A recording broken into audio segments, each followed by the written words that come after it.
Okay. All right. What's up, everybody?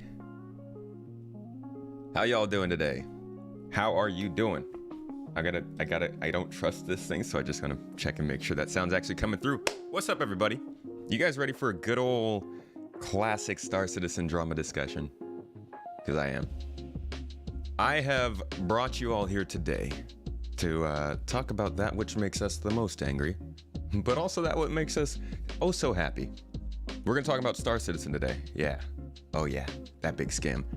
YouTube chat over here is popping off. You guys are already getting started without me. I just gotta say, Chinmay, thank you so much, dude, for becoming a supporter here on YouTube. That's 2 exclusive videos for you, my friend. Check that out. Make sure to check that out. It is connect your YouTube to Discord, and you'll be able to access all the exclusive videos I release. But everybody, thank you so much for showing up so early. All my YouTube folks, I know you guys hate the starting soon screen. Well, actually, I guess some of you guys like it. I don't like it.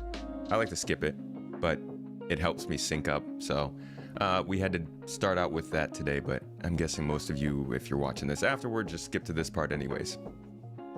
So let's start talking about what the actual subject of today is, because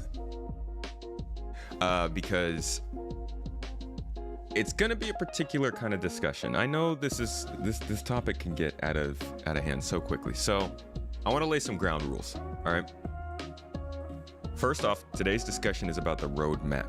Yeah, we're gonna talk about how the roadmap and progress tracker have looked over time. We're gonna jump all the way back to when it began, 2016, 2017. No, 2018. We're gonna go all the way back to 2018. And we're gonna, no, it is 2017, I'm sorry.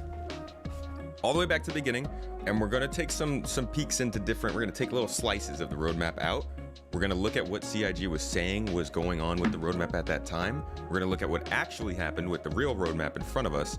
And we're gonna talk about the feature delays, the feeling of the game at that time, how that kind of stuff was making everybody feel. And whether or not the roadmap actually had any use, or if it's better that it's gone, or well, better that it's been condensed. This is not going to be a talk about CIG's management. This isn't going to be a talk about the way that they develop agile and staggered development, all that stuff. We might dip into that a little bit, but we're not focusing on what's going on with the company. We're focusing on the roadmap itself and how that's been functioning. And I want to put a small disclaimer out there too before that. Is Mrs. Tomato creeping around back here? Where'd she go?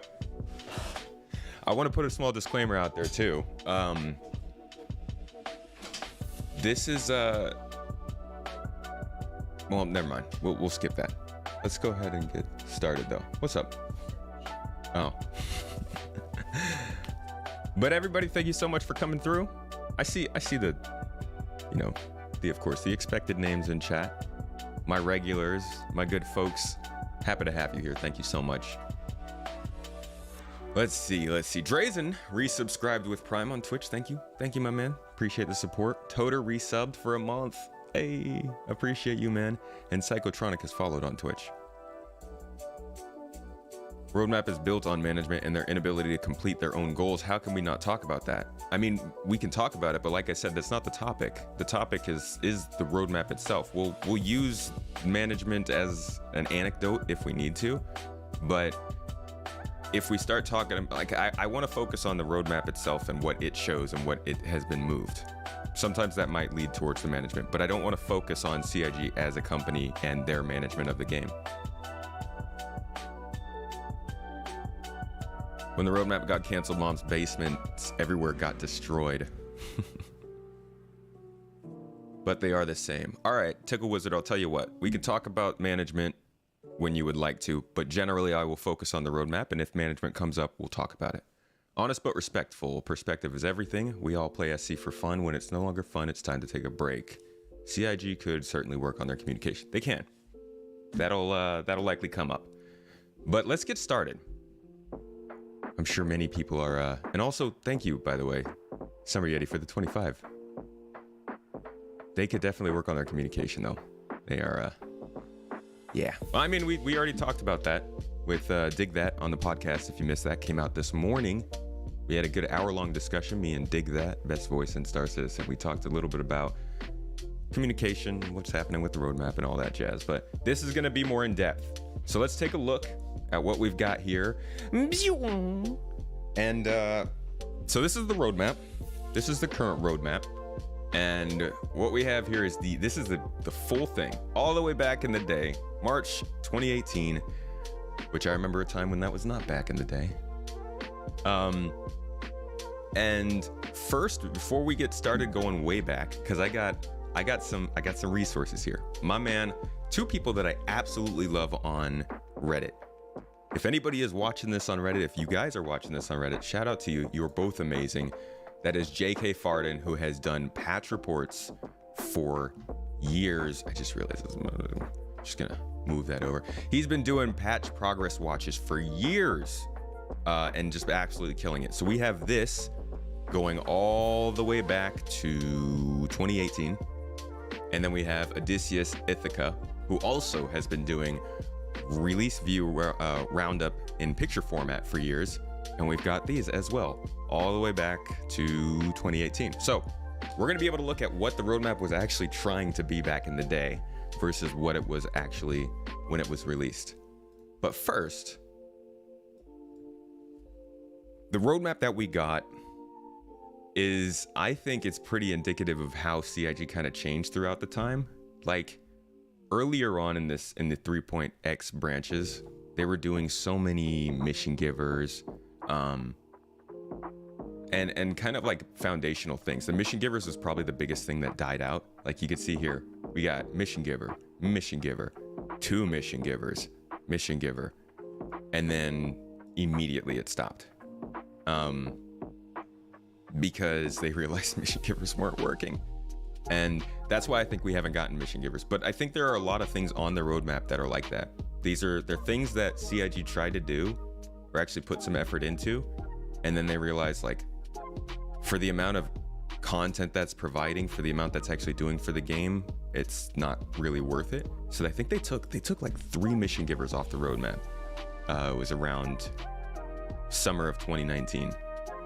And we haven't seen them. They're in the game. One of them's in the game. You can actually find him. He's on Microtech, Eddie Parr. He's a bartender, and he can serve you drinks, but he doesn't have any dialogue or anything. And I think they have mission givers that they've been building, but they're just not putting him in the game for the same reason a lot of other things don't go into the game, the networking stuff.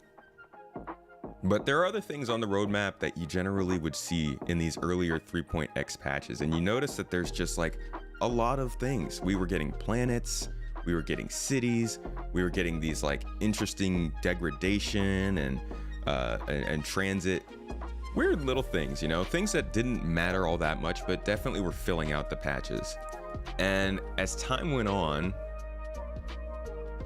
both players and I think CIG started to feel kind of the buildup of things being added. Not so much that we were getting like, you know, what is the lifetime death counter about? Oh, let me turn that off. Sorry about that. That is actually for the game. When I'm playing Star Citizen, I hit a button every time I die. But not to say that like they were adding some crazy huge things to the game back in the day, because like I said, a lot of these are like just really small things, literally enunciator panels. Like, okay, I mean, yeah, but it's not huge.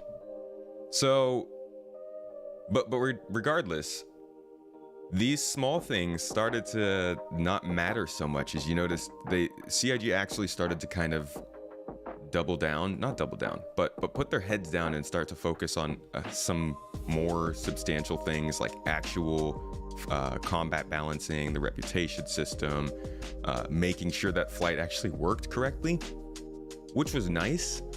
But then we also kind of started to miss out on those small and seemingly not very important features that we were getting back in the day. And everybody has noticed, I think, over the last, say, 18 months, probably, definitely in 2020, and yeah, in 2021 as well, the patches have been smaller. Whether due to less locations or less tech, I mean, the scrolling on 313 compared to 314. 314 was pretty small. 315 was great. We've got some very, very big systems. We got all of the inventory stuff. See, these are the kinds of big sort of features we need to be seeing in, I would say, every other update at this point that we're just simply not.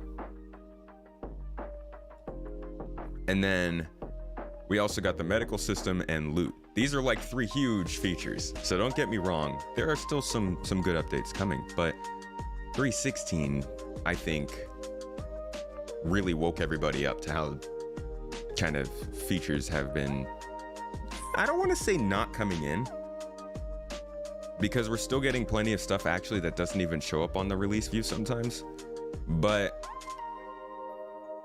it feels like focus has definitely shifted. And obviously we've had messaging from CIG that's talked about more focus going to Squadron 42, about some features getting more work being done on them in that scenario before being brought to the MMO Star Citizen. So obviously there are things. I think it's possible. Tell me what you guys think about this. This move that they've made to change the, what did they change? They changed the way that features were going through the tech teams to the design teams to us. And they said, okay, this is gonna sit in the tech team for longer and get designed for Squadron 42 and then brought over to Star Citizen. And that happened like 3 to 4 months ago. I think they were 4 to 6 months ago, I guess. So is it possible that we're seeing the initial slowdown that was caused by that? Because while 316 is small, the previous patches were still more significant. I mean, 314 was small, but we got combat balancing in there. We got new HUDs, which was a pretty big deal. And the AI got a lot better at fighting. So I kind of wonder to myself, this is just something off the top of my head. I wonder to myself though, because we did talk about how this meant a lot of features initially would be held back since they were going to get worked on, but then maybe it would catch back up because obviously that new pipeline would start working where they're taking stuff, working on it for Squadron and moving it to Star Citizen. I'd be interested in seeing what happens with 317. They haven't gutted it yet. I mean, it's pretty small already, but they haven't taken out the 2 things that matter. Actually, no, they did gut 317. Never mind. So no, this might be a lasting thing. Regardless, let's stop talking about the current roadmap. Let's talk about what's interesting, which is the past. And let me catch up on your guys' conversation, because you guys are having some talks over here.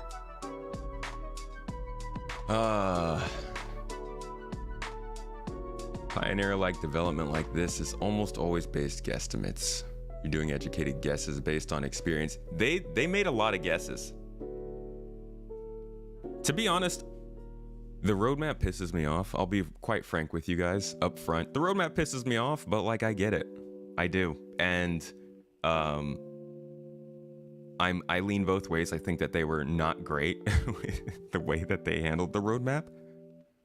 I also think that people were not great in the way that they responded to it. I think CIG has been wrong in some of their decisions regarding the roadmap.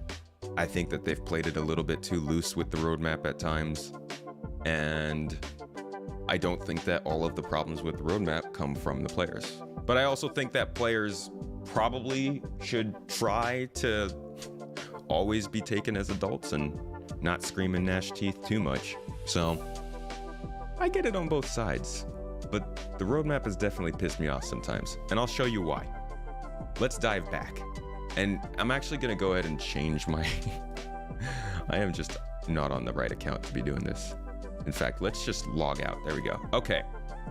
So, oh, it just refreshed everything. We're gonna go all the way back. Again, shout out to Odysseus. Thank you for this. Also, sorry for the white. Love myself some dark mode. In fact, hold on. Hold up. We can do this and still be logged in.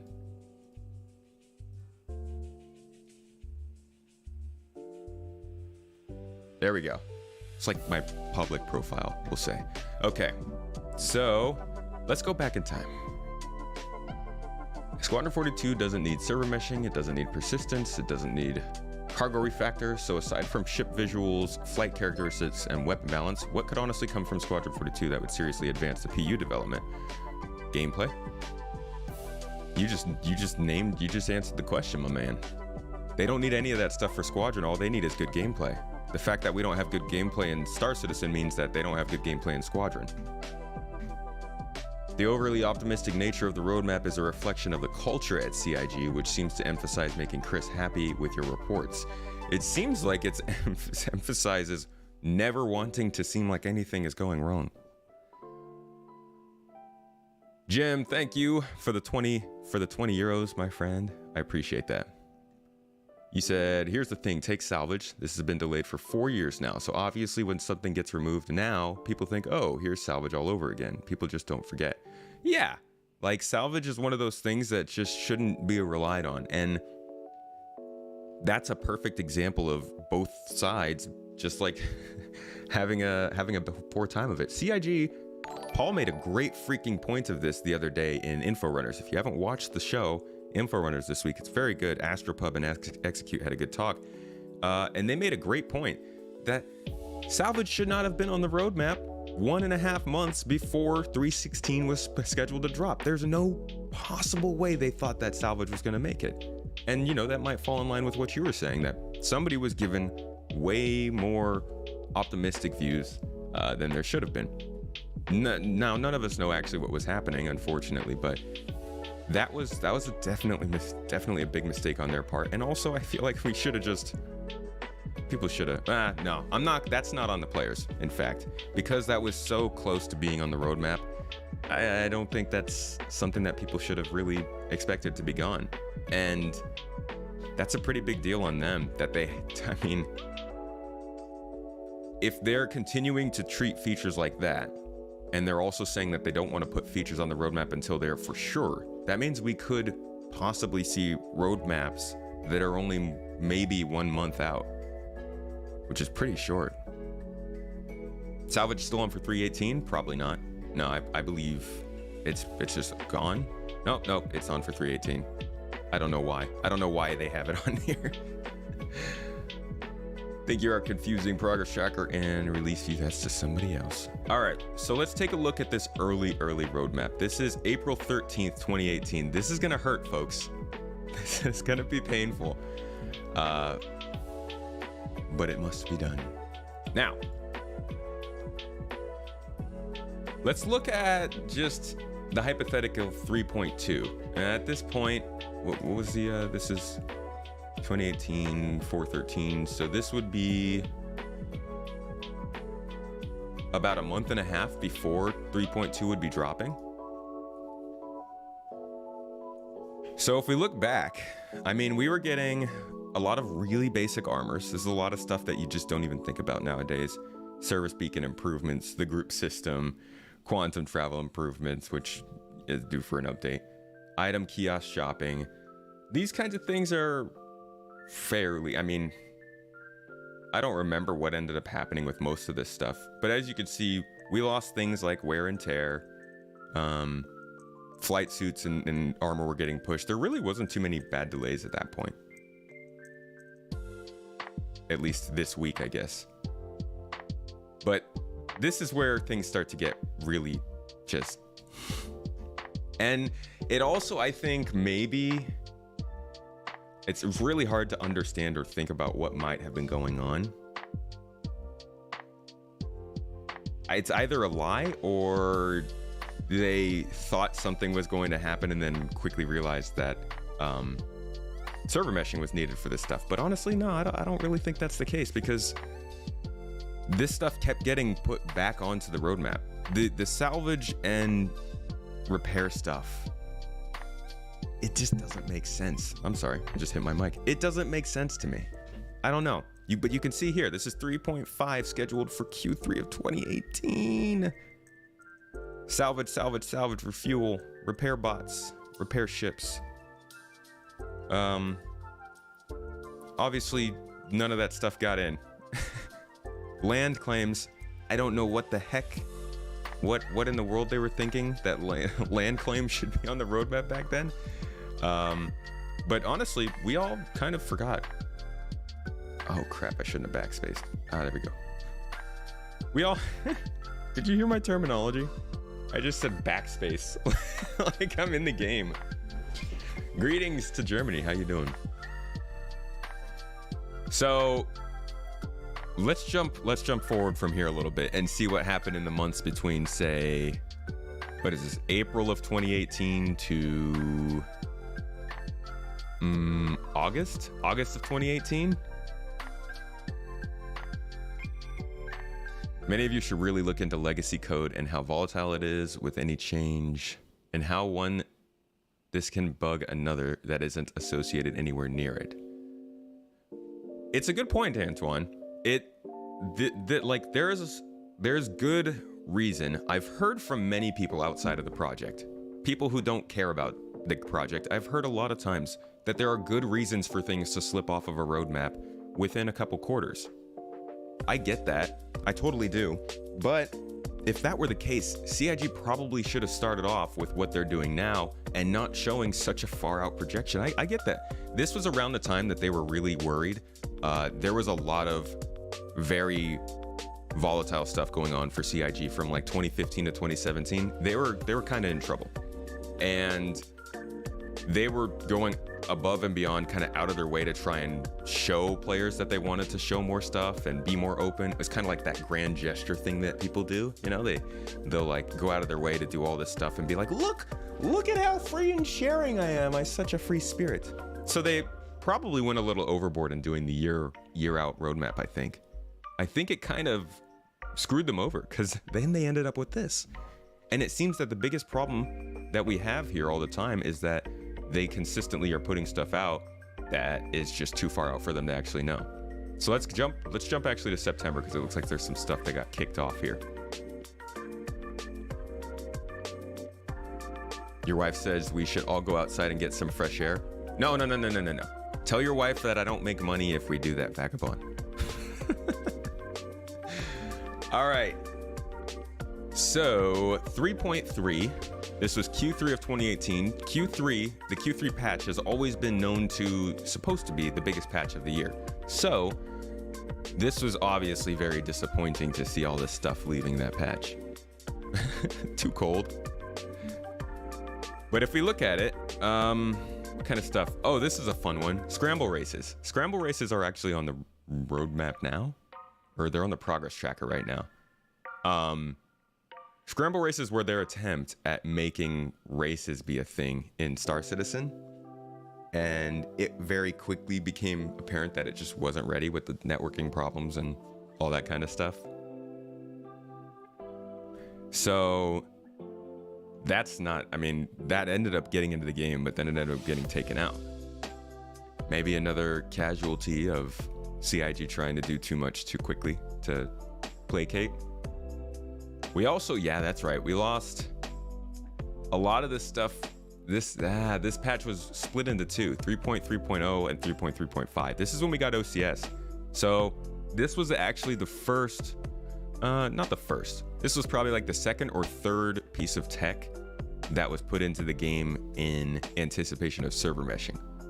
And this is how far back they already had their plans for server meshing. So at this point, they already kind of knew that they would need server meshing for some of the more intensive stuff. So having things like Repair V1 and that kind of stuff on here, if that does need server meshing, was a little disingenuous. Again, probably too far out for them to be trying to say whether or not it was going to be there anyways. Salvage is the only thing on 3.8, really?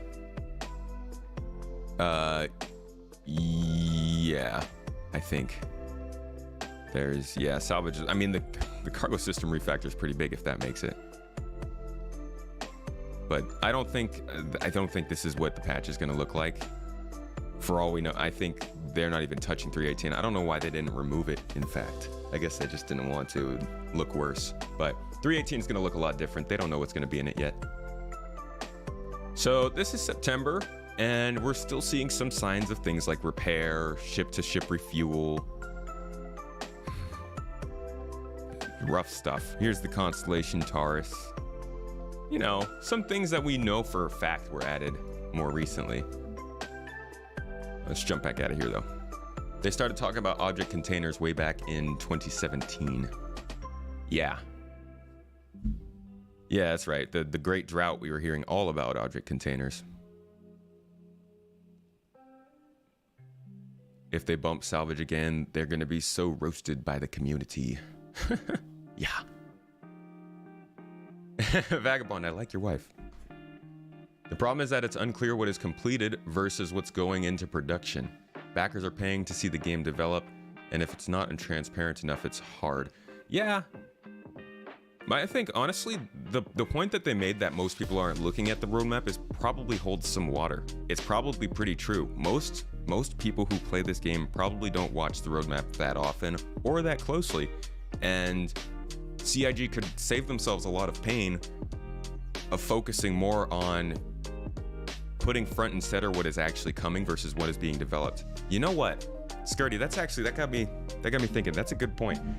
The Inside Star Citizen format seems like it is very much based on the idea of showing features that they know for a fact are basically done for the next quarter, right? Like, we always get maybe 2 or 3 features that get highlighted alongside sprint reports and some other, maybe some ships or something like that, but those features always end up making it into the next update.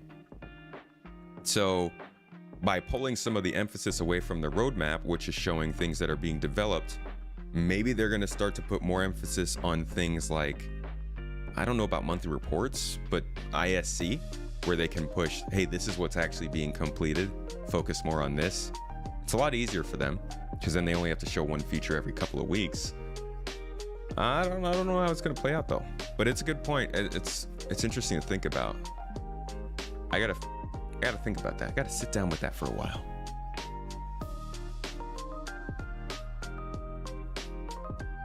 I fell behind, chat. You guys are talking fast. There's average players who don't look at the roadmap too often, and there's the nerds like me who are watching the roadmap like a hawk. Yeah, exactly. Look at how much they actually put in a patch. That's quite constant. It is easy to predict how much they can put in a patch. They simply didn't do that. I don't think it's quite constant how much they put in a patch. I mean, we got some inconsistent patches at times. I do think, though, that a lot of times the stuff that goes into the patch isn't stuff that they've planned to have in the patch. It's not stuff they predicted to have in the patch. That's just stuff that the team that was working on it may have had a breakthrough or something, or just got their work finished and was like, hey, we got this. Can we slip this in with the patch? You know, things like, I don't know, weather locomotion. I'm sure they weren't like out here in July thinking about the next year, and they're like, hey, let's schedule weather locomotion for next summer. I think a lot of this stuff just happens to be done at that time. I might be wrong about that, though. Where is fire propagation then? Hell if I know. Probably hasn't been able to be applied to any missions, design, or anything. I mean, like they've said before, they don't want to keep putting these tech features in. Fire propagation so far, from what we've seen, has been tech, right? We've seen the engine building it. We've seen them playing around with it. We've seen them showing what it looks like when things burn on them, but we haven't seen how that can be applied to missions. We haven't seen how that will damage ships. We haven't seen how that will damage components. So I'm thinking maybe they're holding it back for the design people to work with it and figure out how it'll actually work into the game. Are you really hoping to fly the whole sea in 316? Oh yeah. The whole sea. All right, let's get back to another roadmap snippet. Let's see. Let's jump forward a year into 2019. And let's check out... Oh, okay, this should be fun. So here's the equivalent of... Hold on a second. So 3.5, 3.6, and then they probably put out 3. Yeah, so here's the equivalent of what happened in January. How long ago is that? 3 years ago. So this is the roadmap that we had before the big... What they normally do in January is they would take three weeks or so, everybody would get together in the company and they'd plan out what was going to happen for the year ahead. And I've got a theory as to why they don't do this, but they would plan out everything that was going to come for the year ahead. So we would go from something like this with just 2 updates on it to something like, come on, computer, this, which had the entire year on it. And it would be an absolute joy for us all because like we were nerds and we just wanted to see new features coming. But like we were just talking about, I think it might have been a bad idea because they clearly don't know what's going on 4 months or 4 quarters in the future. So I think maybe now instead, they don't use that time period to do the 3 weeks of planning. A, because they're bad at predictions, but B, also, I think the company might be too big now. I think they might be too spread out to get together and actually talk realistically about focusing on something for the year. I might be wrong, I've never run a company, but it feels like that could be a reason it would be really hard to get all this together for a 700 plus person company, I imagine. So keep that in mind though. 2 weeks ago, or was that last week? Two weeks ago, yeah. We got the roadmap roundup and we went from having, I think it was probably, I mean, it was just 317 and 318 to basically just 317 and 318. We actually lost a lot of stuff. 3 years ago when this happened, it went from here with all this to here. Now, let's take a look at what that actually meant for the year, yeah? Let's see. They went and spent a whole year to look at what they could do in 2019. So we're gonna go back to 2019. And let's see what made it and what didn't. In fact, let's split this. Let's do a cool Windows thing.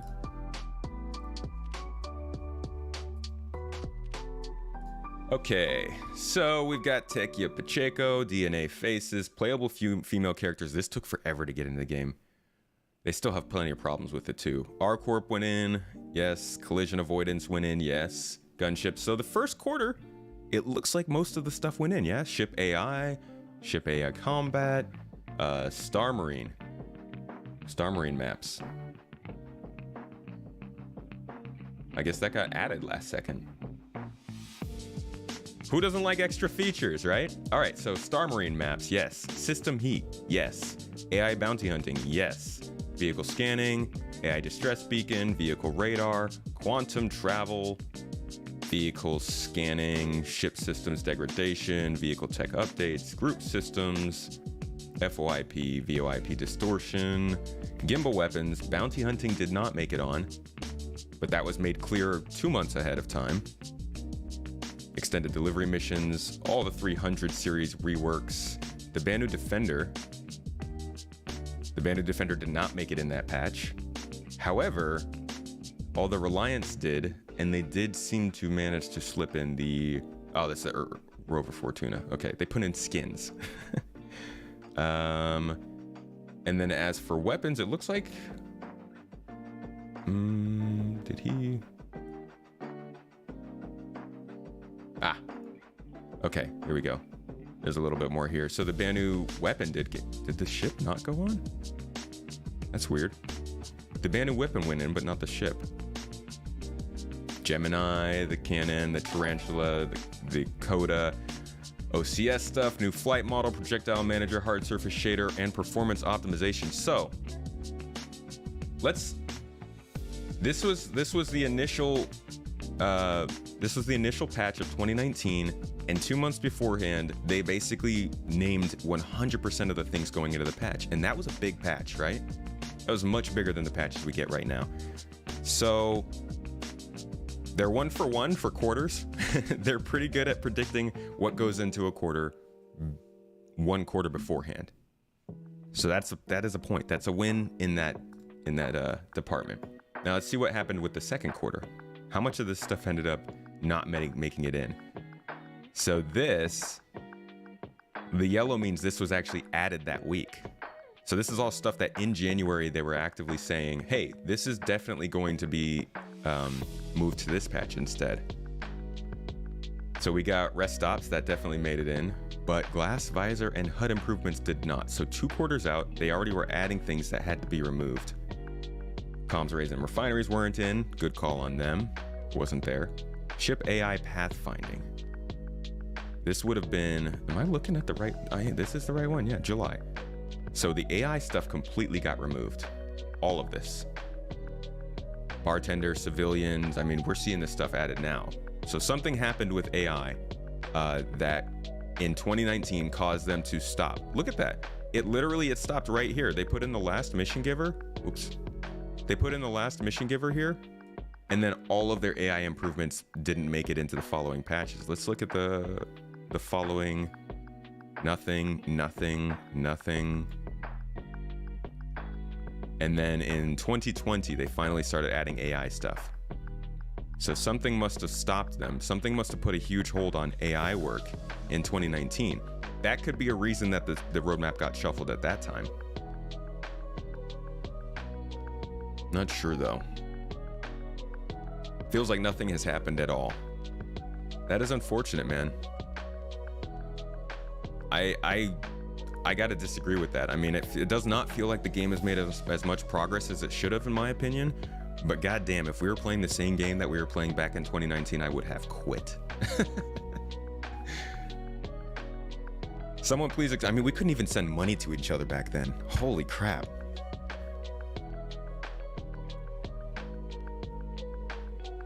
Someone please explain the merchant man to you. It's like a giant shopping mall kind of thing. It's like a kiosk. Take your store on the go. Hey, you can always support me on Patreon. You get 2 exclusive videos every month if you decide to sign up for Patreon. That is a thing. Thank you for dropping that link in chat for everybody. So if we keep going down through here and looking at Q2, that AI thing is kind of important. That's some of those things that, looking back at the roadmap, you start to see patterns like that kind of explain things, and maybe they told us about that. But if they didn't, that's the kind of stuff they need to tell us. So if we keep going, things like weapon attachments definitely made it in. That was actually a very nice addition. I liked that. It was small, but it definitely makes a difference being able to customize your weapons. Player free look, yes. Ragdoll improvements, yes. Player jump V2, yes. Degradation V2, misfires, carryables, transit systems. Either they changed the name of Bounty Mission NPC improvements as an AI addition. Must have gotten moved. Ping and scanning improvements, physical inventories, and guild systems were gone. Physical inventories! They'll just delay that 2 more years, please.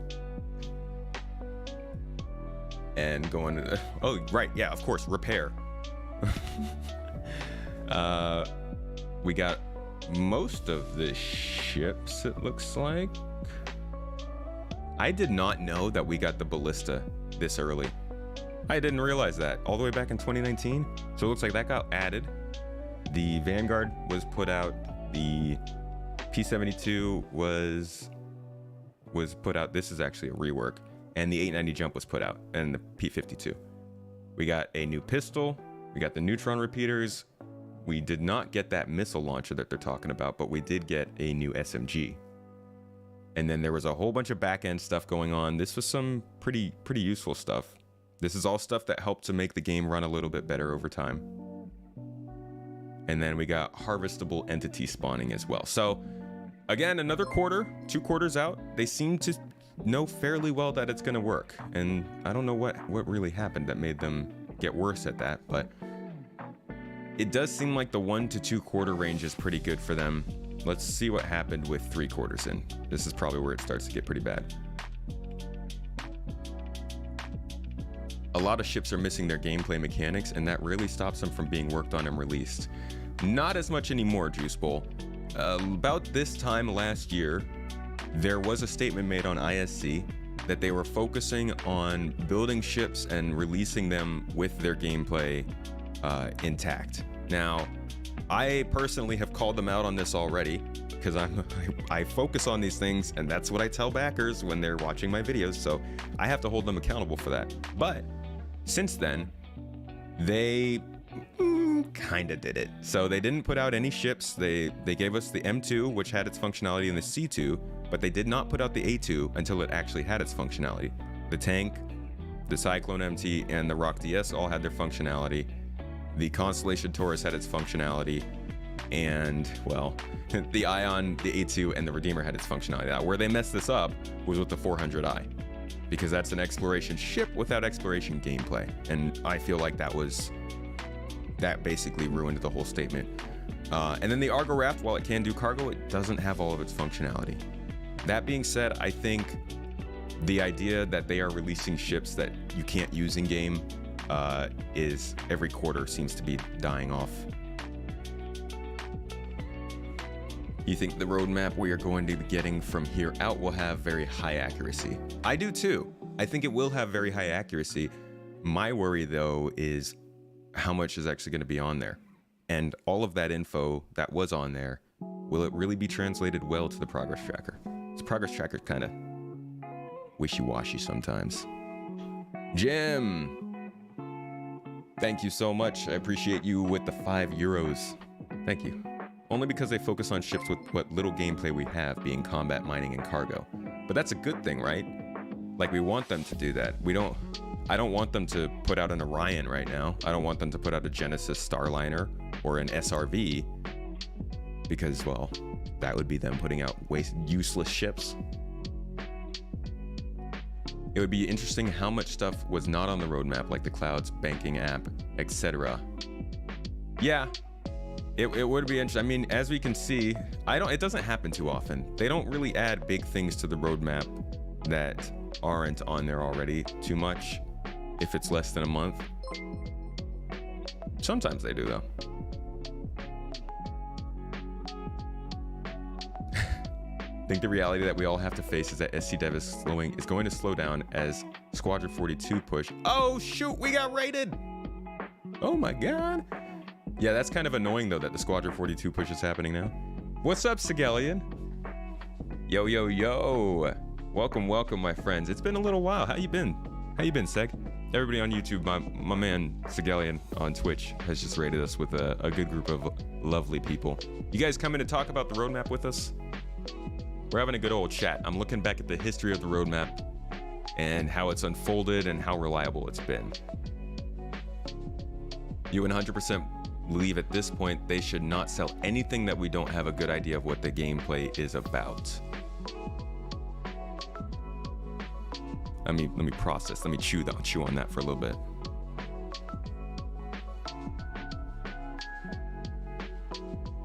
I will agree. I would say nothing should be less in mystery than the raft. I think that's a good line to draw. I'm not going to give them an okay for the raft. I'm not.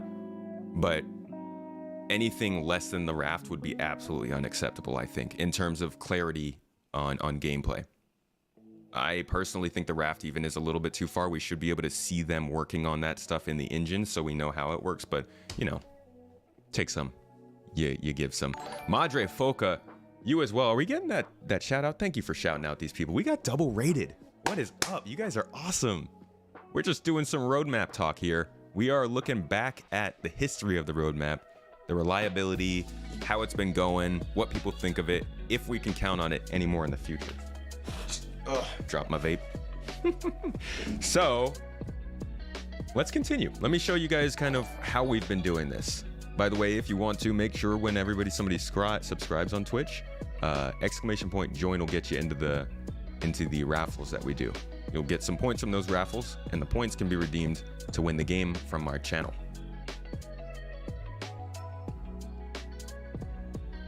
Ooh, what did Vagabond say? Our biggest problem right now isn't even Star Citizen. We have a rage issue.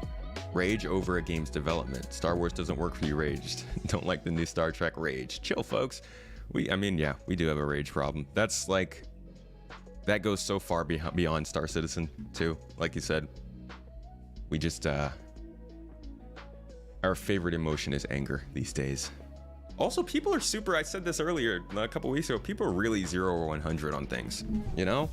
Like, I'm frustrated about the roadmap stuff. I'm frustrated about Star Citizen's communications. And I'll talk about it all I want, but like, I can't be bothered to go that much in depth about it. Even the video that I put out about it, of myself just talking, it's unlisted. Like, you guys can go watch it, it's on this channel if you want, but you have to go find it. Cause as much as this is a problem, I think it reminds me of things like how people would treat Tesla or how people would treat things like SpaceX, or just, I mean, there are other things that are more obscure like Carrier, but like companies or projects that have a lot of sort of variability in how they'll end up always have a lot of discussion about whether or not it's going to fail, whether or not it's going to live up to what it's said it's going to be, all this. And I feel like it always comes down to the people who support those things. It always comes down to one thing. Is it still doing that one basic thing that it's supposed to be doing? Is SpaceX still trying to get people into space and off to other planets? Is Tesla still trying to build a nice electric vehicle that can sell for a good amount of money? Is Carrier still trying to eliminate HFCs, HCFCs in their centrifugal chillers? It's just like, there's always that one thing. And Star Citizen still is working its way towards being a fun space-based MMO. We can still get everything we want in-game through in-game means. We can still play with our friends and cooperate outside of the game in orgs. We can still play the game as a beginner or as a veteran and get different experiences. I'm pissed about features getting delayed, but not so much that I'm going to write the game off or say that this game is going to fail or say that everything is going down in flames. It's 50-50, folks. You know, you could be on and off. It's okay. You think CIG needs to be a bit more afraid of rage? You mean sending them flowers every time they remove something of the roadmap isn't motivating them to work harder? Right, but there's an easy mid-ground between raging and sending flowers, and it's called don't buy a ship. Like, you can't say it any more clearly than that. You don't have to rage, but if you're unhappy with the development, then don't fund it. It's really easy. And I think people should be doing that. If CIG needs to be scared of the rage, the only reason they're going to be scared of rage is if their money is dropping. Now, I'm not saying that they should lose money, not at all. I'm just saying, like, there's a lot of different ways that you can show that you're unhappy with stuff. I mean, you could also say start a YouTube channel, start a blog, start something that is focused entirely on showing the problems with their communication. When I started this YouTube channel, my first videos, you can go and look them up. They're terrible. Please don't look them up. But you can go look them up. They were all about looking at ISC or the weekly show of that week, and then looking at the weekly show from exactly 1 year prior. And I would compare what they were talking about and whether they had actually made the progress. Because, like, at that time, I thought it was most important to show people, because all we were hearing at that time was Star Citizen making no progress. Nothing's being done in Star Citizen. It's like, I'll make some videos to show you guys what is being done. And it caught on. If you guys have something you want to say and you don't want to rage about it, try it. Might work.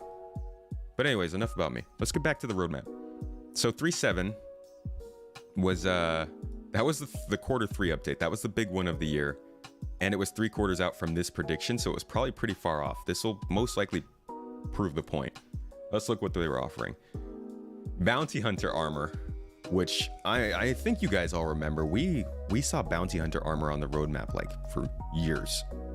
I'm thinking it must have been around the end of 2020 when it finally came in.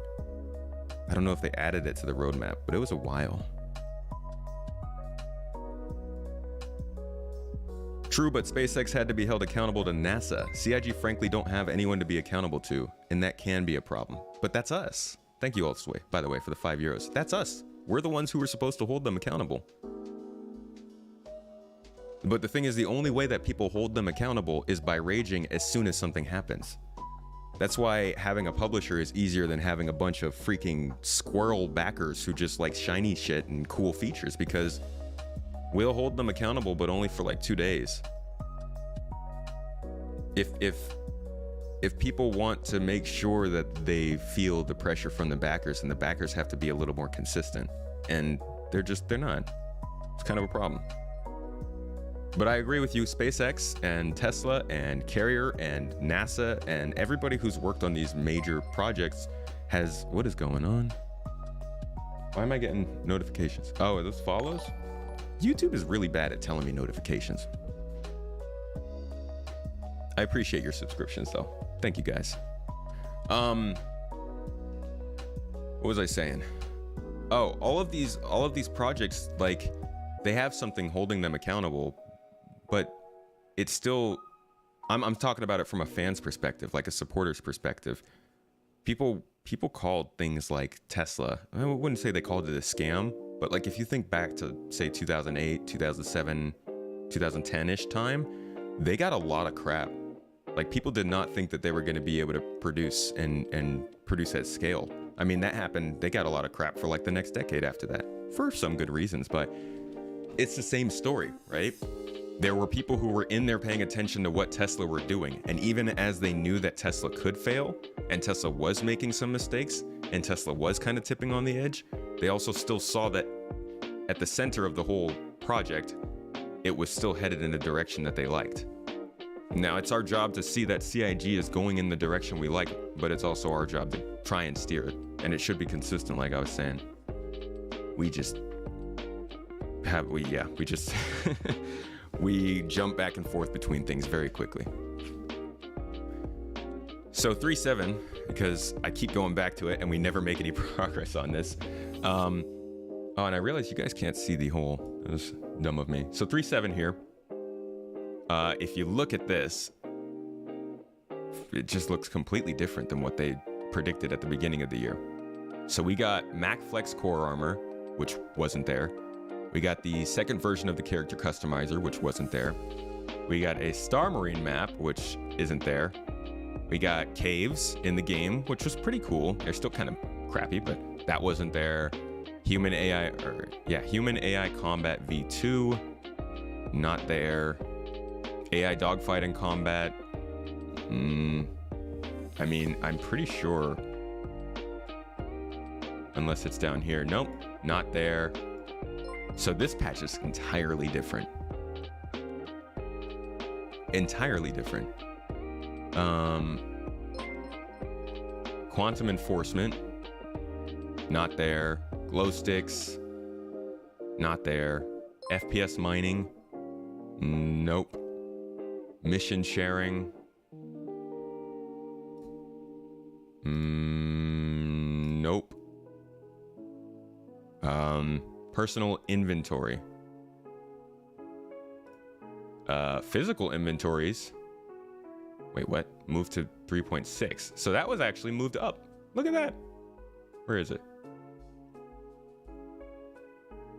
Oh, I see. Physical inventories was moved to 3.6 and then it was delayed until like last year. So yeah, physical inventories didn't even happen. Harvestables, I don't think I see those there. Arena Commander and Pirate Swarm improvements. I don't see that on there. Ship rentals. I'm looking at 3.7, right? I'm not an idiot here. Ship rentals. Not there. IFCS proximity assist. Not there. Weapon attachments V2. Not there. Anvil Pisces. Not there. RSI Mantis. Not there. Aegis Vanguard Harbinger. It is there. Yay! Aegis Vanguard Sentinel is also there. Bandu Defender was pushed back from the previous one. Was not there. We got the Salvo Frag Pistol was there. The Kroneg Cannon was there. And performance attachments. So all of that stuff also was not in there. Large scale shadow improvements, server declare network rework. Actually, that was moved up. So some of these things were actually moved up and completed earlier, but clearly 3.7 was almost all of it was completely gone from what they predicted in the beginning of the year. Okay, so this is actually pretty interesting. Let's go to the next year. Let's go to 2020 and see what their beginning of the year prediction was and how well it held up to what actually happened. This, guys, this might be a good enough reason. Just looking at this could literally be what they did. They just sat down in December, looked at how they've done the last 3 years, and were like, guys, we kind of suck dick at this. Let's not do this anymore. Okay, so where's the big update for that year? Oh, this was, okay, 2020. 2020 was a rough year. Oh no, 2020 was a rough year. All right. So at the beginning of 2020,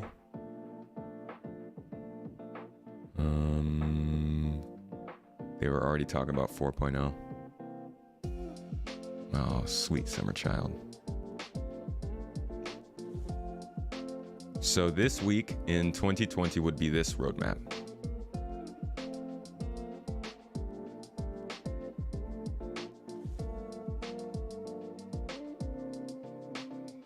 What are we talking about in chat? CIG is a company made up of people who have their reputation to be held accountable to. Do people not realize there are project leads at CIG now who came from Crytek, Ubisoft, Rockstar, etc.? Yeah, there's like a lot of pretty professional people at CIG. Finances also hold CIG accountable. They're not just amassing a pile of money. The money is spent. Star Citizen and Squadron 42 are not profitable until they're released. Polished AF. Yeah, they have some trouble treating it like that, in my opinion.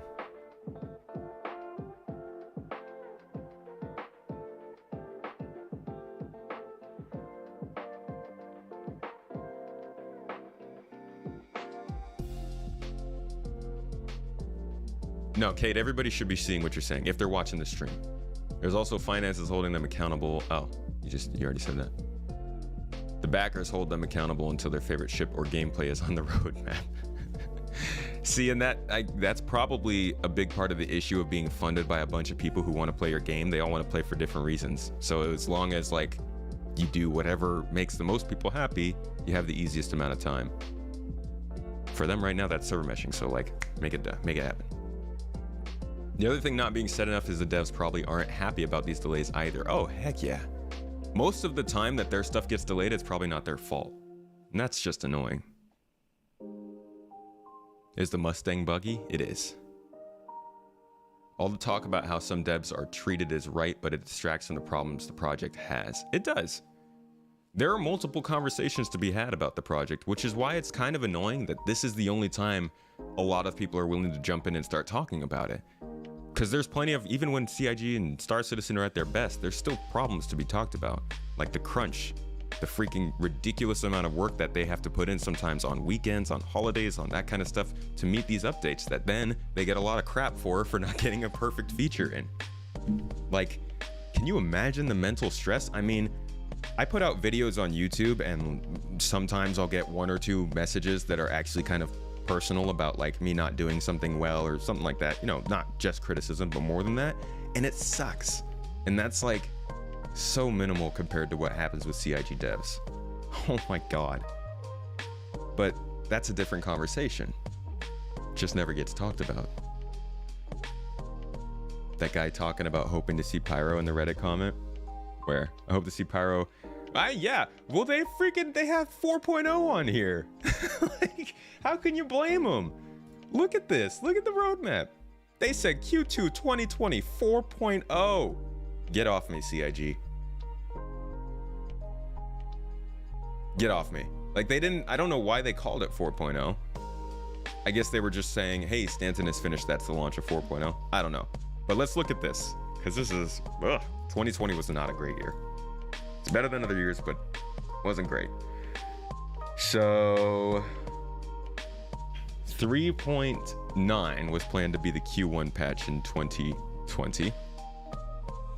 Am I gonna buy that Bud Light next? What Bud Light? Oh. Okay, so in 2020, first patch, they were talking about getting the prison outfit in. What? Didn't they already have that in? No, okay, there it is. So prison outfit was planned. Remember, this is the roadmap. This would have been 2 months before this patch came out. So a 2-month prediction. Let's see how well it did. Prison uniform, check. Mission giver Eddie Parr. This is the dude I was talking about. I was telling you guys about this guy. This guy and other folks. I have too many tabs open. Let's close that and that and that. Oh, gotta back up. If you look on here, so these are the mission givers I was talking about. You got Eddie Parr, Lisa Gibbs, and Devin Bautista. All of these people are probably functional mission givers with at least some sort of a storyline associated with them, but they're not in game. I 100% believe that they have AI mission givers that could probably come into the game once AI can actually run better. And this was again right around the time when they decided to push that off again. Probably because they realized even though they could get some AI improvements in, mission givers should wait until server meshing and stuff. They changed from calling it 4.0 after CR decided that 4.0 should be the patch that includes server meshing and jump points. Right, which was a good call. It was just weird that they decided to call this 4.0. I mean, I guess just because that's how numbers work. It was weird that they decided to call it 4.0. Oh, you don't have to repeat, Kate. I'll see what you say. I can't read all of chat.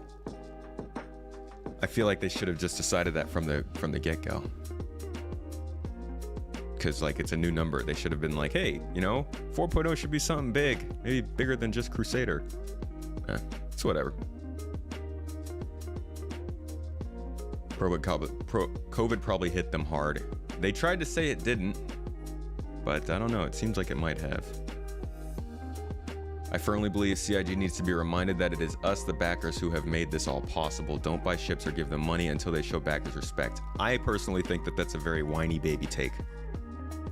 Like, while I agree that we're the ones that hold them accountable, knee-jerk reactions of not buying ships is not going to be the way to do it. We got to open dialogues and have the more consistent discussion about this. Not buying ships is only going to work until somebody finds a ship they like. And while, yes, they need to remember that it's us who made this possible, we don't hold the keys. We gave them all the money already. They have a lot of money.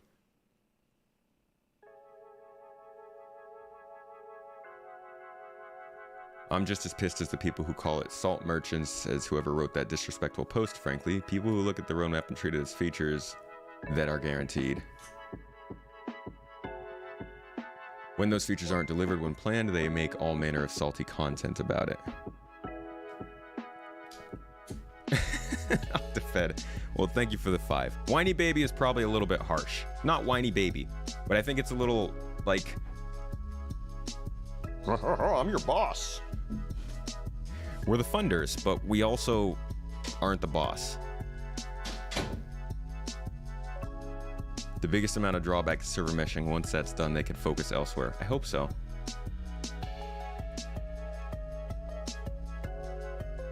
Never has a boycott ever worked. Yeah, I don't think... I don't think a boycott is the right way to do it. And I know I said that, like, the money is what they're going to listen to, but I don't think it's necessarily going to be a boycott. I think it really does need to be more prolonged and consistent than just, like, taking a month and not buying a ship or something.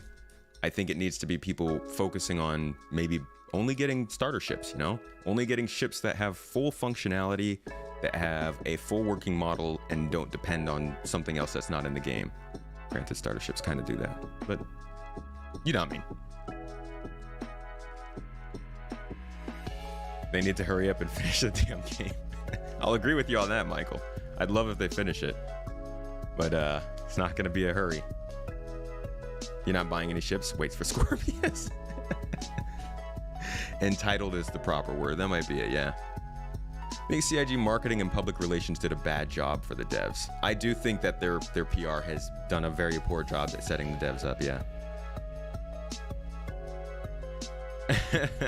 The second I said that, viewership dropped. I am not talking about the roadmap anymore. Not talking about the good stuff. I'm trying to catch up on chat. Y'all are just quick talkers. The sad reality is holding CIG accountable could potentially only end up hurting the project. At this point, I feel like they hold a lot of power over backers. That's also kind of dangerous, right? That's kind of getting into the sunk cost sort of thing that you want to avoid. There is some reason to say that they control the game. And like I was saying, like, we're not the boss. They control the game. They're going to decide where it goes. I think there's a level of proper back and forth though that we need to find in order to make sure that like we have a relationship that constantly tells them, hey, this is what's important, this is what's important, this is where you should be this is what's important, this is where you should be heading, and then they come back to us with saying, we understand that's important, this is where we're going, we'll try to work that in, like something like that. I feel like the monthly reports are the best chance at that. But let's go back to 3.9 before we keep getting too distracted. Careful saying something like that, vagabond. So we lost the mission givers. The microtech collection did come in though. We got the prison. We got new Babbage landing zone. We got all the moons for microtech. Ship navigation 3D, ship navigation planet side. The contact list refactor was actually added after the fact, so they didn't know about that. Player interaction is there. Prison missions are there. Player status system, yes. Bounty mission, NPC improvements, yes. Drake Cutlass Blue was actually added later. Asperia Prowler made it in. M50 improvements did not make it in. Those made it in the next patch. Weather locomotion, yes, and performance optimization. So again, their Q1 patch was pretty good, was pretty spot on. They are good at predicting 1 quarter out. Let's see what happened though 1 month later, because I think things got a little crazy.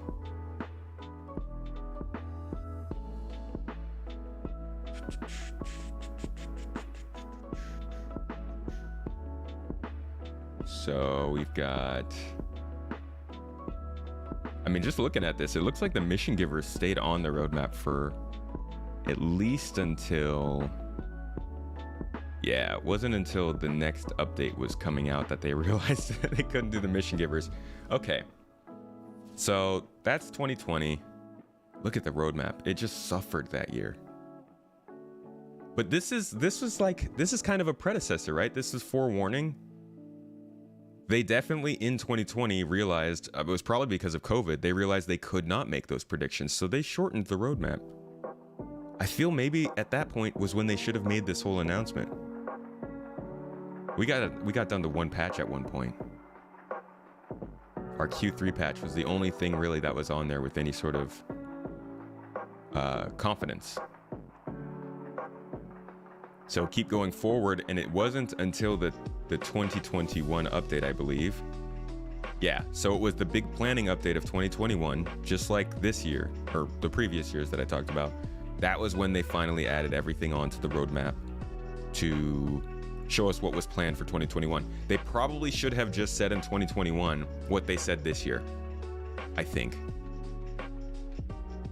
They likely should not have pushed it another year. I don't know. What do you guys think of that?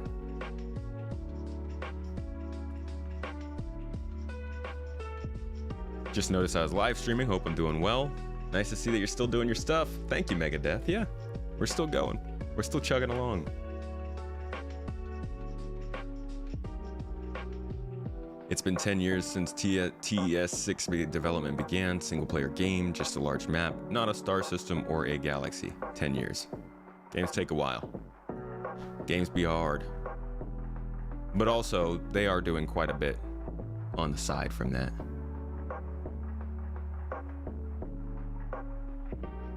It's been 1 week since CR looked at me, cocked his head to the side and said, "I'm sorry, what is that?" Go watch Big Fry TV. He speaks out on the scam known as Star Citizen. I actually started watching that video this morning and then realized, I should probably talk about this for my stream. He's the reason that I decided to stream about the roadmap. Because I felt like we could talk all about how bad everything is by reading an article about it, or we could go and literally look at the roadmap ourselves, like normal journalism does, and like get to the bottom of this and find out what actually is the problem, what's going on here. You think in the upcoming weeks will be an unofficial roadmap from the community based on the progress tracker? That would be interesting. Also, probably not very reliable. Terrible mistake to extend it this far. Yeah, especially in the COVID environment, this was probably not a great move. It makes complete sense why they did it, and at the time I would say yes, this is a good idea. But that's why, like, from the outside, we don't always make the best calls. There needs to be constructiveness to annoyance.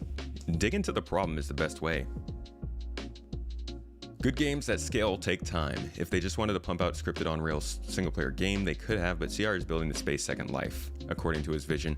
I'm kind of open to the idea that maybe they should have developed a smaller game and worked up it from there, but everything would have been different if they did. What did we learn this week? Don't get me started, mole man. How much content do you think is being held back by Squadron 42? Do I think the roadmap change as a result of many sources moving? I think that the roadmap update, after today, it feels like it's honestly just because they suck at making predictions more than a couple quarters out. We're gonna keep going through it and see what happens, but that feels like what it's all about. I don't think there's that much content being held back by Squadron 42 yet. I think that we're starting to now see content held back more by it, generally gameplay stuff. But I think mostly, I guess, yeah, in the sense that a lot of people are working on Squadron instead of Star Citizen, things are getting held back, but I don't think they have stuff finished and they're just holding it.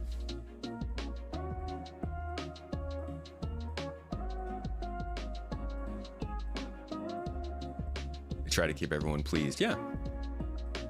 Kind of hate that SC is becoming Second Life. I want to play a game, not hang out in a metaverse. That's fair. I don't think, yeah, okay, that's fair.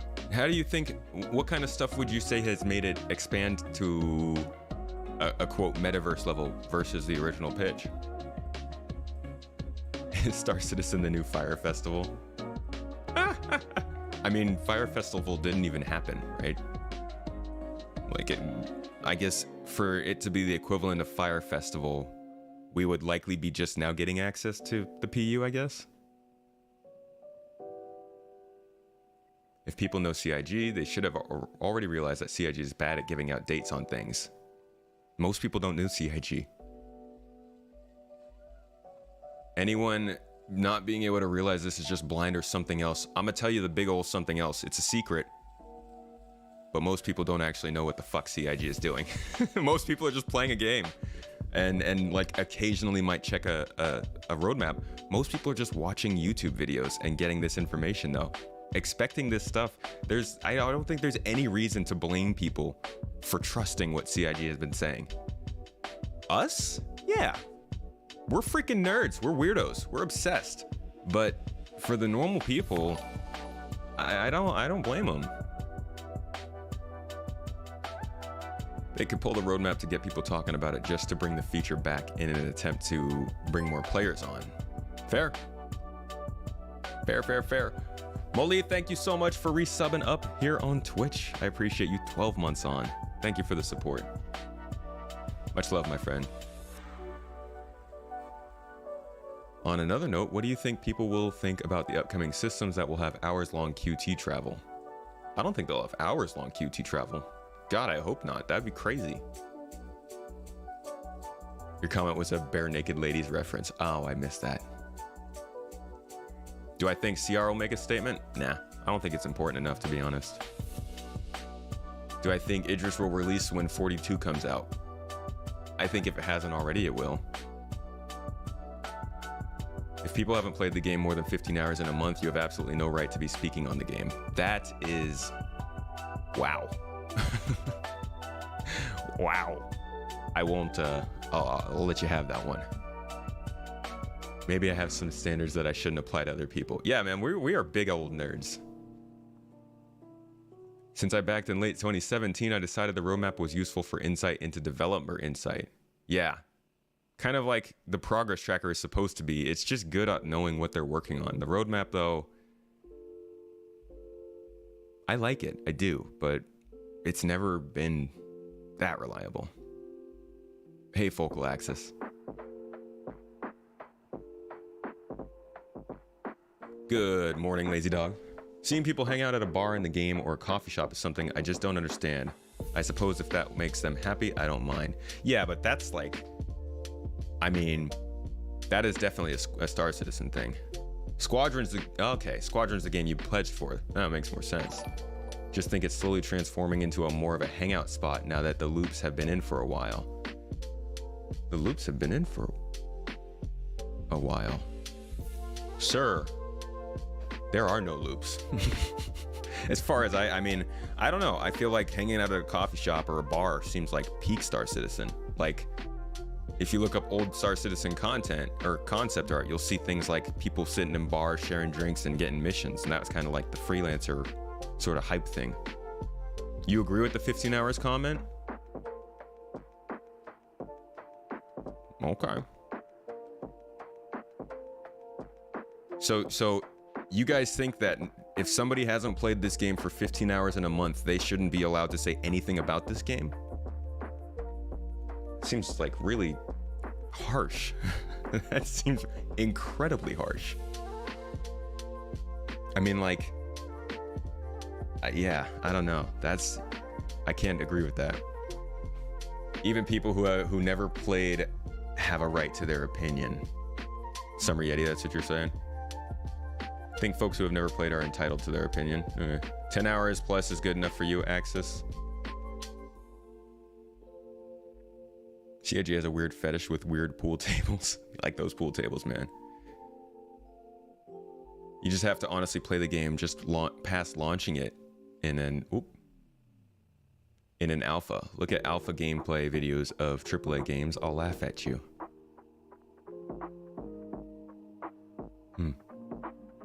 Haven't really explored the progress tracker deeply enough to notice that they haven't. Oh, sorry.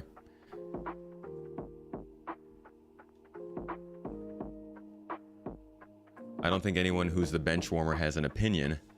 Not to be rude. Am I a bench warmer? Evocati won't even make the cut on that one. What about the people who have followed this game on a weekly basis for 8 years? Hey, I mean, yeah, you got the right to say whatever you like. It is true, you can't make valid content about SC if you haven't checked in on it at least the past 6 months. I'm not talking about content per se, but like having an opinion on something, I think you can play something for a few hours and like have an opinion on something. You don't have to go in on them and be like, yo, at the very baseline, these features are shit. But like you can go in and mine for 2 hours and be like, huh, you know, I think I would like it if this was maybe changed about it. Like that kind of stuff is super, that's civilian, at least I think. Totally depends on the individual's abilities to gain insight into something. Someone might be better than someone else to figure stuff out. Yeah. Let me rephrase, if you've not backed the project, you should not be complaining. There are so many people that are complaining on Reddit. Okay, so you're talking specifically about the roadmap stuff. I thought you were talking about just criticism of the game in general. Okay. I get you.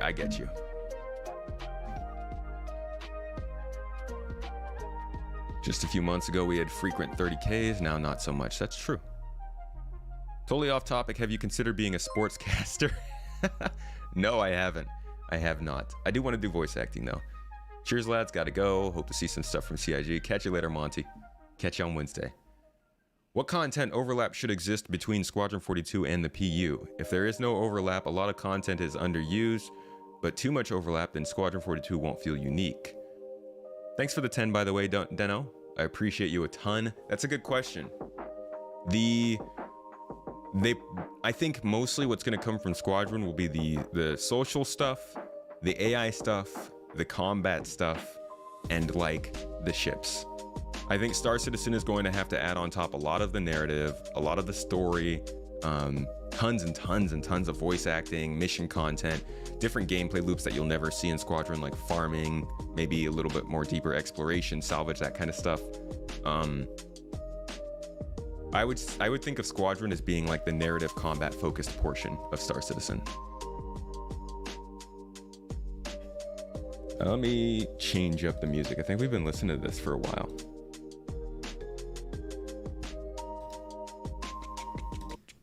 All right. Y'all missing what this stream is reviewing. You don't have to launch the game to see how the game roadmap has slipped/changed over the years. Right. Sylvan, what's up, man? Rest in peace, release view. I liked it as well. It wasn't my fault, I swear. And this is another thing. So, folks, people in chat, the CIG devs, as you can see in chat right now, thanks by the way for dropping by, Sylvan, will hop in and talk to us. It's not like this is a company-wide decision of we're done showing you progress. As Sylvan said, man, rest in peace roadmap. The devs themselves have their own personal feelings about this. So no, this isn't like a criticism of criticism, but it is a criticism of like, just remember what you're saying when you're talking out your unhappiness about all this stuff. Oh no, no complaints about the music. You just reminded me we were listening to it for a while. I think he meant rest in peace release view as in it's not the same, so rest in peace. Like if something changes drastically, people say rest in peace. So, we haven't looked at 2021 yet. But let's look at what happened with 2021, what was predicted and what came. This is gonna be a rough one as well. Okay, so, and remember, I guess this is the caveat that we should always move forward with. This is all tentative. We are, like, it says it right here in the top right. He's got all the caveats here. This stuff these aren't promises. These are estimates. These are predictions. And what this whole stream has been going over and what we've been slowly figuring out as we've read this is that these estimates generally are very off past the 2-quarter mark. Generally past the 1-quarter mark. Yes, they're sometimes off on the quarter mark, but CIG needs to fix that themselves. This is all about, should they be simplifying this because has it been useful? Has it made sense in the past? And to be quite honest, so far, we've been proving that it has not really been in the long term. So let's look at 313 and what it was telling us. Tell me lies, tell me sweet little lies. All right. So first up, we had refineries, non-commercial overlays. Most of this stuff was planned from the previous year. So yep, that's in. Stanton system polishes in. New asteroids were in. New cave entrances were in. We had new missions. So none of these new new delivery type missions were there. But they did have spawn closet missions. So that was not in. I believe spawn closets were included. Nope, I don't see it, actually. Ooh, excuse me. Holston Coot, thank you so much for the sub. 16 months on. Damn. Damn, son. All right. What came after that? Missions, blah, blah, blah, blah. Shield effects V2. That actually had been pushed off to, I think, 314. Yeah, and they split it up at the time into 2 different things. So Shield Systems Tech Replacement got put there, but Shield Systems V2 got put up here. Octafed, what is the stream contribution goal required to have you sing everything? Sing everything? I don't know, man. That's a lot of money. I don't think I could put a number on that one. Oh, Holston Coop. 15 months on YouTube and 16 months on Twitch? Holy crap, dude.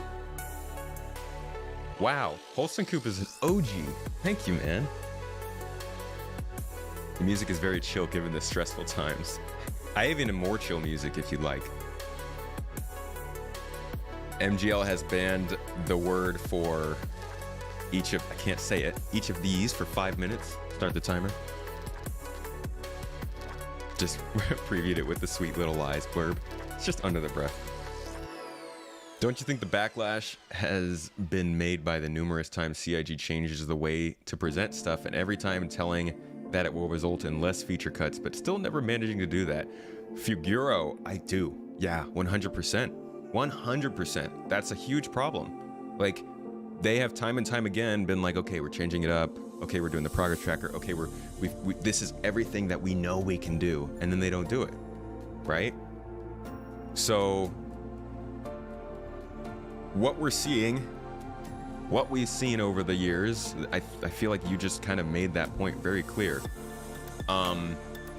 CIG has wanted Nonstop to definitely try and be more open about what's happening.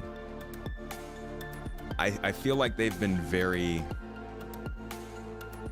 good faith about that. Yes, it's felt like they've lied. And yes, I believe sometimes they actually have lied. I think they've put stuff on there that they 100% should not have put on there. And I say they very loosely. This is not the whole company. This is probably just a very small amount of people's decision. But I think that they have definitely tried to make it clear what they wanted to do. And every year they've tried to refactor that in ways that they still can, because they don't want to take that away. They probably think this is the key to the success of this game, that we constantly keep telling them we're doing stuff. So they've never wanted to take it away. I think what we're seeing now is just the last possible moment that they could. I think they finally bit the bullet, whether that be because of the board or the the people who have invested, or Chris Roberts or somebody. I think that they're finally admitting to themselves that they just can't. They simply cannot know at this much of a granular scope what's going to happen for an entire year. And so they're trying to make that change. Thank you, by the way, for the 20, Figueroa. I really appreciate the support. No Man's Sky is a really good game. It is. I like that game. Hey, Access, no problem, dude. You're awesome. I appreciate it. The issue that gets you, servers need stability, but they are so happy to show dynamic fire. Server meshing is needed, and the fire just seems like creep. But if they didn't show the fire, I mean, what you're saying is you hope that they didn't show anything that has to do with server meshing, which clearly we would run out of ISCs pretty quickly, right? So if they don't show the fire, it's not like that stuff's not being worked on. We're just telling them to shut up about that stuff. I do agree that I would like to see more of what they're working on when it comes to things like server meshing, but it is possible they didn't have much to show. I think where they're lacking in communication is when things do change on the progress tracker. We don't really get to hear much of why. We only got to hear about the release view.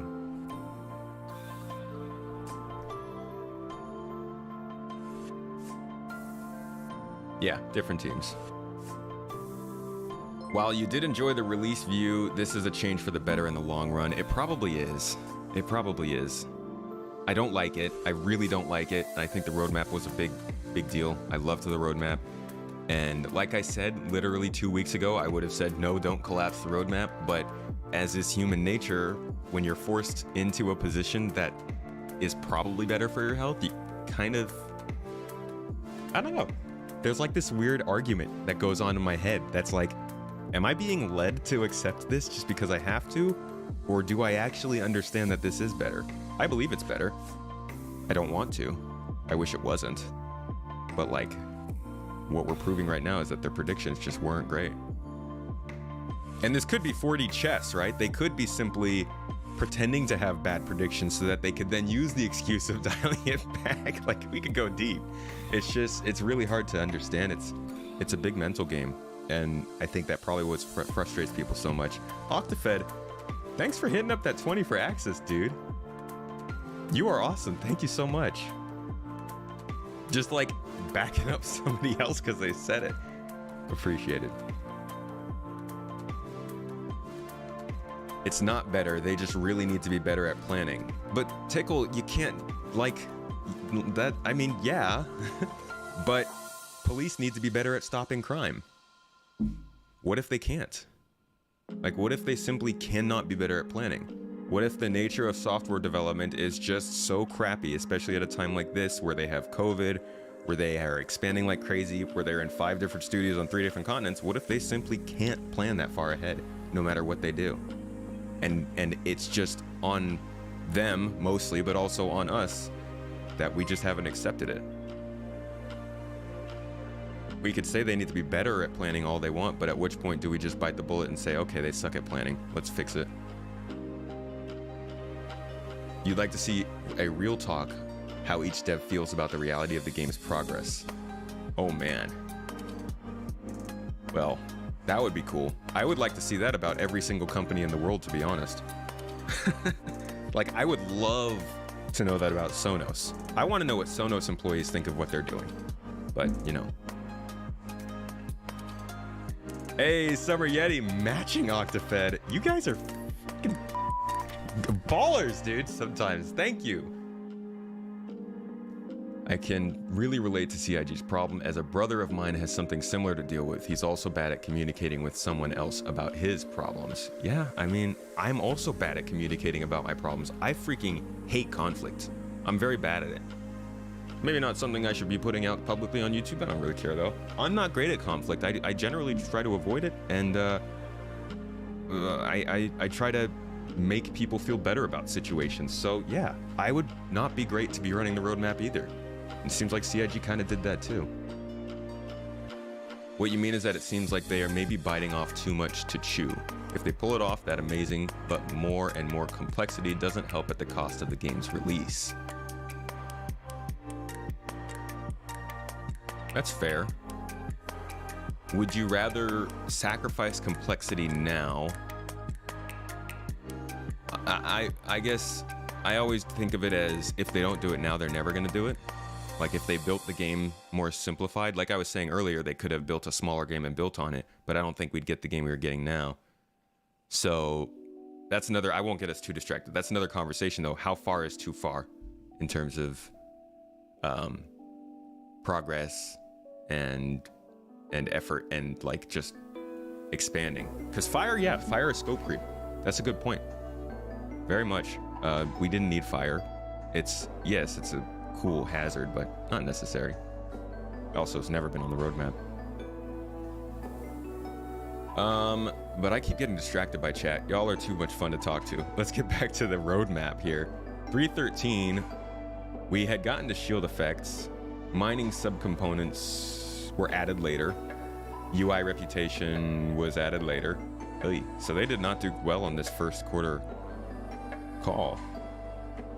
Oh, there's the spawn closet missions. Okay, so they got that. Mounted guns was there. Force reactions was there. Vehicle names. Visual degradation. Docking. Ship to station docking. Object push and pull. Okay, they did okay. They did okay here. The Rock DS, that was a surprise edition. The Tumbrel Cyclone MT, I believe, was also a surprise edition. The Nova was, yes, there. M2 and C2 were there. So, again, first quarter of the year, they released their predictions and they were pretty spot on. Second quarter of the year, Law System V2 surrender. Has anybody ever surrendered before? Second quarter of the year, Crusader, Orison, Power Management. That was, I believe, they didn't actually create a card for that until pretty late on. Radar scanning and ping was added. Missile guidance was that moved up? No, that was added later on. Missile operator mode was added later on. Law system surrender was added in 3.13. That was moved up. The new HUDs were added. Constellation Taurus was added. And volumetric clouds were added. So we did not get vehicle module swap. Oh, I guess that was Squadron 42. No, that would have been for Squadron 42 and this. I don't know what that means actually. Also developed for Squadron 42. Okay. So we did not get module swapping. We didn't get the vehicle XML thing unless they just didn't put it on there. We did not get healing tech. We didn't get hacking. We didn't get NPC healing. We didn't get physical inventory. So a big chunk of 3.14 was also missed, but we got all those in 3.15. Oh, Alston Coop, dude, with the memberships and the 50 euros. Appreciate it, dude. You guys are insane. The rate at which like YouTube support is actually happening makes me feel like we're actually gonna be able to move out of here pretty fairly soon. Thank you guys. We just have to make sure it's consistent, but thank you. Oh, Octafed with 56. Here we go again, dude. I love this, man. Thank you. You heard that surrender does work. I've heard it works, yeah. Yeah. The point of a real chairman's club is that you now actually a valued member of a thing. More involvement in the process feedback would be welcome. That's a hard one to balance. 'Tis. You aren't buying the ships, you're spending money for the development. They should just ask for money without something in return. They probably should, but like, it's kind of nice to get a ship. But yeah, I mean, that's the whole thing. It is a little bit, I want to call it predatory, but I feel like that word is a bit too strong. It's a transaction that's said to be a funding model. So, I don't know.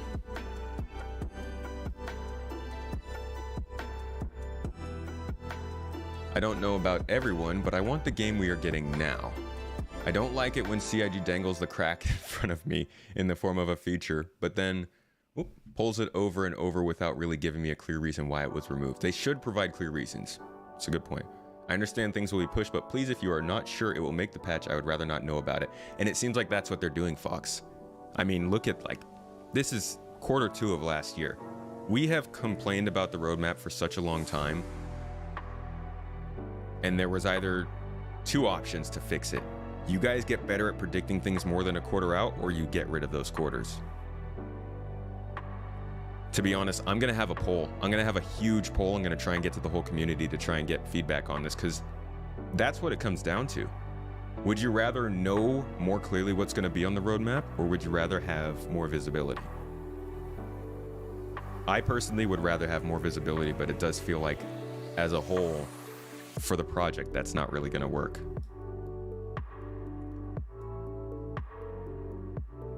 But I think if you asked most people, hey, would you prefer to have a better idea of what's coming? Or do you want to see further out in advance, but maybe see stuff disappear from that roadmap? I think most people would ask for the latter, or the former, sorry. Keep up the great work, brother. Mad Titan, thank you. Thank you for being here. Thanks for checking this out. Thanks for watching. And for the support.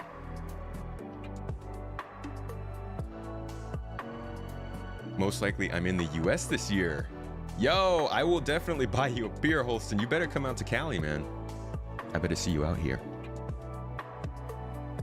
People would flame them for taking normal donations, though. That's true. Yeah, they would have had to start like that. You've used Surrender? I haven't used it yet. You and Mrs. Tomato have any plans for Valentine's Day? We do. I will actually be missing next week's stream. You have the poll results, Lucid? What are the poll results?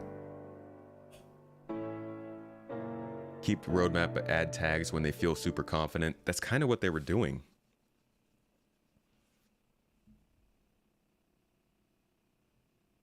You have to plan it out. Going to Boston. Drazen, just come out to Cali, man. You would rather they know what they're currently working on, maybe updated quarterly. And that's the thing, we're still gonna have the progress tracker. So we'll still know what they're working on, and it will still be, like, pretty weird. It'll be obviously pretty changey. So like that section of the roadmap isn't really leaving. I guess literally all they're doing is removing the for sure view of the release view. Since the progress tracker is still gonna have all the stuff the roadmap view did. You want a better progress tracker? I do think we should have a better progress tracker. They need to continue to work on it. The biggest problem you have is with the wording. I get that. Agreed. I think that was the biggest problem with the message. Someone messed up. They shouldn't have talked about noise and all that. Yeah, they should not have. I'm going to SitCon if it does happen. The Huntress. Thank you so much for the 20. Welcome to Cali. Hey. One of my longest standing supporters. Thank you so much, Huntress, for everything you do. We gotta get something going between the Garden and Board Gamers Group.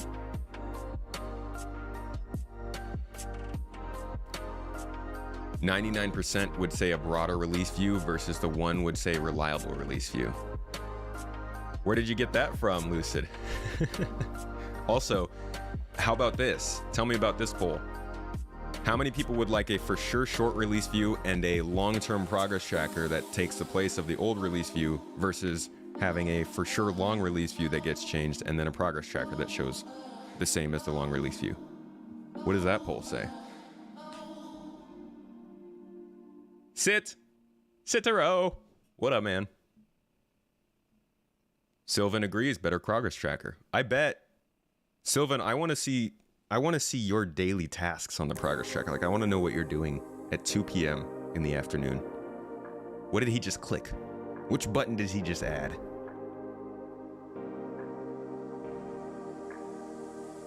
Didn't know I was in CA. Used to live in SoCal. I used to live in SoCal. Yeah, I lived in LA for a few years. Where were we? Did we get through 313? I think we did. So let's look at, oh no, we were at 314, right. And we kind of determined that last year's roadmap predictions weren't great. We look at 315. Oh my God. The colonialism outpost for 315. Just some kind of a massive shift there. If we weren't even told about colonialism outposts,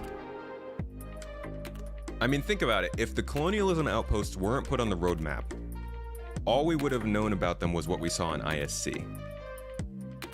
And to be honest, what we saw in ISC made me feel like they were further away than what the roadmap said, but because of where the roadmap was, I thought they'd be closer. Because from what we get on ISC, they look great, but they also looked in progress. And yeah, I don't know. I'm just thinking out loud at this point. Hello, Ponzi scheme guys. Hello, Sakurayami. When will Sylvan be on your podcast for a little talk? Whenever Sylvan's ready to come out and chat. I'm sure we won't talk too much about Star Citizen. I do want to get some of the CIG devs though on here just to talk about like other games they play, where they come from, what they do with games. Colonialism Outpost wasn't a thing backers would get their hands on. It was creation of assets. They're done. You saw them in the Pyro video. Right, but like, it's on the release view. Release view. Like, the view for released things. They shouldn't have put it on there if it was just for a video. Or maybe we also should have, like, everything else that shows up in a video on the release view. I don't think that's a reasonable reason to call that off. I think something just got shifted around. Oh, you're getting married, dude?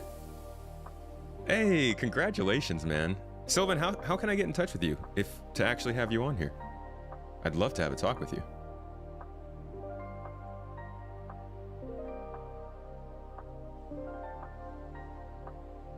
To be honest, that was Q3, yeah.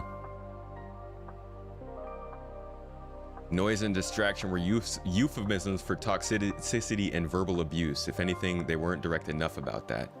They were definitely, but I think acknowledging that doesn't really help get rid of it. Interpretation problem, good thing they're putting a stop to that. Yeah, good thing they're not, good thing they're putting things that weren't gonna get released on the release view anymore. You're in the Discord, let me check. Okay, cool. Awesome, would love to talk with you, man. Think they made Rastar and then realized they couldn't just give that to the players, instantly blocked. Well, whatever we do get from Rastar, I'm sure is very far out. 315 also had, let's see, so they had the new Babbage Hospital, Grimhex Clinic. Neither of these all got pushed back from 314. Rest Stops wasn't on there. Orison Hospital wasn't on there. Doctor Nurse Behaviors, no. Scoreboard Improvements, no. Broken Moon Mat Update, no. Infiltrate Missions, no. Physical Inventory, no. Asset Manager, no. Loot Generation, no. Actor Feature Personal Inventory, no. Tech Healing, no. Bombs, no. NPC Healing, no. Anvil Spartan, no. Hargo Raft, no. Origin 400i, no. Redeemer, yes! Ah! The Redeemer was on there. And the A2 was on there too. And the Ions. The ships made it. All the weapons, I guess, technically were there, had to be on there. The healing tool did not make it though. And the healing attachment did not make it. So this prediction was completely wrong. And that's because of that big shift from 314. But it's a shift that had to happen once it was 2 quarters away. So again, it's kind of like when something's just a quarter away, it makes a lot more sense.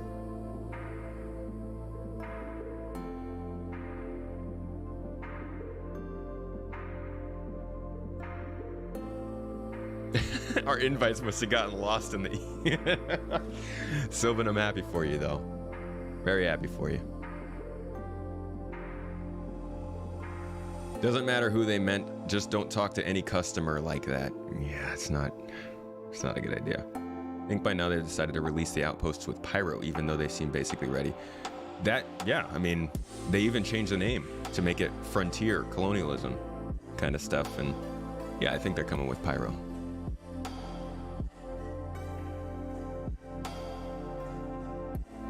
What I said about verbal abuse was, but I do think they should have said from the beginning that they were only talking about certain people, not the whole community. I don't know.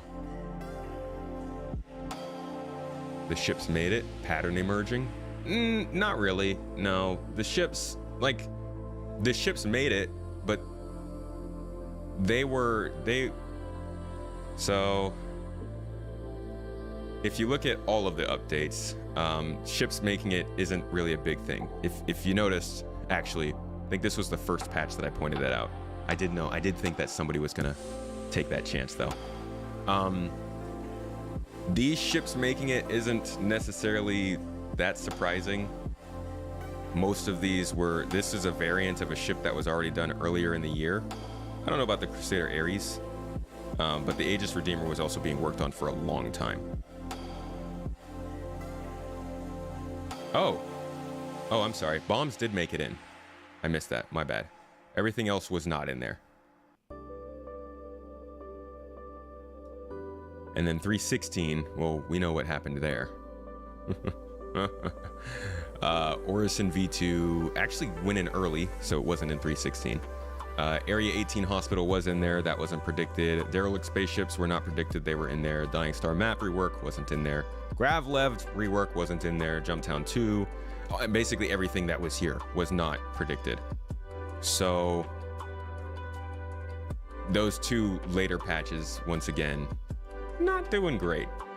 Now, let's take a step back, hold on, and see what the later 2021 roadmaps look like though. Pattern emerged, we're all in a dream state. We all only really have the hangar module and nothing but ships still. They did say that about it being their most passionate backers. So yeah, they segregated a bit, but it wasn't very effective segregation. It never will be.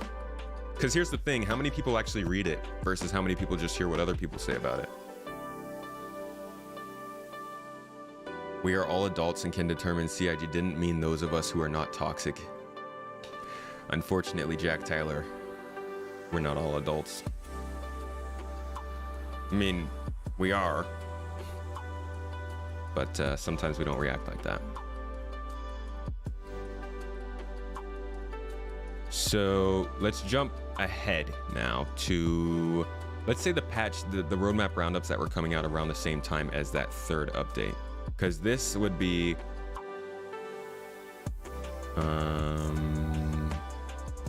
so this would probably give us a little bit of a better idea of how they would look at the last updates.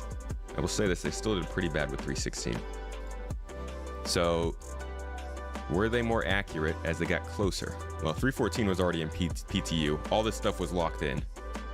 And that's kind of the difference between the features. So like this was all confirmed and this was all not. That's why they didn't have the locks next to them. So we'll ignore 314 and go to 315. And it looks like they had, again, hospital was not expected to be in 315 still. That's weird. Neither was the Grimhex clinics or the rest stop hospitals or Orison's hospitals. But we did get Orison V2.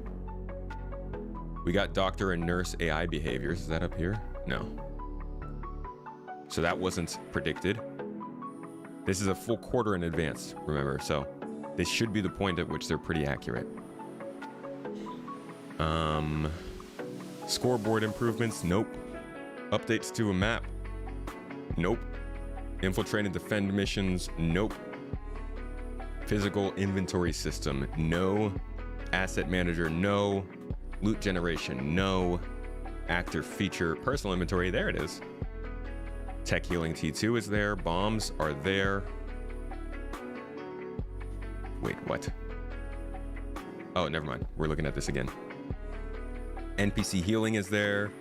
The Spartan, okay. Okay, so the Redeemer got pushed. So actually, come to think of it, whoever had pointed out that the ships made it, the only reason the ship made it into that patch that it was actually... Am I confusing myself here? 314.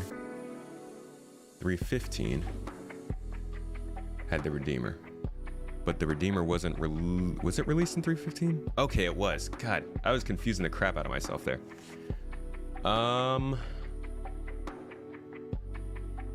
We had the Starlifter, yes. The Ares, yes. The Grey Cat multi-tool healing attachment. Weirdly, that's actually... Oh, here it is. Okay, that was in. The medical tool was in. The guns were in. Ship interior OC streaming was not in, though. So some stuff definitely didn't make it in. 315 and 316 were not the most reliable patches, even in this newer one patch kind of prediction model. Ship sales are real. Ship sales are indeed real. That they are a thing. Hey, you've been following the channel for a while now. First chance you got to join live though. Love the content. Thank you and keep it up. Hey, thanks for dropping by, Matt. Can I call you Matt? You don't mind? This gets even more muddled when you start to realize that both content and ships can come out in dot releases. Yeah, gets a little weird. So overall, to be honest, like, I mean, I want to go back actually to some of the earlier roadmaps because we skipped a lot of the stuff, but just looking at all this, it really does come off like they're just not good at predicting stuff multiple quarters in advance. And at some point, one of us has to bite the bullet. Either backers have to, as a whole, agree to just stop caring about it, or CIG needs to tone it back a little bit. I don't like it. I don't want it to happen. This is not me agreeing with CIG on the decision, but I do understand why they're doing it. CIG's response to those few that have created a toxic response. That was rough. Ship sales are real. Hey, Bilal. Bilal, how you doing? They've really slowed down on the concept sales in the past year compared to before. They have. If ship sales make it, where's that hover quad? Strategic delay? Have they not sold it yet? Maybe they're waiting to have it coincide with the sale? I don't really know. I didn't even know they weren't selling it. The backers are never going to agree to back off from the release view. Yeah, that's fair, MGL. That is definitely fair. I mean, they tried the tentative thing. You know, props to them for giving that a go, but it didn't really work. So let's dive back a little bit though. Let's go back to the earlier roadmaps. But I bet some of you guys haven't seen what kind of crazy stuff they were saying the earlier days. Jake, what's up, man? How's it going? You recalibrated the data a week later, so you have the most up-to-date info as of the 2nd. Oh, you guys are talking about something in particular? Roadmap roundup. Oh, it's pushed to February 16th. Okay, I see. Doing all right, man? That's good to hear, dude. I hope you're getting sleep and like health. I'm guessing things have kind of died down a bit from last week, but so these were like the early days. This is back when geez, look at how fat these were. 3D model is also wholly different from creating whole new gameplay systems. This is true. Makes you feel bad for CIG because the situation was such that no matter what route they took, they were damned if they did and didn't. Yeah, that's kind of like, that's what happens when you have a problem that gets pushed, the can gets kicked for so long. I'm not saying like it was a problem that they purposefully withheld or anything like that, but I think it's a problem that they tried to fix for a long enough time that it just got to the point where it was like, it's not gonna work. No worries at all, appreciate it though.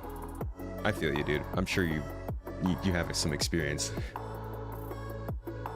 The release view isn't disappearing, it'll produce a net gain. 4 times a year they'll add stuff instead of adding and removing. Right. I mean, you know, if it works correctly, it should at least tug on the heartstrings a little less. But that's what we need to see, and that's what we're going to be looking at over the next probably like 2 or 3 quarters. Is again, we got to see if this new version, this new model of doing things, is going to work.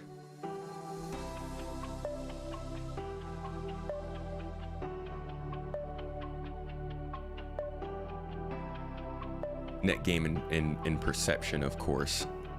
To be honest, it might be in perception, but I feel like maybe they'll also, I don't know. Nah, they're probably not changing anything internally.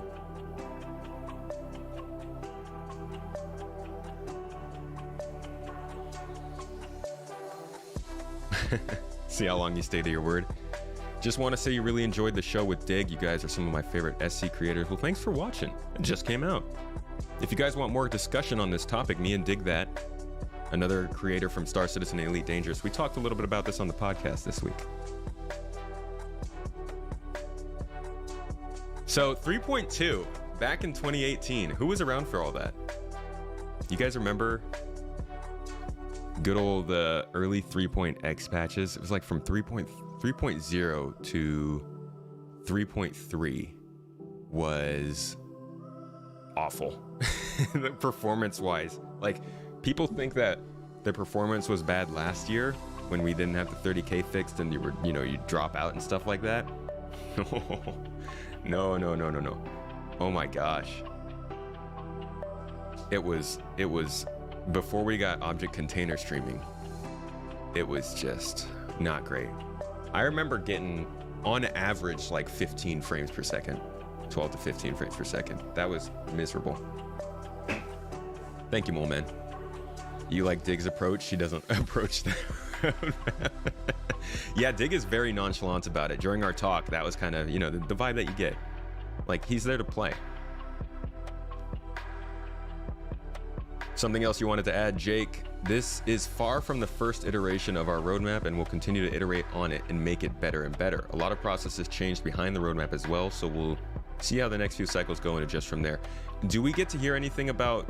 I know when comments are basically like acid around these parts, but do we know anything about like when we might see a new addition or a new update to the progress tracker with some more info?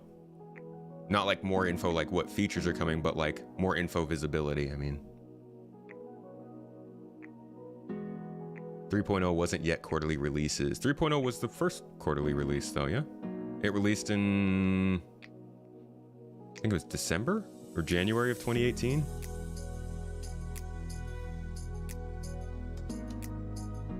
Or was 3.2 the first?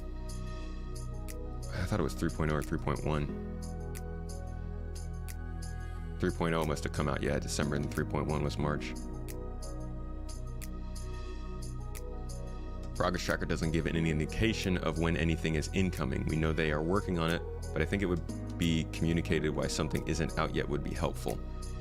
I think that's the point. They don't want to put a date on these things so that like it doesn't, like if something moves, it doesn't cause rage. Now, hopefully they do come and tell us, hey, roadmap roundup, this is what's going on. Monthly report, this is what's going on. I personally would like to hear about things like mission improvements that we were seeing on the progress tracker. Generally like the 890 jump mission updates where you can drag people off of ships and exfiltrate them. We didn't really hear much about that, or things like the where is it? The comm array mission improvements. more missions with PvP focus around comma rays, this kind of stuff. It was on the progress tracker, and it was scheduled to complete in December, but we haven't really, as far as I know, gotten much updates about it. So there are things on the progress tracker that hopefully we'll get more told about as we go on. But I think the whole point is just so that there's no dates on it. You don't know what's going on with Discord. You can't find the server. When you click the link, it just forwards you to be logged in. What's my server name? It's the Garden. Let me...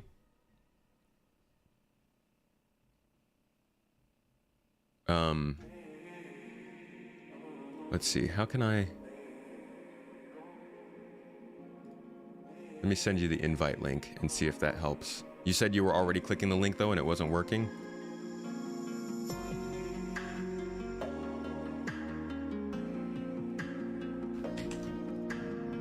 So this is the link. Did someone ban you? You better not be banned. How do I check that? What the heck?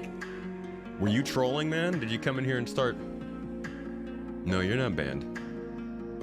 All of the users that have been banned are deleted users. You see Sylvan? Let me search your name real quick. Very strange. Very weird. Hold on. Maybe it had something to do with the roles.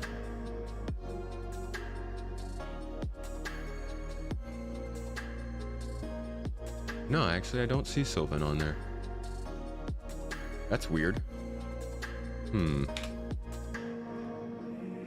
We'll have to figure something out. Can a mod help? Try to help him get on there. You having buffering problems with the stream? That shouldn't be happening. Oh yeah, it looks like we dropped a couple frames.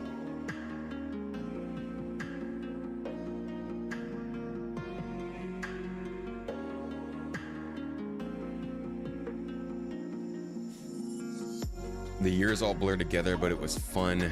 December when 3.0 came out. Tons of hype, for sure. You can understand technical difficulties with some things, but for example, why was selling loot delayed? They have an interface to drop items, so why can't you lug? I'm thinking that loot was probably delayed because the entity graph was not completed by the end of the year. And in order to allow loot to be sold, they need to be able to track every single item, its ownerships, its characteristics, as it transitions between different areas of the game. So just like we didn't get the entity graph with the persistence that they were expecting at the end of the year that Chris was talking about, I'm guessing that loot selling was dependent on that. But, you know, that's just a guess.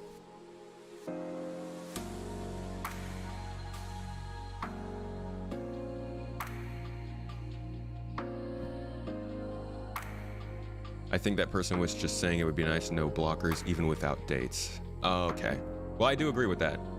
That's actually one thing I hope we get added to the progress tracker, is if I look at this, like right here or somewhere in here, it says, hey, you know, this is dependent on this feature, or even this feature will allow for this feature. And then you can click through it and you can be like, oh, okay, yeah, I see. So that's what they have to get this done. They have to get that far. Oh, it looks like that team is working on this. What else are they working on? Oh, wow, look, they're working on that big thing in that update patch. Maybe that means they'll miss the next update patch, you know? The more data we have, the more the more assumptions we can make, which actually might be a bad thing.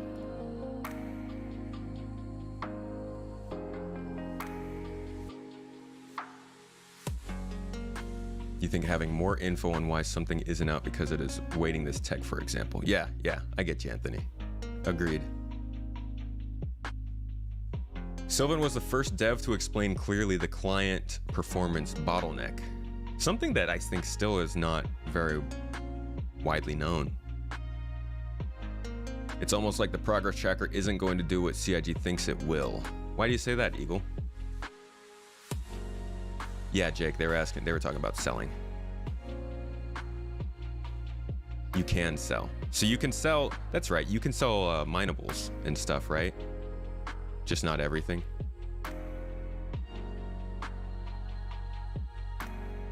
Owner of a ship exiting ship ramp to explosion, my favorite regression bug. Aye, that one hurts. Coming 317 is... Was that an update to the progress tracker, or was that selling? I am this is my problem with chat. This album is called Low Key. It's by Stream Beats, company created by Harris Heller, royalty free music. It's one of the lo-fi tracks, or the lo-fi albums.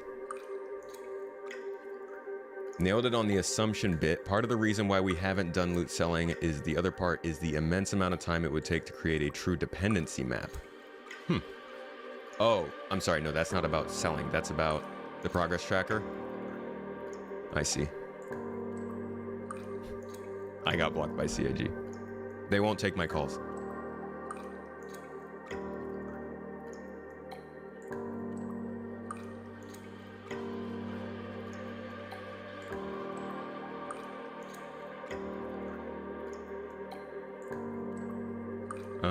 I got louder? Am I too loud now? They have the interface. Selling should only be a back-end spreadsheet. Well, let's ask some of the devs in chat right now, Farmer. Hey, Sylvan, in order to create a selling system in the game, do you guys just have to, make a spreadsheet? Is that it?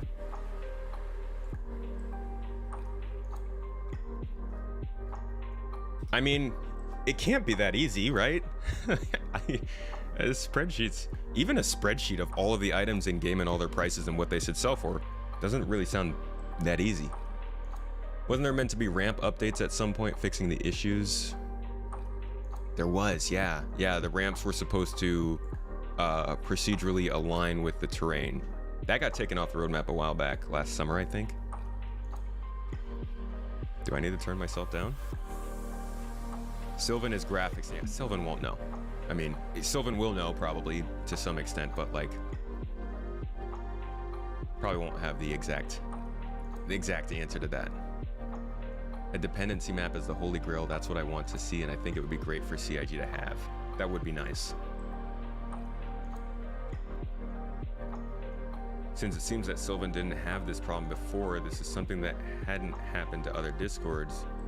AKA Tomato alone got blocked by CIG. I've been blocked. CIG said no more Space Tomato. I'm appalled. Oh my god, I just looked it up and Jake is gone too. In fact, here's a message from Jake. Space Tomato, I hate your server. CIG doesn't want anything to do with you. I've left. No, he didn't say that. I'm kidding. I'm kidding. Prices need to change real time though. A bit more complicated than just a simple spreadsheet. Well, I mean, SQL. Right, SQL would make sense. The music is too loud. Thank you. Turn that down a bit for you. Whatever happened to ship interior culling? That was, let's see. Not a dev, but a SQL admin. And I just want to say, anyone who thinks you can handle this stuff in Excel doesn't know a thing about database management. Well, we don't know much about game development, to be honest. Ship interior culling. Let's just type in interior and see what comes up. Doesn't seem to be on. Oh, building interior? No. I think it's gone. I think we're no longer going to have our ship interiors culled. Oh, hip interiors. Anybody want hip interiors in Star Citizen? No, it's not on here.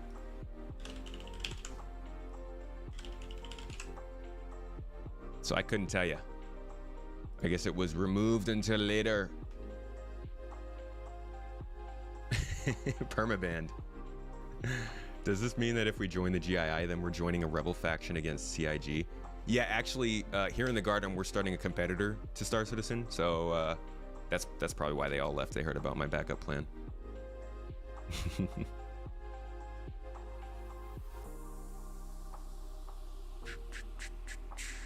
You can sell, but only certain items, like those red envelopes. Yeah, of course. And like certain cargo. There is something to be said about selling, but it's kind of like with the clambering up ledges. It only works in certain scenarios.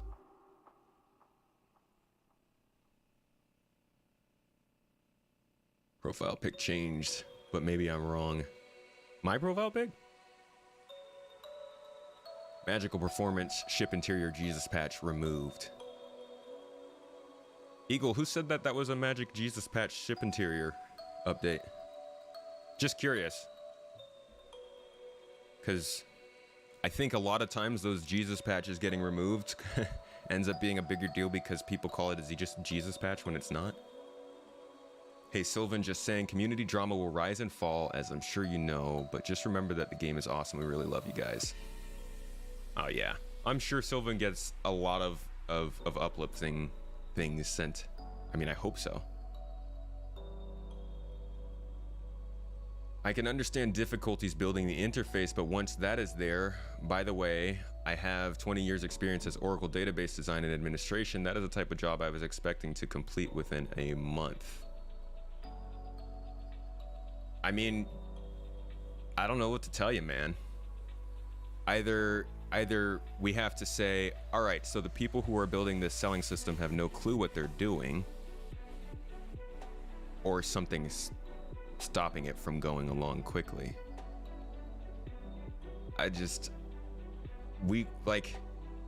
My problem with the this must be easy thing is always it never is that easy. Like people, it's kind of like how people talk about when I do streaming or make a YouTube video. I get sentences sometimes that make people think that like people honestly just don't understand that I'm actually doing work. Some people think that I'm doing 2, maybe 3 hours of work a day to make this stuff happen, and I'm like, it's just not that easy. And whenever I get into a new profession or start doing something and realize that, I always go back and think about that when I think about, why don't they just add this to the game? It should be easy. I would love to think that, but like, in order for me to think that, I would also have to accept that this company is just not able to make a game. And if that were the case, I probably wouldn't be covering it as much. But I don't know, maybe someday we'll be able to sit a dev down and talk to them about why they're not getting these kinds of things that we'd expect to go more quickly done. The interior culling was supposed to be a big performance gain, supposed to be. I mean, anything removed entities has to be a gain. Right, but did CIG come out and say interior culling will be a big performance gain in the game? Did CIG say that? I probably would have said something like that, and that might have been a little irresponsible of me, but I would love to know what they said about it. And if they said that it was going to fix our problems or not. Because, like, you know, people are going to say that Gen 12 is going to be the big fix, but Jared was just on the screen yesterday saying over and over again, or that wasn't yesterday, Friday, saying over and over again that it won't be the big fix. So whenever I see people say, like, hey, this is supposed to be a big fix, I always wonder who said it.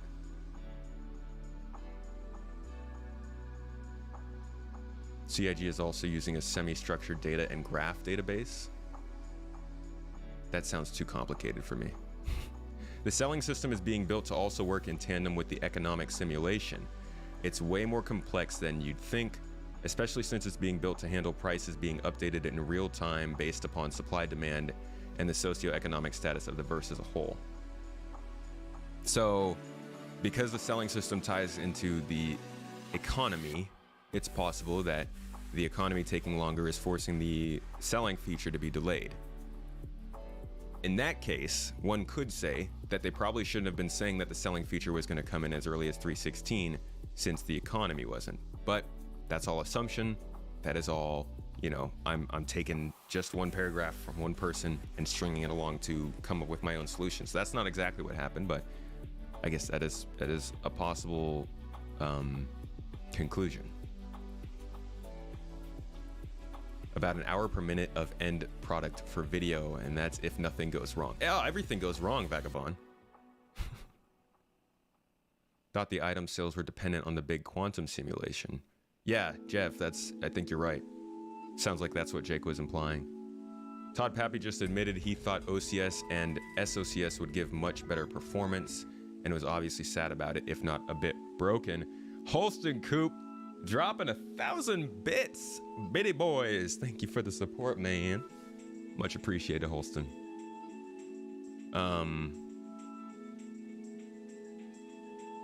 Yeah, we all kind of thought that OCS, especially SOCS, was going to be better, but OCS did help the game quite a bit. Same with server meshing, that won't be a big fix. Okay, and what's the point of Gen 12? Well, Gen 12 is just the renderer for the game. Like, the game engine right now does not have a renderer that the people who are building the game know. So like Frostbite, Source, Unity, Unreal Engine, Snowdrop, Slipspace, all of these engines have their own renderers that create all the game objects, and Star Citizen doesn't have one. It's based on old technology. So Gen 12 is simply them just rebuilding it so they know everything moving forward. It is not meant to be something that they drop into the game that fixes everything. It's just going to give them the ability to fix everything. That's how I've understood it. I just don't pay me enough to go through every video trying to prove that fact. Let's just assume it was assumed by the players and not disproved by CIG. I mean, you understand the position that is though, Eagle. Like, I either need to take your word for it and tell everybody on YouTube that's going to watch this video that CIG came out and said that ship interior culling is going to be a Jesus performance fix patch, or I have to ask you to prove it. I mean, and I don't expect you to prove it. I'm just saying, like, I have to have that caveat when you say this stuff on YouTube. The whole point that you don't get paid enough to go improve that stuff, that's how I feel every time I make a video on YouTube that goes back in time to look up this stuff, and people say that I don't do work. So you kind of get how I'm feeling. Admittedly, Gen 12 did help a lot with FPS. Gen 12.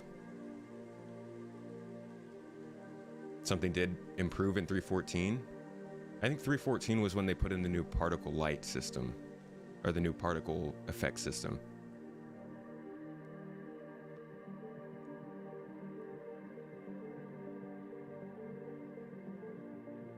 Just like Jared said, OCS and SOX gives you performance gains, and then you feel that additional performance. Your biggest complaint is the lack of multiple select for moving inventory around. That does suck. I wish we could group things together and move them. I know they've said that ships and entities are the biggest thing pulling down performance. I mean, removing a ship full of entities times 50 ships. I mean, you can see why players have put them together. That's fair. That is a good point. Removing ships probably, the ship interiors probably does help.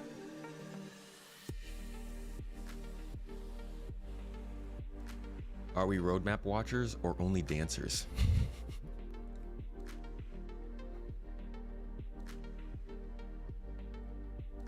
People say you don't do work. I mean, yeah. All the time, dude. People don't think YouTube is work.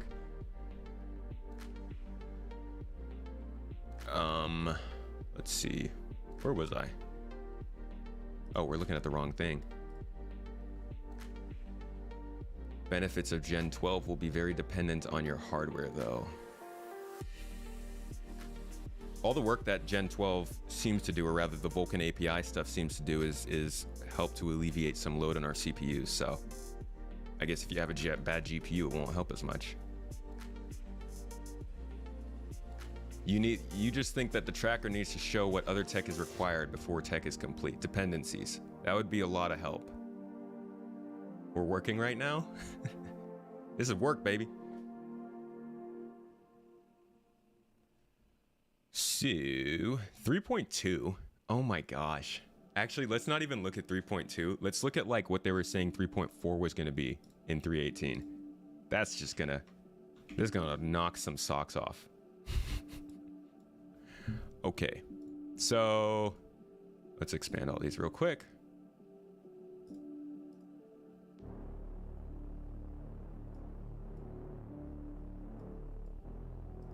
I said expand.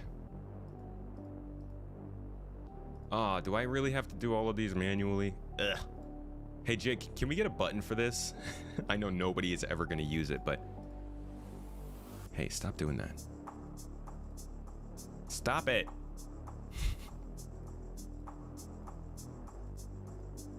Okay, there we go. 1, 2, 3. Okay, so 3.4. I'm sure you guys are already looking at the list and biting your lips. My question is, the selling would be the bigger picture. Will there be crafting, and will it be unique items that we can then sell setting our own prices? I don't think that, no, definitely not in the first version. Well, I think that the selling feature, ooh, actually, that's a good point. I always thought of the selling feature as just being selling to kiosks and stores. Does anybody know, was that actually supposed to be selling to players? So that would be a much bigger deal. Feature deals with the ability to sell items back to shops. Players will have the ability to sell items from their local inventories to the shop. Yeah, so this isn't for selling to players. Shops will probably dictate the prices. Maybe reputation will affect the pricing, but I don't know if they would work that in yet. I think that crafting and setting prices will come later, but we know it will come because you can set the prices for fuel when you're refueling other players. So player to player interactions, you can set prices, but player to store interactions doesn't look like it. Yeah, land claim, right? Land claim. I guess actually we did look at this a little bit earlier in the stream. But yeah, we had... Did this collapse again? God dang it. I'm just so bad wrangling this roadmap. I am not a roadmap whisperer. Okay, so 3.4 was pretty wild. Oh my gosh, this just hurts. So we did get Constantine Hurston. That's something. We got some mission givers there. They weren't even on the list though. Shipjacker armor. Wow, that actually was on the list. That did make it. A full year before 3.4. Oh no, this is May of 2018. Never mind. Hold up. This isn't far enough back. We're trying to find like, you know, February, January. Have no what they are working on now. Pyro Nix static server meshing is already complete, I'm guessing you were saying? I don't think it's complete. Oh, we're going too far. Oh, I see. So he didn't start until mid that time anyways. All right, so be it. You saw somebody selling looted gear out of C2 a few days back. I have sold stuff to people. So I ran a mission with my org actually where people were tasked with going and finding equipment, raiding bunkers, finding equipment, bringing it back to me. And then we bought stuff off of them.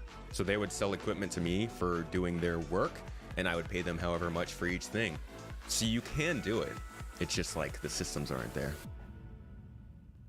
But will we be able to eventually make that full at a cheaper price than buying and selling? Yes. I believe 100% that you will be able to sell change the price of the things you're selling. I would literally, I will eat a sock if you can't do that. You can clip me on that because that would be insane to not be able to set a price of something you're selling to somebody. I saw someone, oh, I saw that already. Just got home, so not sure if you guys have talked about this, but real question, where's Eddie Parr? My guy was 5 tasks away from completion. Eddie Parr's in the game. You can find him as a bartender in Microtech. They just haven't made him an actual mission giver. You can see real clearly right here that after 3.5, because they were on a haul.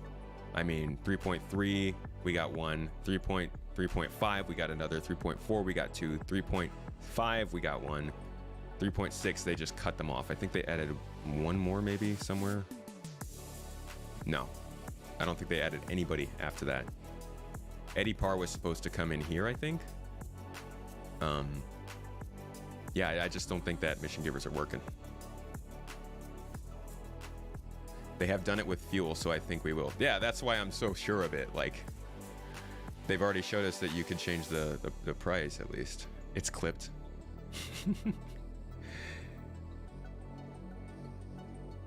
Perhaps it's jump points that's delaying it. Delaying what? The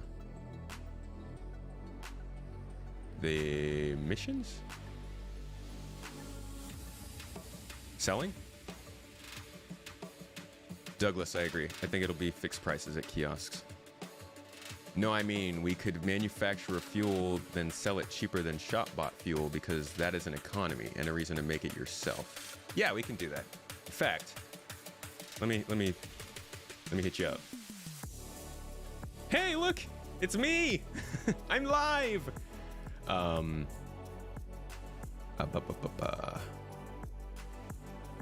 was I about to look up? Oh, Star Citizen. It's always weird that like the actual page for Star Citizen doesn't show up until like way down here.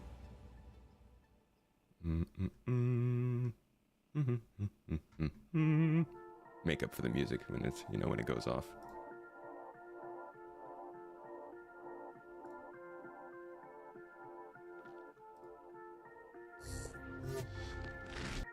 So here, this is the first iteration of selling anything. To be honest, this is it. This is like the first player with player interaction interface to make a request for fuel surrounding a profession. And so this is the buying screen, yada yada yada, suckers. And this is the selling screen. And if they do it, I don't know if they're gonna do it here.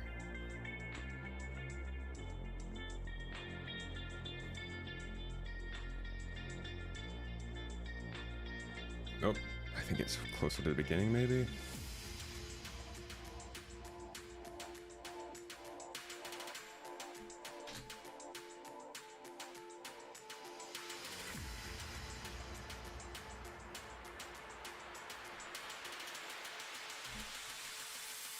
We're having a separate discussion. Ah, gotcha.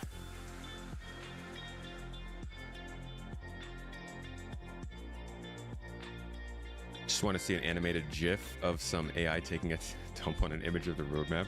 That seems a little intense. They haven't really gone into any manufacturing other than saying players will not be able to drive the economy. Right. They have not gone into too much of that kind of stuff. Come on.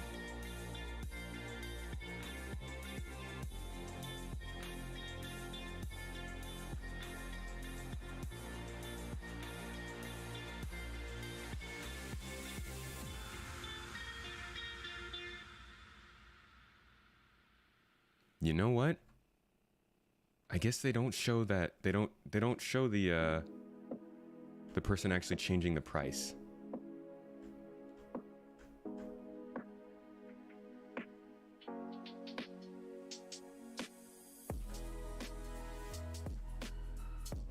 I could have sworn they did. All right. So that sock thing's a little more scary than I originally thought.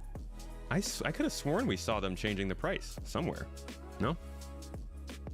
They did show it? It's earlier?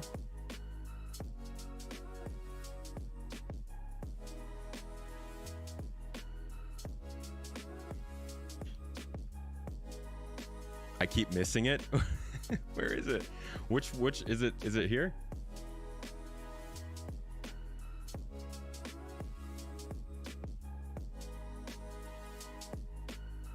Drop the message with me on Discord. Feel free to get in touch whenever. Thank you so much, Sylvan.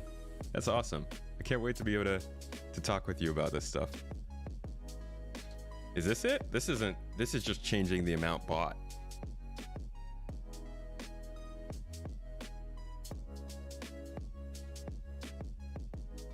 Yeah, an interview with Sylvan.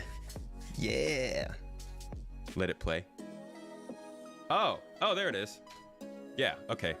I thought it was a slider for some reason. So you can change the price of fuel. So it would make sense, at least if we were looking at this, that since you can change the price of fuel, you'd be able to change the price of goods or mined goods or anything like that. That took so long. I was like, oh my God, I'm gonna eat a sock. But back to this good old bundle of joy, the 3.4 roadmap predictions. For everybody who wasn't here at the beginning when we already looked at it, like they wanted, I guess ArcCorp only came one patch later, so that wasn't too far off.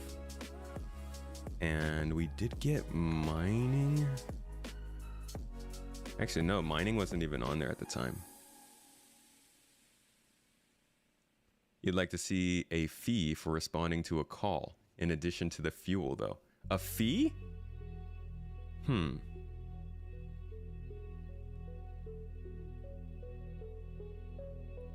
Okay.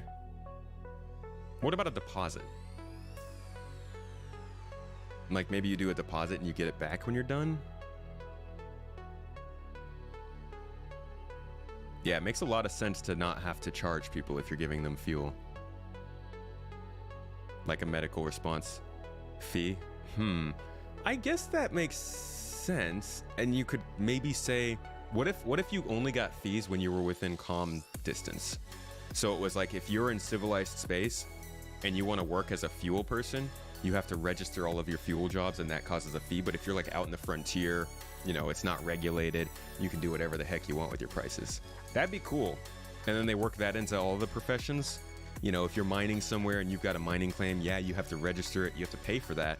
Or you could say you don't want to take that sort of money, that sort of time to do that, and instead go off into the frontier and take the risk of maybe getting in trouble, but you're less regulated. That'd be cool. Okay, I'm down for the fee. I'll get behind the fee. Fuel has to get super expensive. Yeah, it's gonna be interesting to see how fuel works.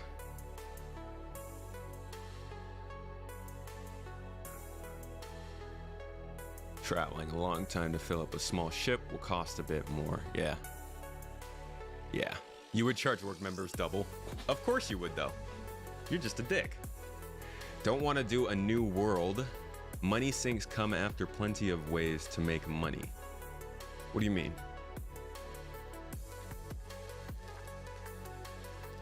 Money sinks come after plenty of ways to make money. I don't exactly know what you mean. If you have a breakdown, you would get charged more for fuel due to traveling if you had run out of fuel on the motorway, for example. Right.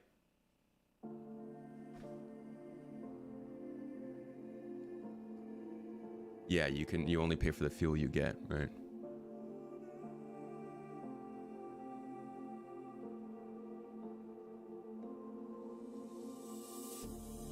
When you lose your inventory costs for refueling might be a better option.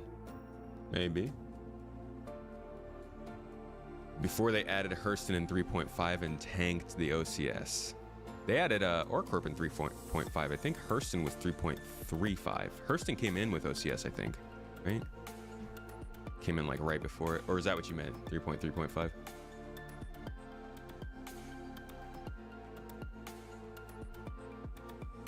Charging me triple? You're fired.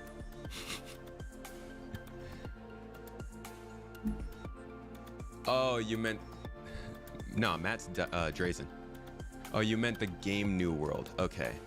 He had no idea, no way for the average person to make money. The economy didn't really work. I gotcha. But they added 2K a week housing fees. Oh, yeah, no. We gotta have good ways to make money first. To be honest, though, it kind of feels like right now we don't have enough reasons to spend money, so nobody wants to make money. Like, everybody wants to make money, but we also kind of don't care about it, if you get what I mean?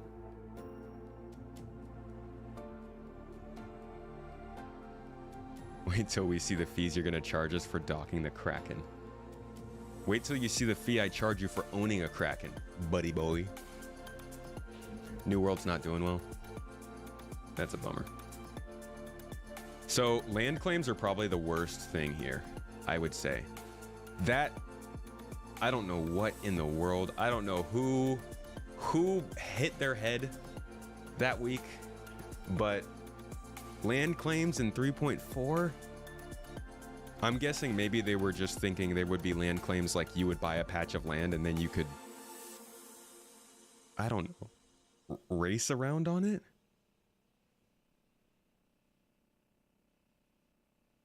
Right? Huntress, like making 3.5 million, just doing basically nothing.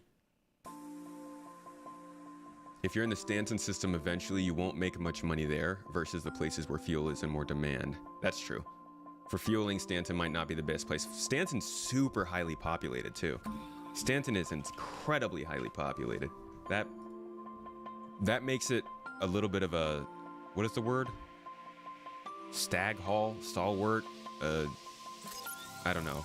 What's the word for a thing that is like very different from other things? Definitely don't care about making money because there's nothing I want to buy yet. Yeah. Having more of those kinds of sinks, though, fuel, armors, maybe paying people to run missions for you, those would definitely help. That's because SC has no consequences at the moment, no loss, no reason to earn. Well, you've seen what happens when they start to add loss, right? Can you stop making noise, please? Shh. They added the medical system in, and people lost their minds. Like, adding loss into this game triggers folks. So they got to hit some sort of a balance there. But if we go to the Stanton system, where are we? Stanton should be right around here somewhere. There's Cathcart, Cano. I'm looking right at it. I know it's on the screen. I just can't. No, it's not on the screen. Over here? Helios, Magnus. Yeah, we're getting close. Hadrian, Pyro. Where are you? There it is. Stanton. So, like, this is a pretty highly populated system. If you go and you look at your population density here, you can see that it's generally, oh God, it generally focuses around Microtech. Well, actually, it focuses mainly around Crusader and ArcCorp. There's also plenty going on, though, at Hurston. This interface is messed up for some reason.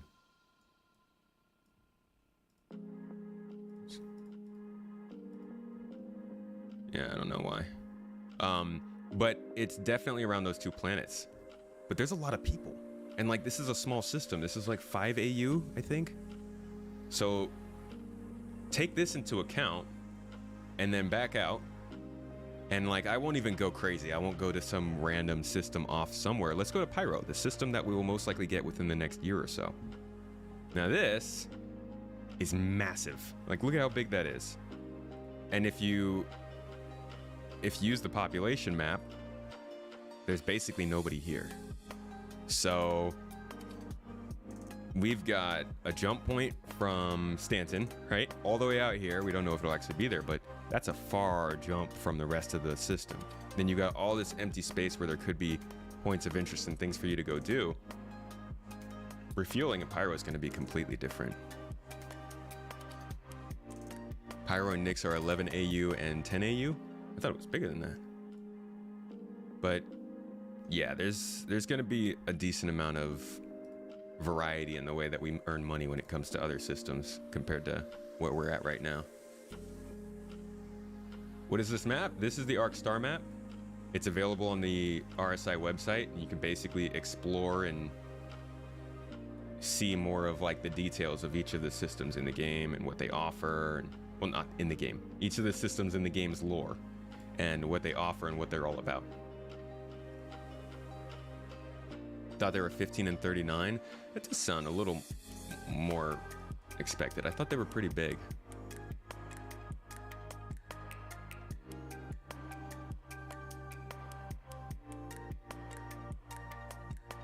Are you really sure you need a land claim to build stuff on planets? I could understand this with planets that already have a major faction owning them, but empty planets? I don't believe that planets outside of the UEE require a land claim.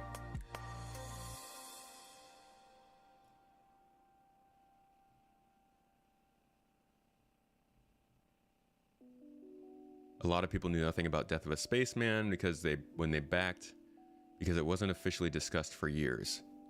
I empathize, but I don't think we should stray from the vision for their sake. To be honest, I can't empathize. Cause, like, look at this. I know this, okay, this is on Star Citizen. They should have been better about this. They need to be better about the long-term messaging of stuff. Cause technically, yes, it wasn't officially disseminated, but, like, if you go and look for it, it is officially on the website. Oh my God, it's so far back though. And that's really the main problem. Is, like, so if you look at this, they have actually more in this series. So they have design posts for a lot of stuff. Medical gameplay, fuel mechanics, ordnance hard points, how does cargo work? But this stuff obviously is quite old. Cargo interaction is on here. passenger transport is on here. The damage system is on here. This is like, people ask me how I get a lot of info for my videos. This is it. So Death of a Spaceman is here. And it has always been officially acknowledged since 2013. It's just hard to find. But it's all here. This is actually, if you go back and find my Death of a Spaceman video, this is actually where I got my ammo for the thumbnail. How Demon Souls changed Star Citizen. Yeah, it's a little clickbait, but like, it's literally, that's what he talks about here. I don't remember where. Yeah, he talks about Demon Souls and how like the difficulty was what changed the way he thought about what he wanted to do in Star Citizen. It's just a matter of like, this stuff, you can't, there's so much info about Star Citizen out that you can't keep on bringing this stuff up over and over again. So I get it. I get that people are disappointed. I don't agree though with the idea that this was some bad change that they shouldn't have done. That was a weird reaction.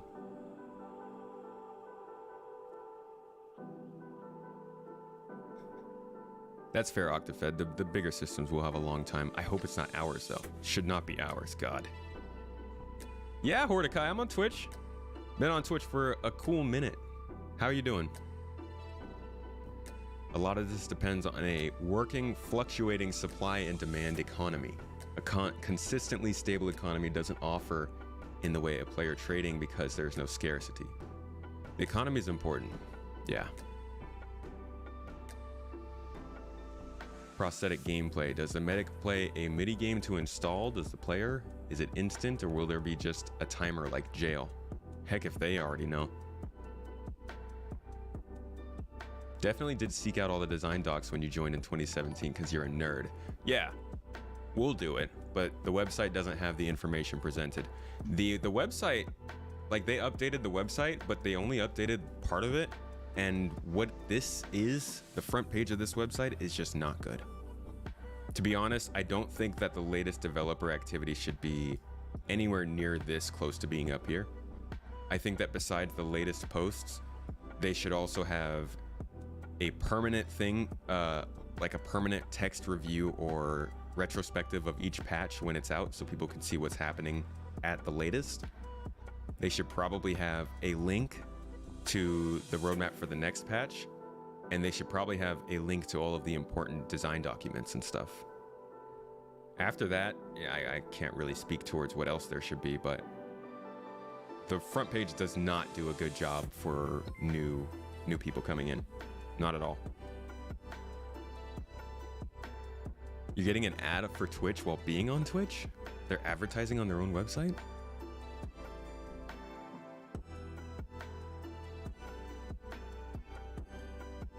That's true. Elite Dangerous has some ridiculous travel time. Do I think delivery missions will ever be expanded upon? Oh yeah. Definitely. 100%. I mean, what we have in terms of delivery missions now is a proof of concept, if that. We have to get different types of... The thing about missions and activities in Star Citizen is that they're not all dependent on their own features. Like, what website is this? This is RSI website. RobertSpaceIndustries.com. Take bounty hunting, for example. So like bounty hunting itself is something that they could put on the roadmap and be like, okay, bounty hunting V2 is coming out. When this drops, everybody who wants to be a bounty hunter, go out there and play and have fun. Or instead, we could see features like the ability to arrest somebody come in at one point, or the ability to track somebody come in at some point, or the ability to take somebody out in a non-lethal manner, or the ability to maybe the addition of customs is now in the game, which is a way for people to track bounties. It's like, you're not gonna see a big card for like in-depth delivery missions that does a lot of cool stuff. You do see that sometimes. We got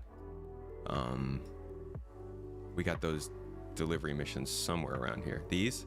So you do get this sometimes, but I honestly do feel that the more we keep going and more of these small but significant features get put in, these professions aren't really going to just slap themselves into the game. They're kind of going to be built piecemeal. And I think that is what's happening with both bounty hunting and exploration. So if you look at exploration, you get things that will help with exploration that aren't straightforward. Things like spacescaping that, while don't do anything tangible, make exploration better.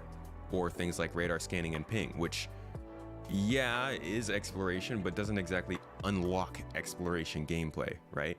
Or things like derelicts are technically helping exploration, because at some point you're going to be finding derelict systems and derelict ships to do exploration with. Things like salvage will help exploration, because suddenly it gives you a reason to go out there and save a location to give to salvagers. So like, it's hard to predict how missions and features will develop, but I do think that these sort of big professions will always be built over time. Yeah, Douglas, the cargo refactor will probably make a big difference when it comes to delivery missions.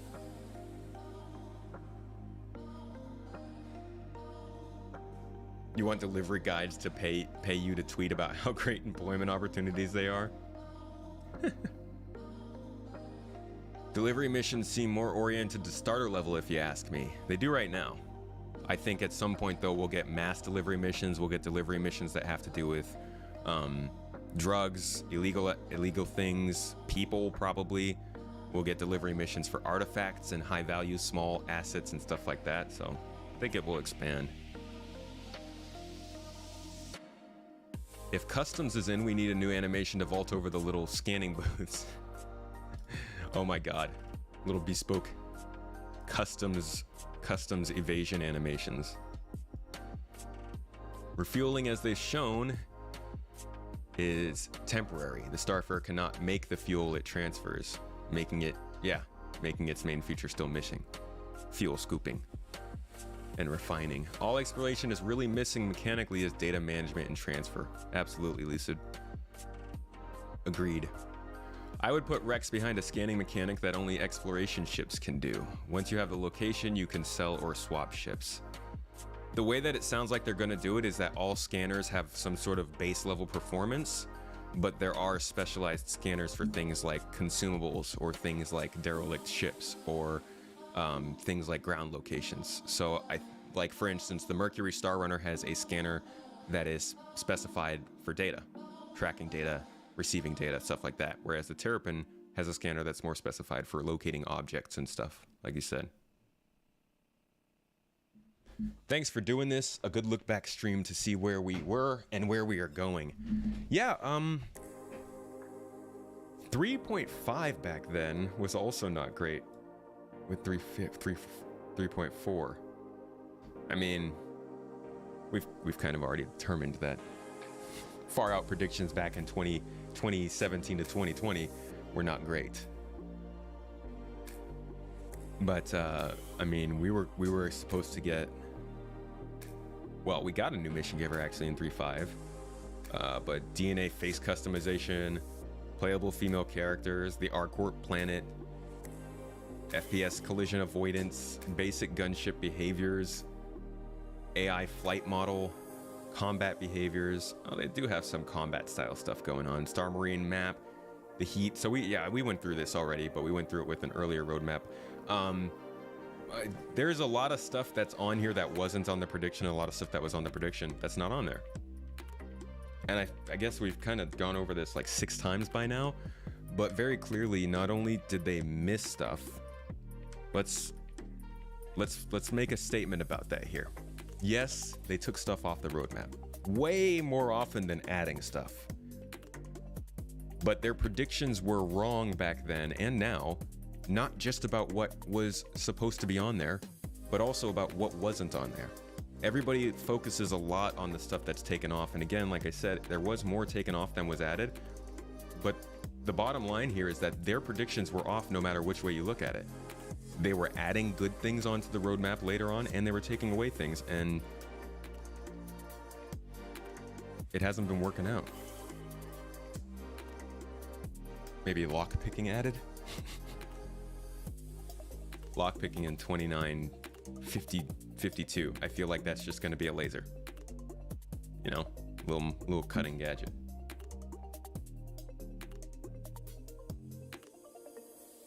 ship production state infographic. That's a lot of fun. And then there was, I didn't really show you guys this. So this was the progress watch. This one was really exciting because we got full on summaries that looked at like, I mean, JK Farden did incredible job. He would go through each patch.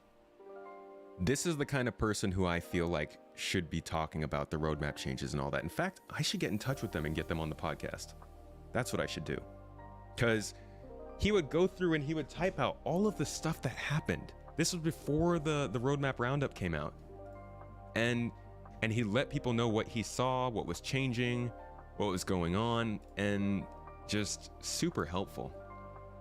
It's all there, by the way. If you guys really want to go and see what the roadmap was all about and how bad or good it really was, instead of just looking at this, go check out what they were saying was going to be. See you later, Megadeth.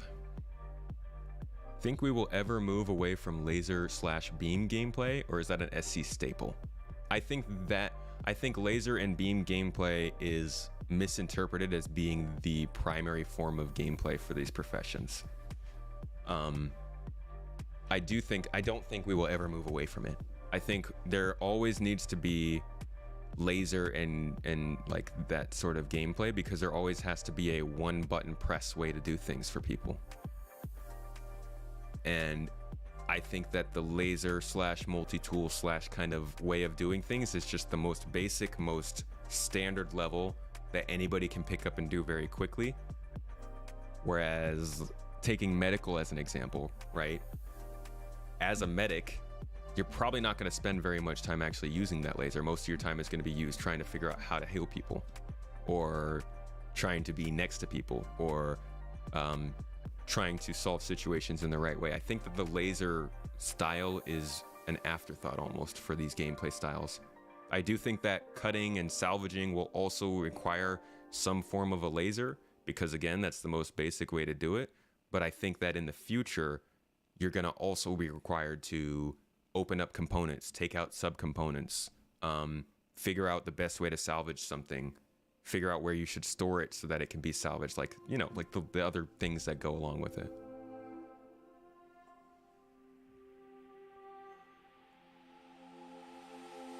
Hopefully he remembers and can talk about in an interview all the context that he left out of his JPEGs. Well, he doesn't have any JPEGs. Kate, I think you're thinking of the wrong person. I'm talking about this guy. This is all text. Also, no reason to you don't have to chat on both platforms. All the text comes straight to the stream, no matter where you're talking. It does show up twice for me though, so it's a little distracting. Think they will ever change laser weapons to a more realistic hit scan model, or keep them as glorified bullets? No. That's actually something that they talk about, how like they've misnamed their stuff as lasers when it's really plasma, superheated material. So I don't think it's supposed to be hit scan. I think, where is it?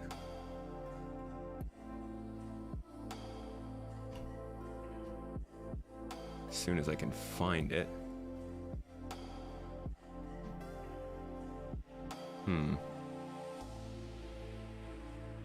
Where the heck did we get the lightning bolt weapons?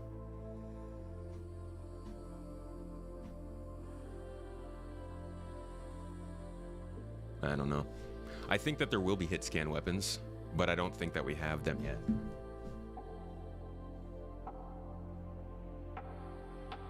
Fair enough. I kind of like that it feels like a SC thing, but I appreciate they're fleshing out those systems. Yeah, I think they'll always have the laser stuff, but I don't think it will be the only way to do this stuff.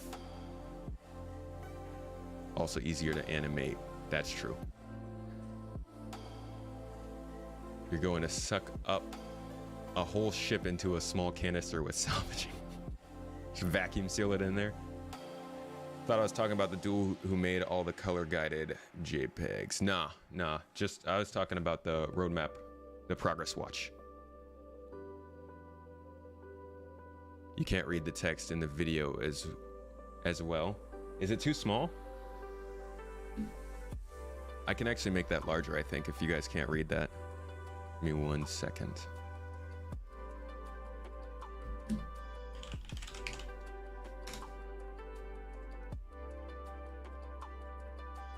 It's called lasers because Star Wars.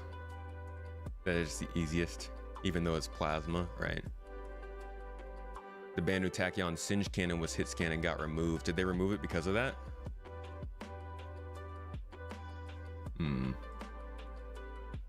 Restream chat.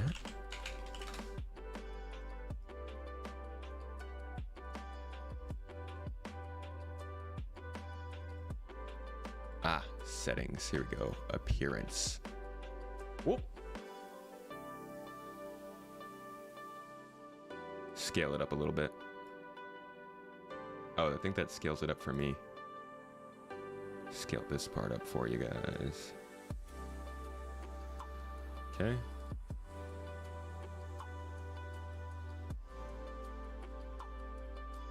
Oh, I can't even do it on this computer. I just realized. Yeah, I'm not gonna be able to do that in this stream. The stream's on the other computer. I will remember to scale it up though, so you guys can read that a little bit better.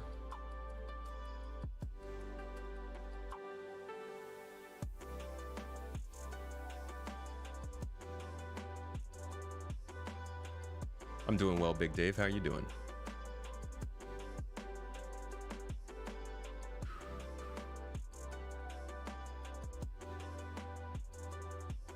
If you could only buy up to 4 ships, say 2K or less, what ships would you get?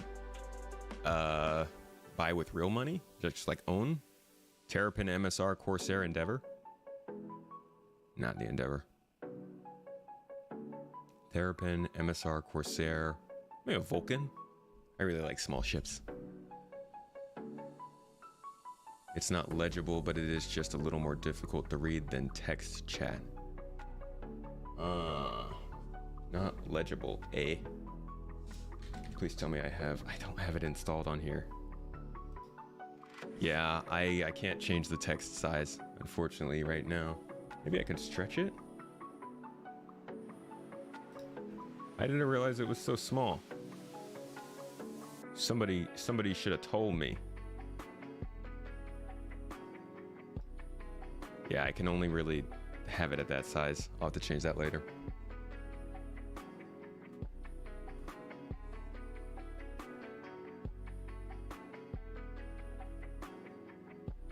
The Vulture video showed the salvage debris will be crushed into cargo-style cubes. Yeah. Yeah, they got the little chompers in the back there. They said at one point that laser beam was T0/T1 just to implement the game loop. Yeah, which I think is mostly what they're doing with all these features. I mean, they generally are just getting features in at alpha level and then saying, okay, this is good, let's move on. Oh, here's the weapon I was talking about. So this one is kind of heat scan, right? Or no, is there still some lag on these lightning bolt weapons? But like, that's a good point. So these lightning bolt weapons made them focus on getting electron damage into the game. And once they did, they completely stopped working on it because they were like, okay, it works, let's move on. So they worked on, I don't know, grenades or different weapon effects, but you see that with a few things. And I think that, yeah, the laser beams is kind of like that. What occupations am I most excited for? The two things I'm most excited for in this game are exploration and data manipulation. That's like all I want to do as a solo player. In the far future, when I'm streaming like episodic playthroughs of this game or whatever, that's what I want to do. Be out in the deep verse getting info. Do you think part of the heat that SC is getting is that they keep saying they're pulling folks to Squadron 42 and at the same time gutting PU patches, which gives the impression they are ignoring the PU? I think some people are unhappy about that.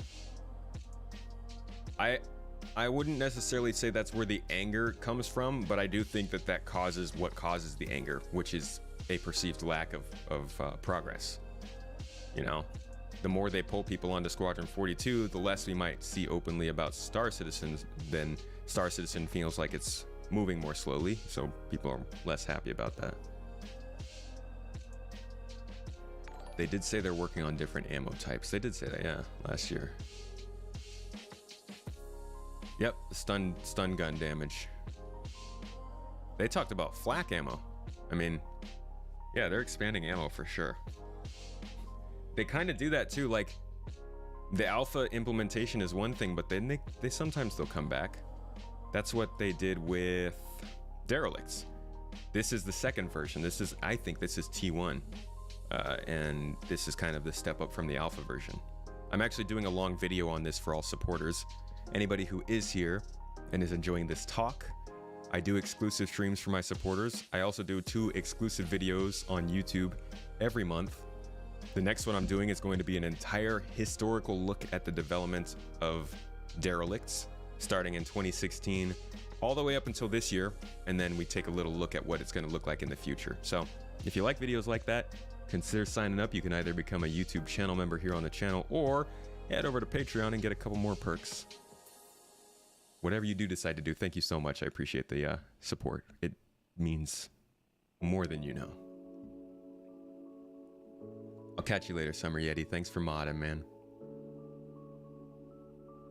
Aaron the Prad Carrot. Think they're being pressured into finishing Squadron from an outside force? It might have to do with the loan they got to finish up Squadron. That's possible. I don't know if we'll ever be able to find out about that, but it's certainly possible. Squadron is a big deal. They need to release that. And it kind of needs to be good. We need a derelict reclaimer with a xenomorph. We do. That would make the game complete.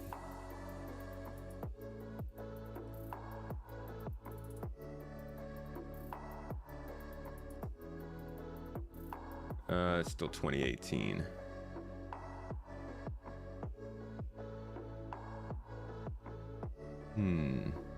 Oh my gosh, how about the Squadron 42 roadmap?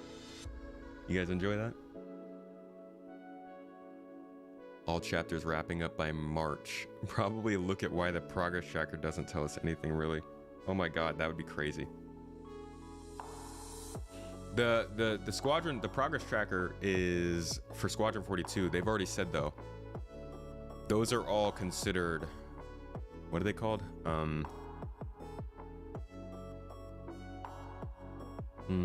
Not secondary teams, but downstream teams. I think Squadron 42 progress gets updated the same time as downstream teams. And so they simply haven't put all the new stuff on there yet. I'm hoping next month maybe we'll get it. So yeah, all the Squadron stuff is basically up until... But that's what you're talking about, Keith?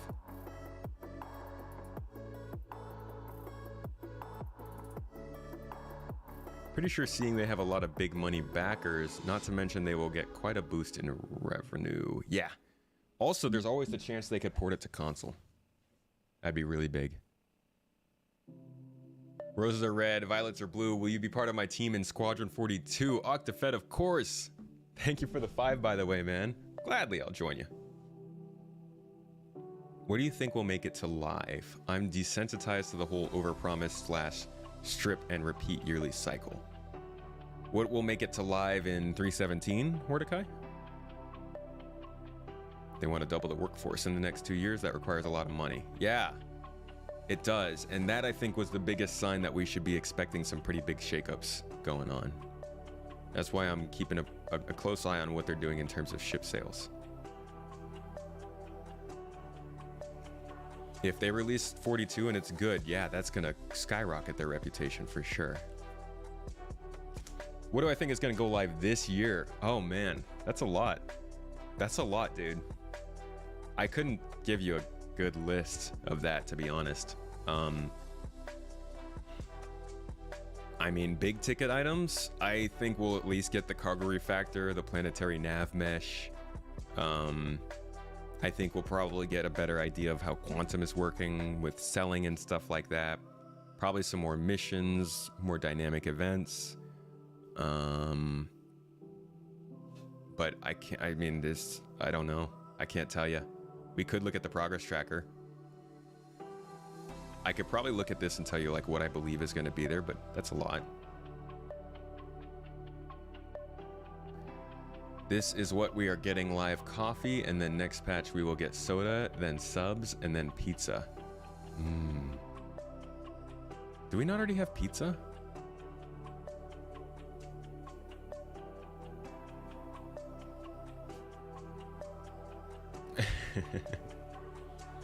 If Pyro releases this year, it will store some credibility, in my opinion.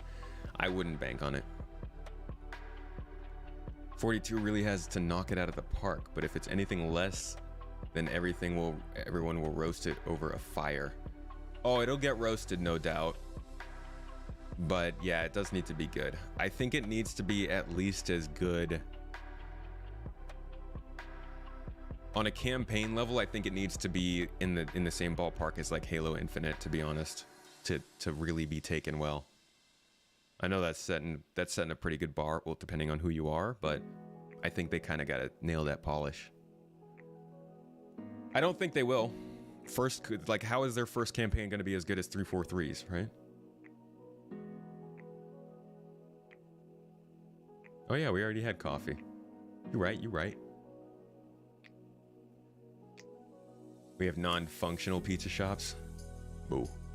I keep hearing about a couple unannounced ship coming soon. I think we might see a Vulcan as a part of the refueling release. Your thoughts?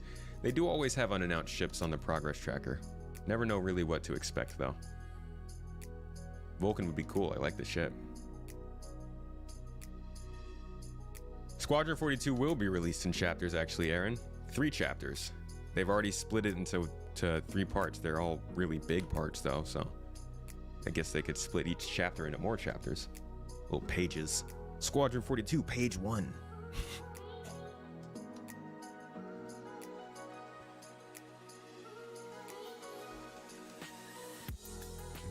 You want Kotaku to basically find a great game and then write bad stuff about it. Technically, it's not 343's first campaign. Right, that's what I'm saying. Like, there's no way that Squadron 42's first campaign is going to be as good as 343's, you know, third. Not to mention that they already have an existent lore and IP to be building the campaign off of. This makes it a little easier for them. How would you even come to comparing Halo Infinite's campaign to what Squadron 42 will be? They won't be similar campaign at all, or you just mean how... I just mean how it's received, like quality level. Not specifics. Pizza and Noodle Tech are developing in Squadron 42 first. Do I think they've lost the pulse of the community? If you read Reddit and CIG forums, it seems a lot more pissed off people than happy people. That's because Reddit and the CIG forums are not the majority of the community. It's a majority of the vocal community, but to be honest, no, I don't think they've lost the pulse. I think they're making some questionable decisions, but I think it's less that the pulse has been lost and more that there are multiple there's more than one goal right now regarding Star Citizen, and I think that is kind of causing turbulence, to be honest. I don't think it's necessarily that they've lost what the community wants to see, though. That's loud enough. There's still a ton of healthy feedback and give and take communication going on. As you guys saw, we had 2 devs in the chat here. They still know what's going on in the community. I think it's just a matter of there's a lot of complication going on in running the business and certain decisions need to be made. I kind of get it too. Like, I didn't want to make exclusive content here, but I realized that in order for Space Tomato Gaming to survive, I kind of needed to do that despite never wanting to. And luckily, I had never put myself in the position of saying I wouldn't do it, but I can see how things will change and certain things come up that you just kind of have to deal with. I think that's what's going on. Let's go take a look at the long list of stretch goal promises. I was reading through that the other day, and I was just like, that's not going to be in the game.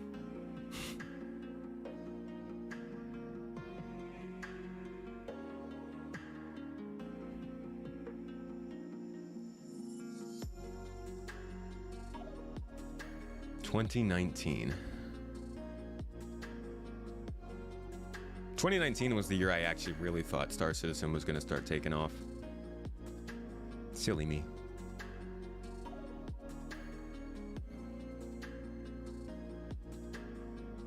The issue is, how will you convert people over to play Squadron when they're already on the hate train?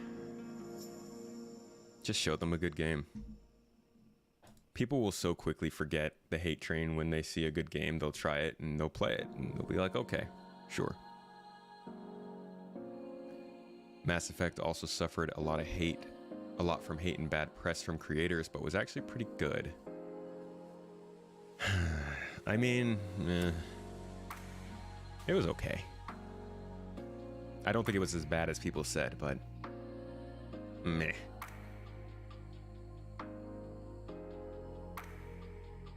Reddit and Spectrum go in cycles anyway. I used to be part of those cycles. Oh, I used to spend so much time on Reddit. So much time. You've been back in the game for a long time now when they released it from just a hangar. And while they have made major progress, I worry about this year as I feel it will make very little progress in the PU. If this year made as little progress as 2020 or 21, would you feel worse? Do you believe that they will make as little progress in this year as they did in those 2 years? Not to say that there was little progress. There's progress in good places. Some lack of progress in others. Yeah, Andromeda did suffer from a lot of backdoor issues. Honestly, server meshing will probably be this year. Pyro will probably be first or second quarter next year. You're betting that Pyro is 2 years away at the soonest? You think that we won't get Pyro until 2024, Penguin? I mean, even the haters are backers. They just want... That's the thing is, like, some people get called haters just because they're negative all the time. I think it's just a fact of being very... passionate in your responses.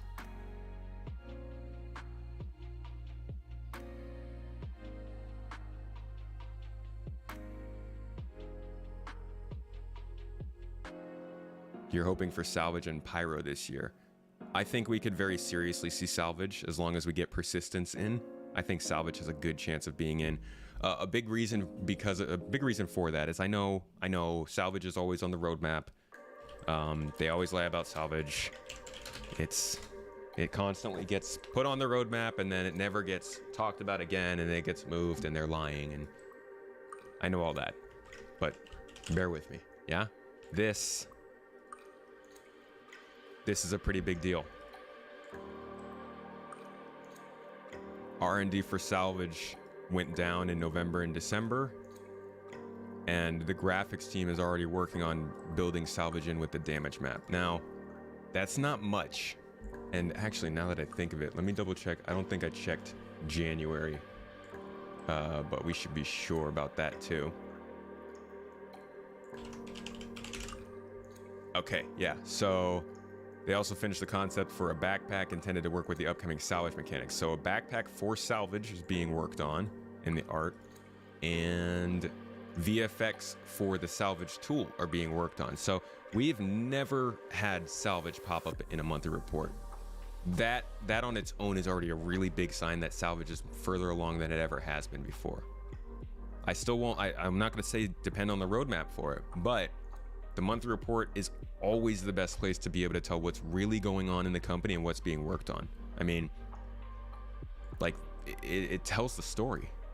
That's why I try to make videos about them all the time. I will be missing January's, unfortunately, but I try to talk about this because this is important.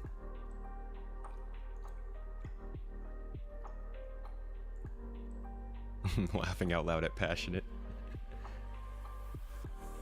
Think you put it right. I love the game and do not want it to fail. So when I see them do stuff like what they did with this current patch, it is very upsetting.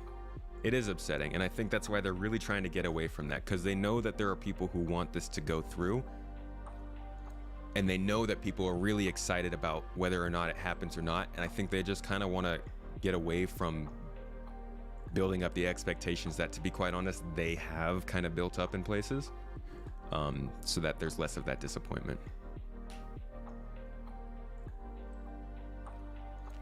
How will salvage work? Check this out. I'm telling you guys, just ask me your questions and I'll hook you up.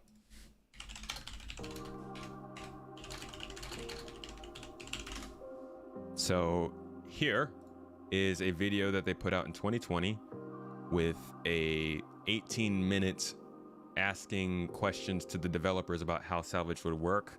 I mean, why don't we just... You guys want to see? We're already here, right?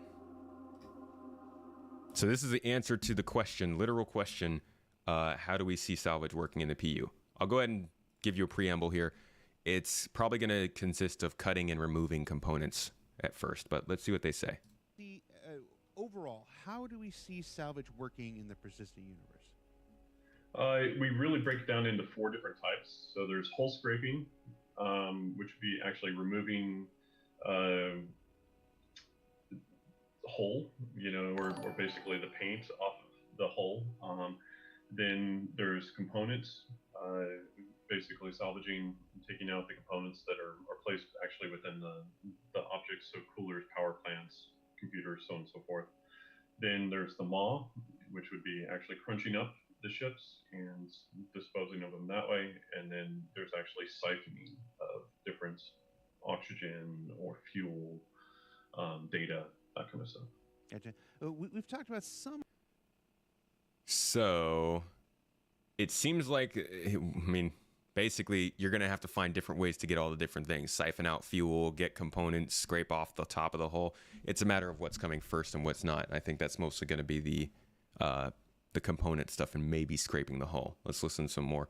Also, thank you for the sub, Boncata. Appreciate it. Everybody on Twitch, make sure to hop in on that raffle. Get some points. I do giveaways all the time. You have the chance of winning the game and a ship. What's the URL to my documentation dump? If only I had one. Or did you mean the thing on RSI? I would just go and search for design notes on RSI. Some of those aspects before. The hull scraping is like the inverse of repair. The last time we talked about it, like exactly. a repair beam would be shot at the ship, and like you guys listen to this. I'm gonna go to the bathroom real quick. I'm gonna just let Todd Pappy answer your questions. put it back together, and then a hull scraping would be the reverse of that. Yeah, think of it almost like you're applying Bondo, you're taking away Bondo, for like car repairs and stuff like that. So. And then a component retrieval, it's like FPS. You fly over, you go inside the wreck, you pull the components. Maw, I'm guessing, is the reclaimer, is something like the reclaimer. Yes. Okay. Yes. Siphoning was the one that I'm not familiar with. Talk to me a little bit more about siphoning. Siphoning what?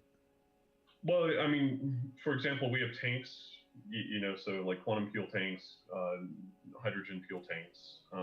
Obviously, in the future, we'll have data associated with computers, and so if you scan something, then think of it like a hard drive. You're taking information off of a hard drive. So, or you're siphoning out oxygen, or you're siphoning out, basically the fuel. So then, you find these wrecks, and to me, oxygen is going to be, oxygen and water are going to be one of the two, kind of most useful things in space. So it's Mega Man all over again. Right. So then you want to take those, and so then in the future you're not having to pay for these things, or Okay. If you can get them for free, then why not? Oh, absolutely. Now, I understand that all of these different aspects of salvaging, they all have a number of prerequisites, things that are being worked on right now that will make salvaging possible. Talk to us about some of the prerequisites that are being worked on right now. Well, so for hull scraping, we've got the damage tech that Ali had done a long time ago, and there's some persistence that would need to be done with that, in order to make sure that we're spawning the ships the way that we need to spawn them, and because right now we don't save out all of that information. So there would need to be some thought process and some work done on that.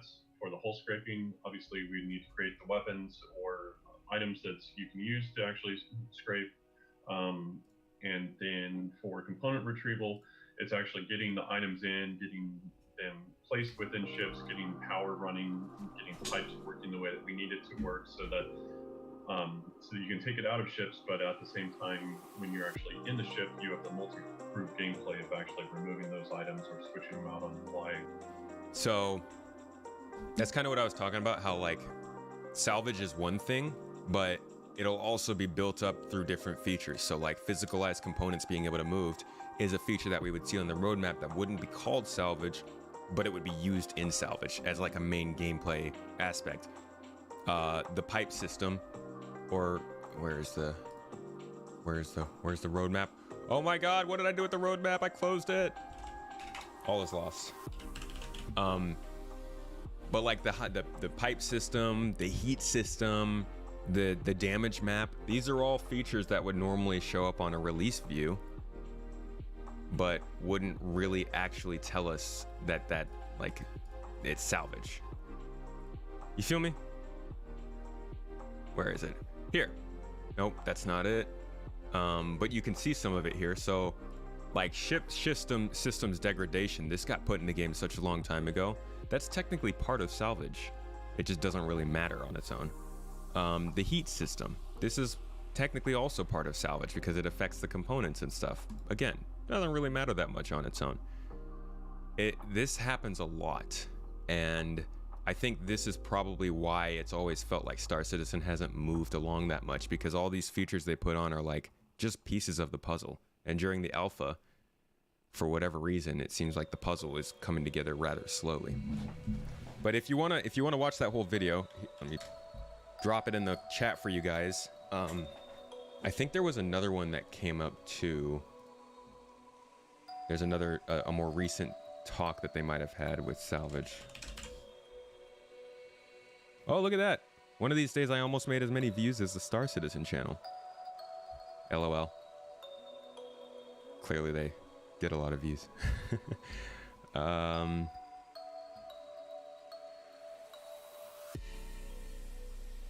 me search for... Anybody who didn't know, you can search YouTube channels for their videos, which is super useful. They might have talked about it here.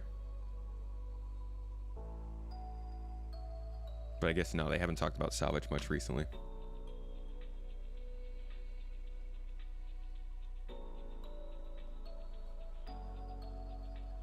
I feel like I just missed... Oh.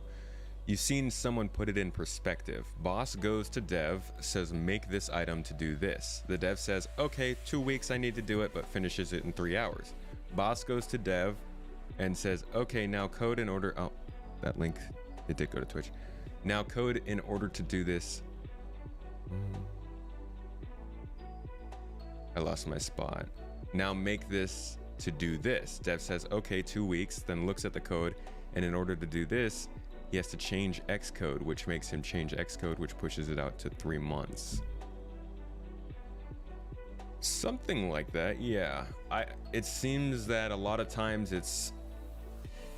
hey dev, do this. And the dev says, okay, I'll do that, but I need this done first. Can you make sure they do that? And the person goes to the person and says, hey, do this. And the person says, okay.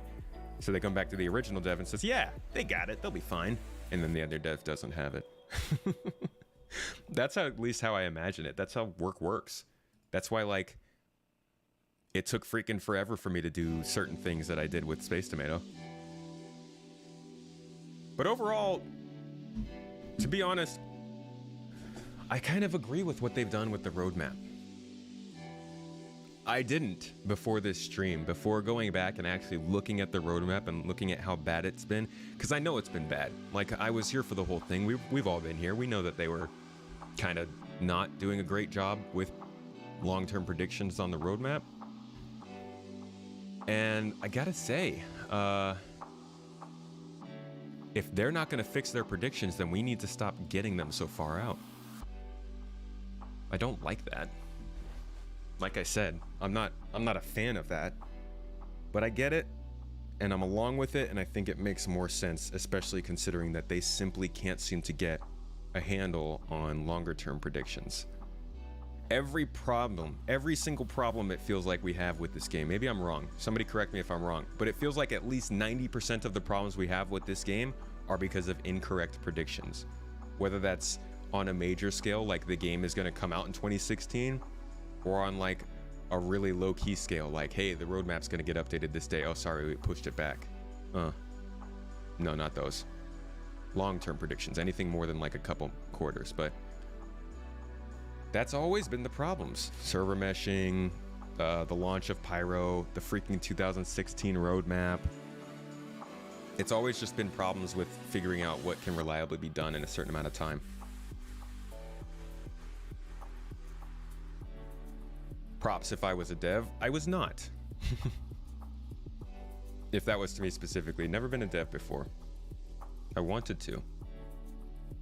The issues with the roadmap were definitely more communication than the actual actions in removing stuff. Yeah.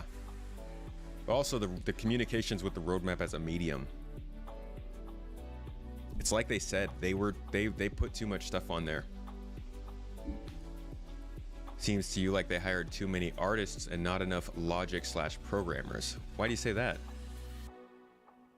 If you think they've done more art in this project than programming, then my friend, I'm gonna go, actually, you know what? I can start showing y'all. We're sitting here on YouTube anyways. I'll take you back to old YouTube so you can see just how little art they've done compared to how much of the back-end stuff they've done. Well, of course, we have to scroll down to find the official page. In your personal opinion, it came across a bit arrogant, like you were getting on our nerves. Yeah, the message there was not good. As long as they keep pushing out features, I'm fine. Hell, even coffee shops when the rest of the production is a bit slow. I'm cool with coffee shops as long as we're getting something else. Oh my god, I forgot about Theaters of War. Yeah, that was another one. It's a long-term prediction that just did not pan out. Sorry, but having a feature like salvage be on the roadmap for 4 years and constantly pushed back reeks of mismanagement. It does indeed. I don't think anybody's disagreeing with you there, no. The salvage bit is not a good look.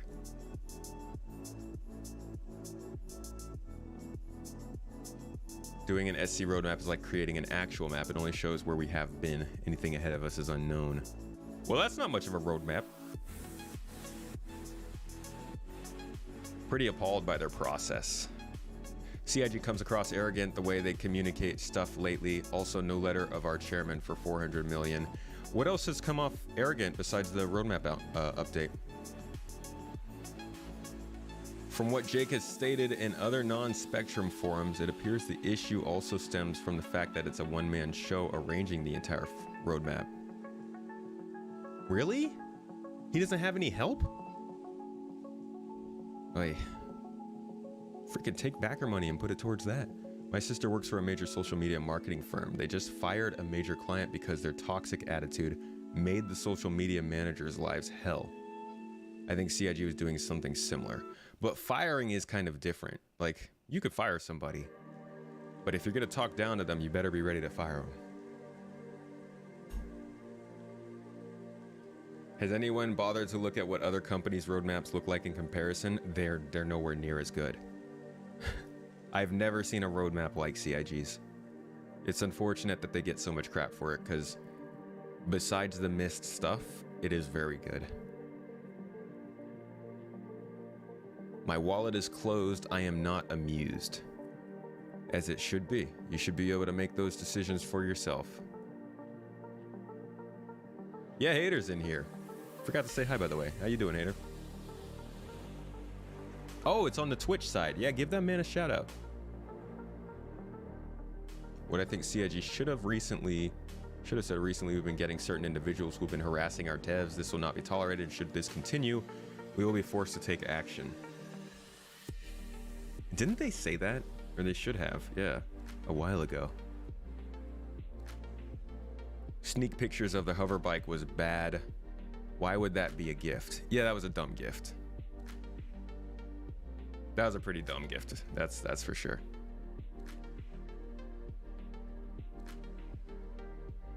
You don't need a complicated roadmap or a pretty UI. Just a roadmap to completion with milestones. Yeah, I don't think they're ever gonna have that. Roadmap to completion, they've shown they just can't predict out that far. But to be honest, I haven't seen a single game with the roadmap to completion that actually works. You guys see what happened to CD Projekt Red's roadmap throughout the course of 1 year? Frontier Development doesn't have a great roadmap.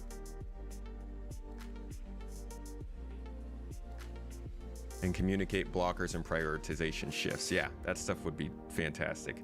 definitely hoping that they get better at communicating prioritization shifts. I think that's their biggest problem.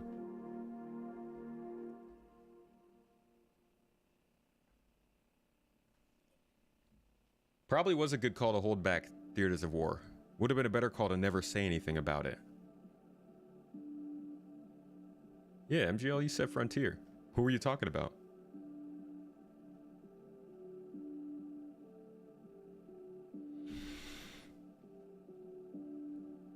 So, like, this was all back. This was kind of where you were seeing less of the fancy art stuff and more of, like, I mean, there was still a lot of art stuff, let's be honest. But, like, they were doing super, super long around the verses. Ooh, that is loud. They were doing super long around the verses with, like, and progressing with setting the vista for a major story event during the opening of the game. The environment art team has been fleshing out the different procedural approach with ground vehicles.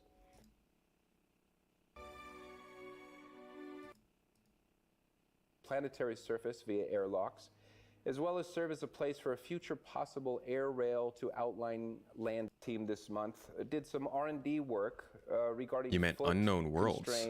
What's Unknown Worlds? Do I have a Death Star plan behind me? Death Star plan. No, that's a rocket ship, man. That's just a rocket ship.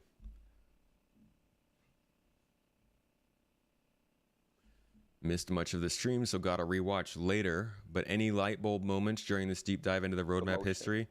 They're not great at any predictions that go past like two quarters. It's mainly what we've discovered. But yeah, like, I mean, people say that they spend too much time on art, but like half the freaking time we see them doing work, it's in the engine. I think art just has a very forward-facing aspect to it, so we don't see all the hard work that goes into actually creating these places. But like, there's a very small amount of art compared to the ridiculous amount of other stuff going on.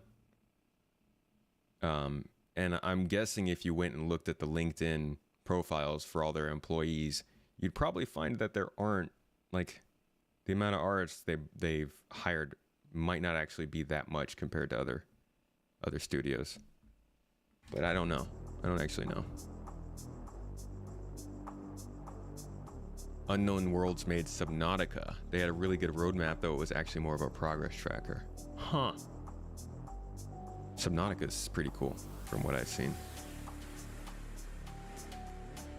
They showed a lot more R&D stuff. They did, yeah, that's for sure.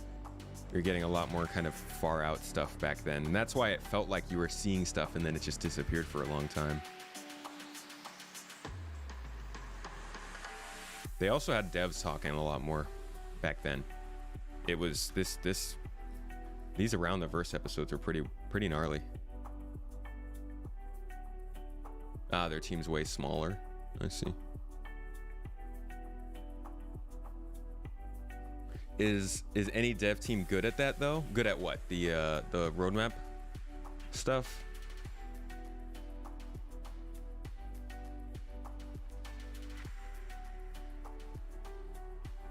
Sheepkilla, the progress tracker is not a great representation of when things are finished. I do believe that they should be more clear about that stuff, but it's only when things are being worked on. In fact, where are the disclaimers for that kind of stuff? That should be what we're seeing here. I think you have to go to this page for it. Progress tracker shows you what each team is working on for the quarter and their priorities after completing the immediate deliverable at hand. Keep in mind, this isn't necessarily when these items will be completed, simply when the work on them is scheduled to finish out by that team specifically. So I would say, what was the ship? The Vulture.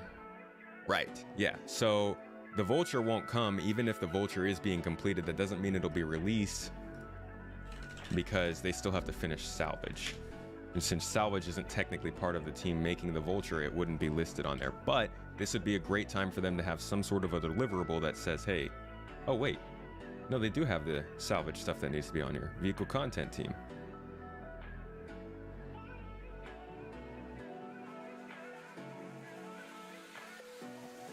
The Vulture should come out with the Scorpius as both are set to... Oh, you were talking about April. Okay. Maybe they both will come out. Where's the Scorpius at?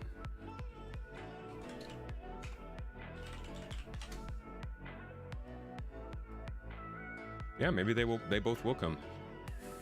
But the Vulture might have something else that needs to be done on it, to be honest.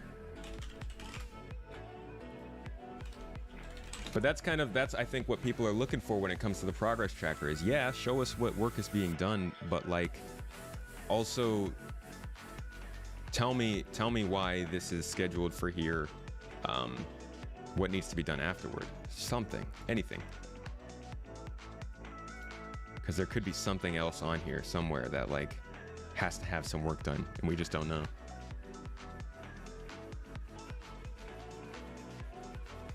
Do I think the Banu Merchant one will be in this year? Oh, I don't know. I do not know. I don't think so. I wouldn't put money on it. Was supposed to have started work spring last year and originally be done on 4/20 this year. Nice. If you go by the amount of weeks they were going to spend on it, of course, work started like 6 months later. Has it been updated on the progress tracker? Oops. Banu. No, it says it started last year. Maybe it did though. What were they supposed to be doing? Vehicle concept art. So yeah, they were probably reconcepting during this time. And then in June, the actual vehicle team started working on it. And then this year, the weapon team will work on it probably for whatever it has. But who knows if it'll actually finish by June, you know? Like we said, that's just what's scheduled. As a game developer of 20 years, roadmaps are continually evolving and sometimes shift dramatically. We must not forget that alpha builds are almost never public, and CSC is an anomaly in that regard. There's something to be said about whether they made the right call on how public they have been about it.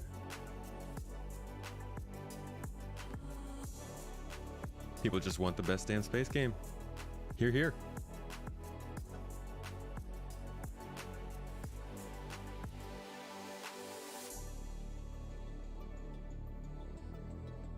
Show me Corsair, you... Unbaked baklava. What the heck is unbaked? Ugh. Unbaked baklava would be gross. It'd be all soggy and stuff. The Corsair. Corsair's making progress. Has scheduled work going all the way through quarter 3 of this year. So if we were going to get this, it would likely be in December or something. I can't wait for this ship though. Lighting, VFX, audio, etc. Yeah, and it's weird that that stuff's not on there. Walnut baklava is the best. Weirdly enough, Professor, I hate walnut baklava. I hate walnuts. I love walnut baklava. Love it. They wouldn't have garnered the fundraising they would have without an open alpha. That is true. And I'd still love to know. Was it worth it? Would they have been better off with a less visible but more restricted game? Who knows? Core Tech. Let's see what they've got for us in Core Tech. Oh, there is no Core Tech. Okay. Sure. What? Do they not even use these tags? Locations? Is there just no Core Tech on the progress tracker? Okay, gameplay. Is Xenothreat over? I'm not actually sure. That's right, they don't do Core Tech on the progress tracker, right?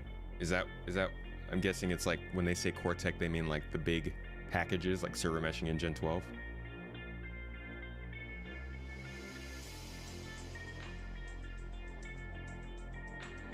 What's happening with those teams that don't have any more work scheduled? What's happening with the character art and tech cinematics teams? They haven't had work scheduled in months. Probably on Squadron then, huh? But that's a good point. Why is their work scheduled not on here? Which teams were those? Character art?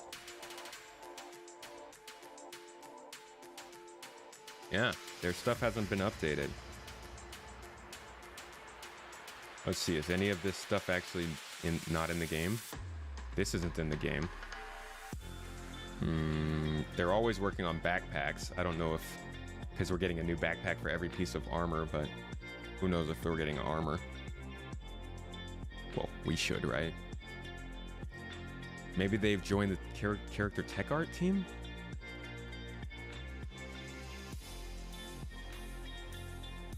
Yeah, operating the game while they're building it is probably slowing it down a ton. Server meshing 1 is on the tracker. Huh.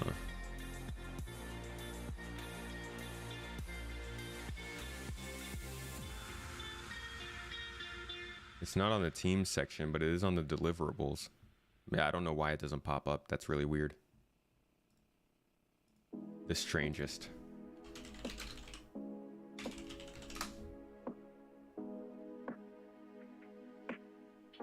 I thought Xenothreat was pretty good. Were people not enjoying it? You feel like the progress tracker is kind of useless. For example, the map and radar system rework has no tasks scheduled, but should have a bunch of tasks finished. So it's just abandoned for now. That is a big problem with this. And from what it sounds like, at least from what Hater said, they only have one person. They need to get a lot better at updating this. Fist. It's a great point. It's only as useful as what it tells us, and right now it's not telling us enough. I think the roadmap update should be, yeah, next week.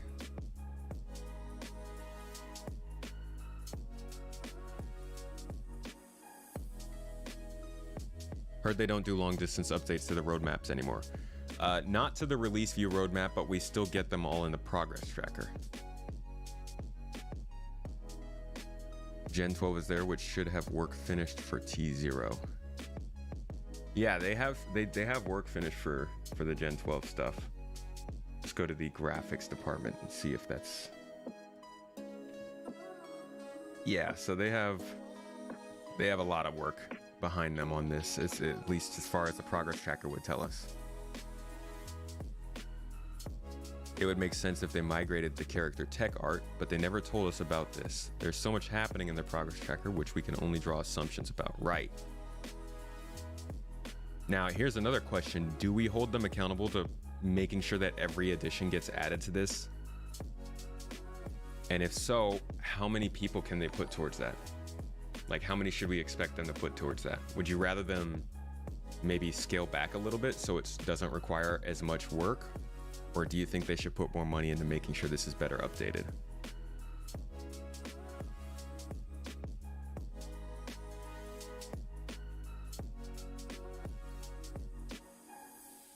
The team's view shows what one team does. Yeah, but you expand it and then it gives you their deliverables.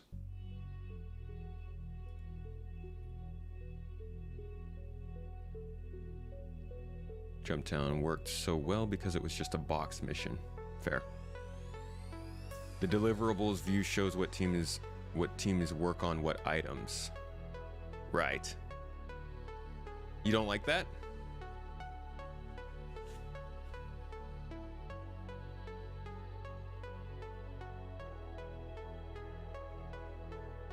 Isn't this tied directly to their Jira system, so it should be highly automated?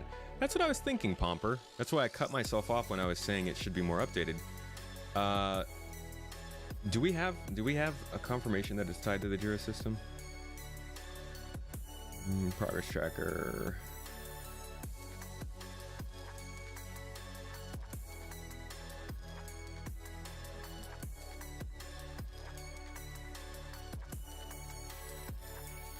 I don't know where it says it, but yeah, I think it was tied to their internal system. Oh, shoot, Avenger 1, holy crap. Yo, my man with the raid. Y'all came through. What's up, guys? Hey, Avenger, I want to get you on the podcast, buddy.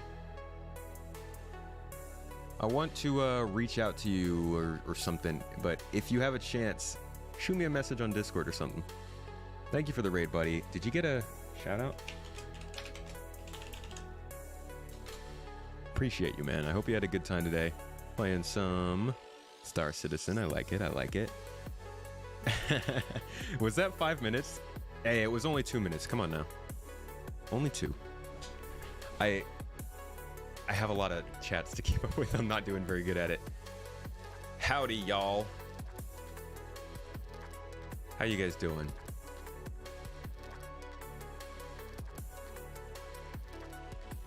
I think it's tied to the Jira system, but they control when and what gets updated publicly. Very massaged version of the data. I see. It would take development resources to make it automated. Would that be better than making it one person doing it, though?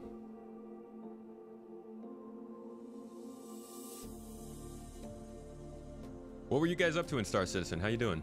You're awful at it too? Yeah, I mean, sometimes you just don't notice. You get caught up talking to the good folks.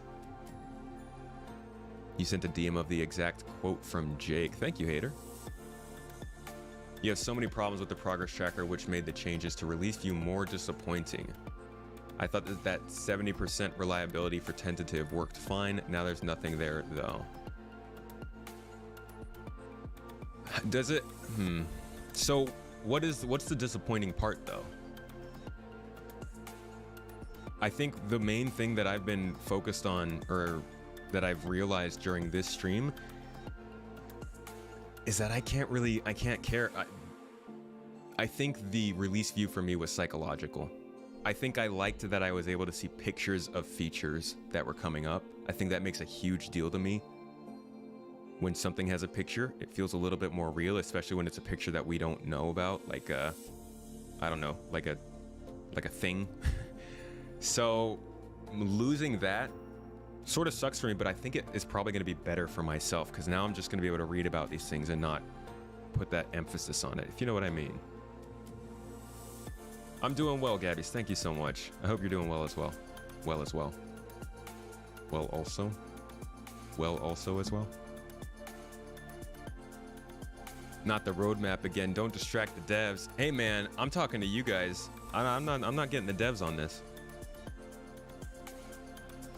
The community does not need it once a week. You will usually get better estimates if done once a month.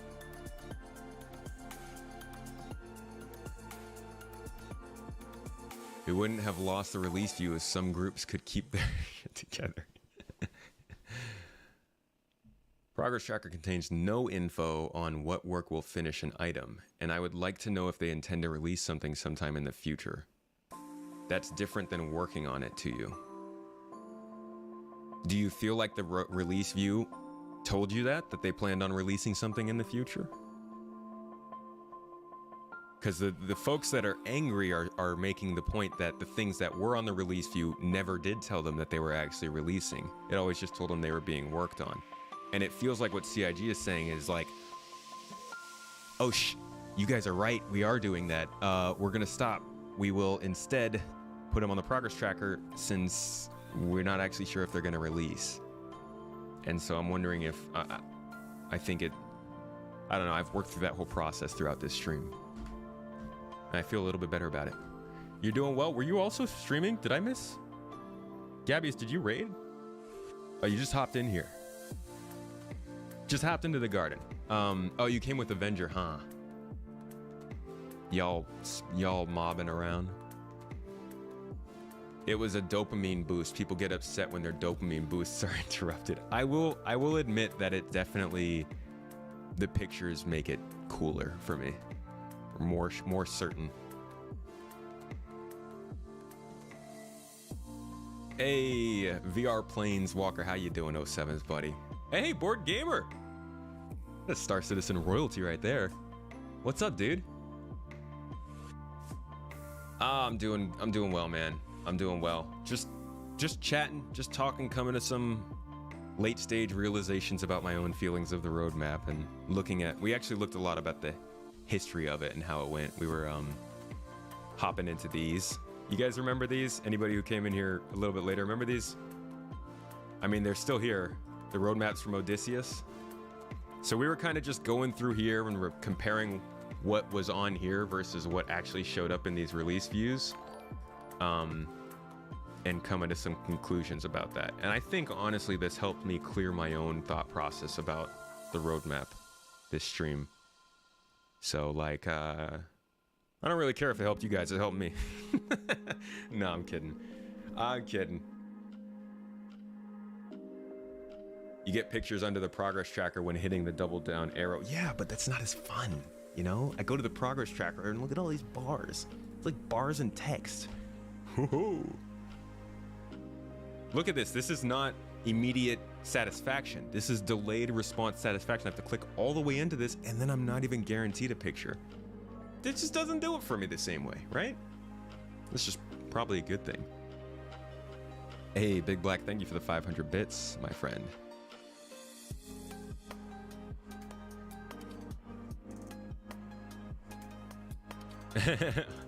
Board came to check in on you. Are you should you be doing another job right now, Huntress? Where's that at, and how much of it is actually observable in the game versus being in the pipeline or in Squadron 42? What exactly is that? What are you referring to, Imakuchu? Minister of UK Gaming. Board Gamer? The Minister. Can we call you that, Board? I actually kind of like that name. The pictures are important. I need my JPEGs. I need them. Where's the JPEG? Somebody please, quickly. Oh my God. There's none. There's none here. Oh, there's a picture. Thank God. Take me closer. See? And it just takes me back here. All roads lead to the release view. You remember my first video that you watched was about looking at what they had on the roadmap in their YouTube videos a year before and what? Yeah, that's what I was talking about. Those are like the first videos that I started doing, Fist. I made those because like I realized that raging about that stuff or just talking about that stuff wasn't really going to do much. Videos might be a little more interesting. Should be modding his streams. Oh, I pay for JPEGs. Heck yeah. Out of curiosity, what would I do to the tracker to improve it? To be honest, it's probably a ridiculous amount of work, but I would love, like we've been talking about, just to have, I think this is a pretty common take, but the dependencies on here, the idea of like what's holding it up, or anything that provides more context, I think I'd be cool with. Whether that is, you know, when something reaches the end, maybe there's like a little block here that shows if you want to follow this feature, look here next. But then that's just like turning the roadmap into a game, to be honest. That's a lot. It would be amazing, and I think that would help hella improve it. But I don't think that'll happen. Think this drama is much to do about nothing. I love the game and get new stuff every year, every quarter. People need to get over themselves. I don't think the drama is going to be that long lasted, to be honest. I think this is probably going to be a pretty accepted change. What missions do I run in game right now? I don't know. Whatever we do on stream, it's always something different. Mining, cargo hauling.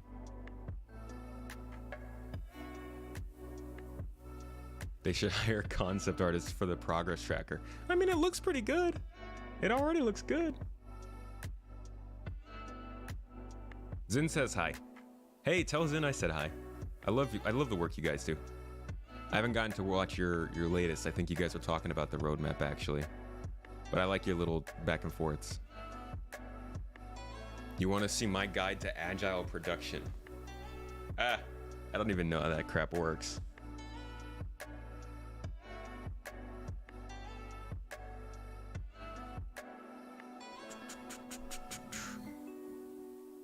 The progress tracker MS project superboard. In practice, the result is the same for us. People are angry because there isn't so much hype anymore, which should be good.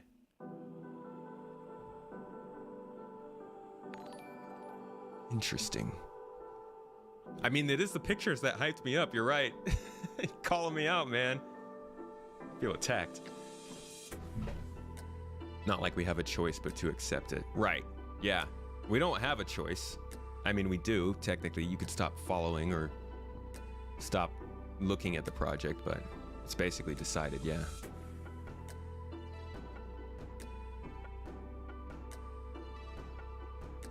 Found a podcast on Spotify. Really digging it so far, making my morning commute enjoyable. So thanks. Just thought I'd drop by and say hi. Thank you, Gunbait. That means a lot. The podcast is still, it is my favorite thing to do, to be honest. I do it every week. I'm always bringing in new guests from around the community. Board Gamer's been there. And we talk about the game, different aspects of the game, different parts of the game. It's a ton of fun. But it's still not really all that known. So I'm trying to find new ways to maybe advertise it a little bit more and show people it. But thanks for dropping by and saying so. I appreciate that. I'll catch you later, MGL. Catch you later, my dude. The skill tree roadmap would be familiar for gamers. Hey, why don't you just style it in the Skyrim style as well while we're at it? Yeah, Wop, I'm still live. Just about finished here. We're just about done. I'm gonna wrap it up pretty soon. We've talked about the roadmap for 4 hours now. You stopped watching between 2013 and 2017, and now you see a lot of progress. Well, it do be like that. If you do stop watching, these things happen. Actually, some people do come back and they're like, I stopped playing this game 2 years ago and nothing's changed. We got followed by Queen of Thoughtland. Thank you for the follow. That is a name. The thing that annoys you is whenever there is any drama in the SC community, the rest of games media is like, SC gamers have finally had enough. I finally had enough. I'm done. I'm off. I'm sick of it.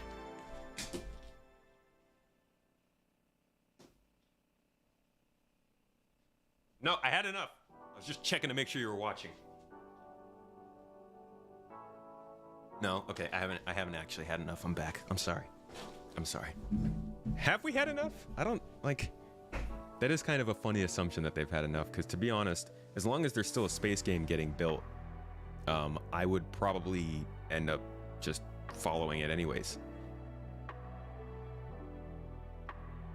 There's probably like a short list of things that they could do at CIG that would make me stop following Star Citizen, but like we're shortening the roadmap or like delaying a feature or something like that. It's definitely not in that list. We do it for the views. We do it for the views. Should we finish up watching that Big Fry video? Finish up the stream there, and then we can I'll pass you guys on. I don't actually know if it's worth watching, to be honest. It's probably not. I might actually just pass y'all on. If you want a new streamer to do Shuzen. Oh yeah, I gotta do Shuzen. He's been wanting to get in touch. He actually is a community manager for Everspace.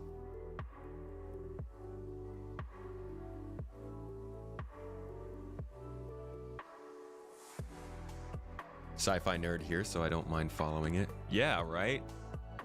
Here's the thing.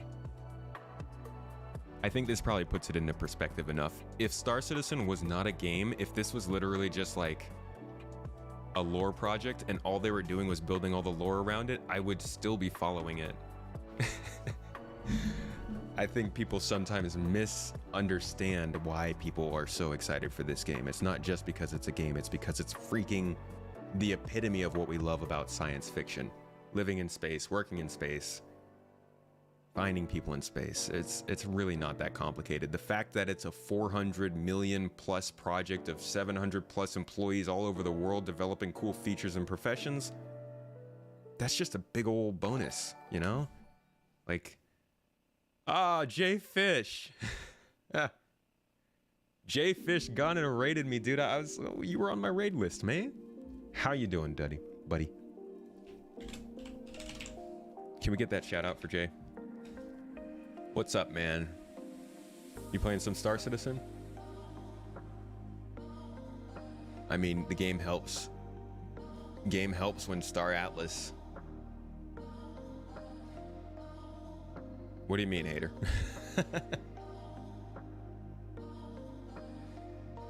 God, are we gonna start talking about that?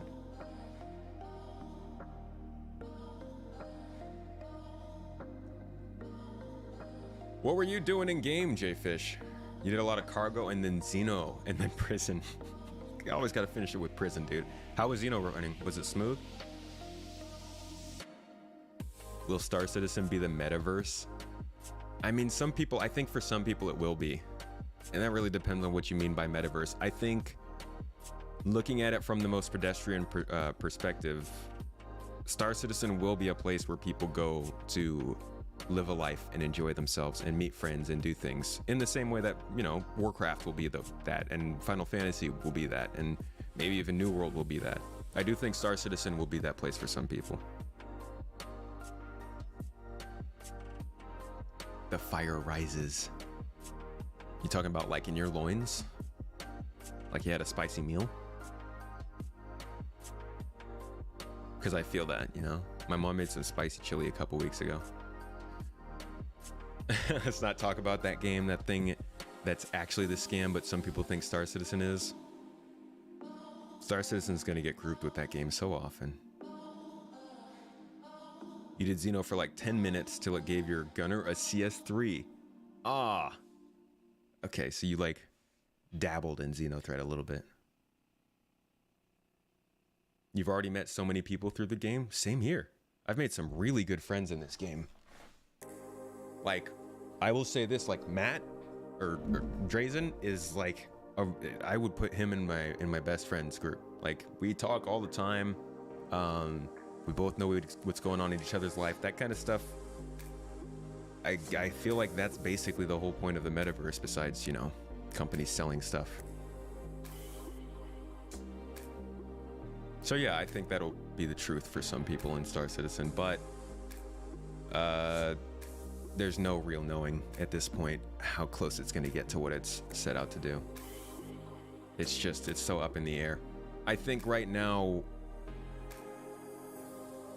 we're kind of on a tipping point of... Actually, let me start that thought over. I wholeheartedly believe that there are going to be some disappointments in terms of features not coming into the game. That's unfortunate, but we've already seen some of it with the way that they've talked about server meshing. Obviously, I think Quantum is probably going to be a little bit less insane than what they said. Yeah, I think we should be expecting that just because of the limitations of tech and the time. You know, they're feeling pressure. They're probably cutting features while they do. So I'm expecting some disappointments. But yeah, I think it's going to be a place where people spend all their time. A couple of months ago, the definition of metaverse changed. Now it can be anything but metaverse.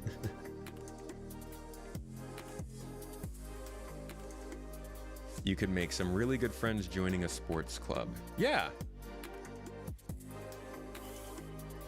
That's another funny point, No, is that like people view making friends online or in a game as somehow lesser, in the same way that people view dating online as lesser. And if anything, these games are proving that wrong. Got a great core group in your org. So great when you go game together. No money. Not money, but that's... Oh, yeah. You go out for the gameplay. Think SC is going to have VR support at some time? Definitely. Yeah, it'll have VR support. No doubt. Oh, Mrs. Tomato dropping in with the fish. I like how she uses Twitch chat for the fish, because that's how she... You can't get the good look with the other fishies. The YouTube fish just doesn't quite do it. Doesn't ring that bell. YouTube fish got some problems. But guys, you'd like more Gantt chart dependencies, Sigma. I feel that. YouTube chat kind of died. Twitch chat's where it's popping off now. Love you guys. Much appreciation. But that's the roadmap. That's the roadmap, y'all. Oh, we need a YouTube fish. Do we not even have a YouTube fish? If you guys didn't know, by the way, Mrs. Tomato is like, you know, actual Mrs. Tomato. The actual wife. Any last questions regarding the roadmap, the progress tracker, the history of Star Citizen, how I feel about it? Seriously, throw them out at me, guys. Q&A. Tell me what you guys want to know before we wrap up here. Oh, there's all the fish. Okay, there's some fishies, Mrs. Tomato. They're just not as funny looking. Bruh. Bilal. What up, Holmes?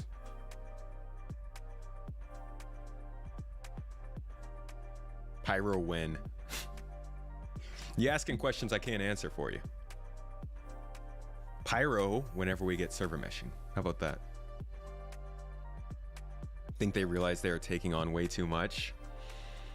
I think others have always known that, and Chris is just kind of like, no.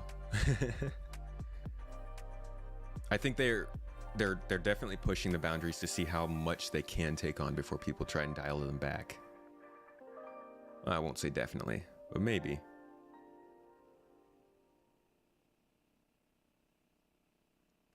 Have you had long burnouts from the game since 3.0?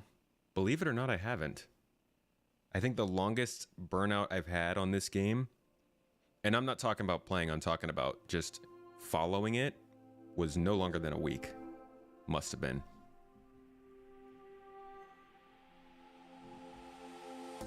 The sandworm. Jesus, guys. Come on. I don't know. Catch you later, Jfish. Thanks so much for the raid, dude. I appreciate you, even though I was going to raid you. Yeah, jerk. Have a good day, man, and a good week. Will we see Squadron 42 before 500 million? No, definitely not. We'll see 500 first. Can you send the address of those devs you know? We will start interrogation with them and go higher from there.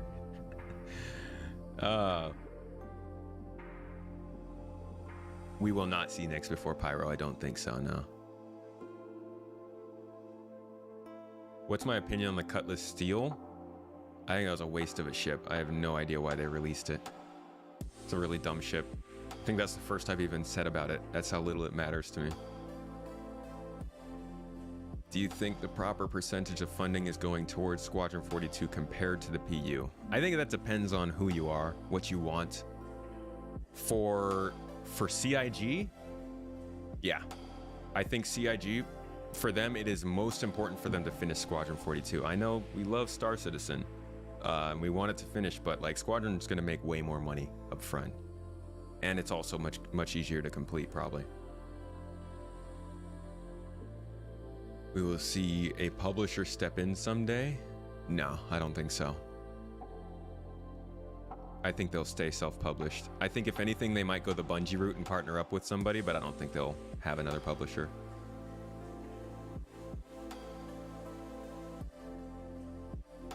Will we see Squadron 42 before 1 billion?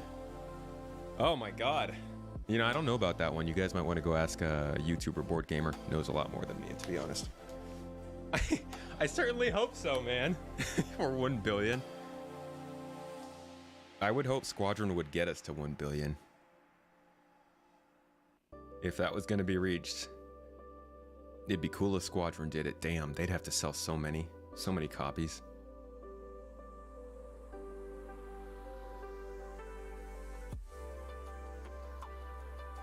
No need to sweat when getting more attention than the other.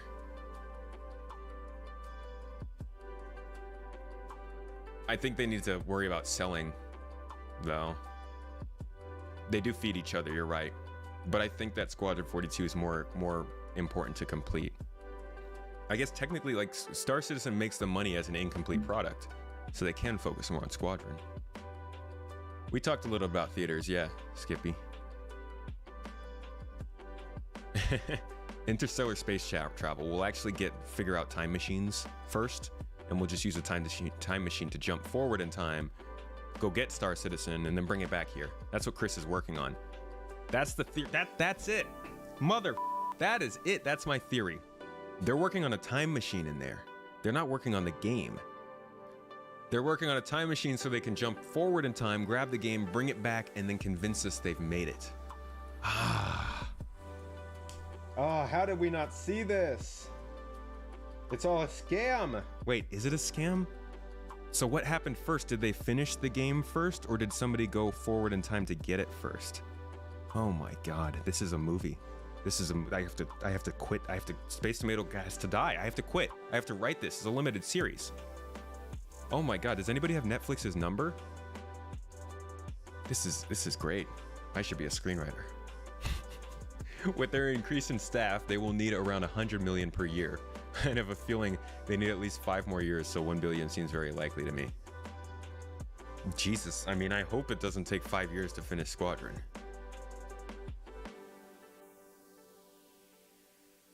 That would be 8,333 copies. Wow, that's actually not much. Okay. Okay, then. They could easily do that. Heck yeah. Especially because you know people will be buying Squadron. They'll be pre-ordering it. For sure. Bilal. Do you think there are features done for Squadron that they are holding back from the PU? Yeah. For one, I definitely think that they have AI working better in Squadron. And probably more behaviors and stuff in Squadron. I don't think there's any big ticket items though. Like, you know, I don't think there's like the ability to send locations to somebody is in Squadron, but not in Star Citizen.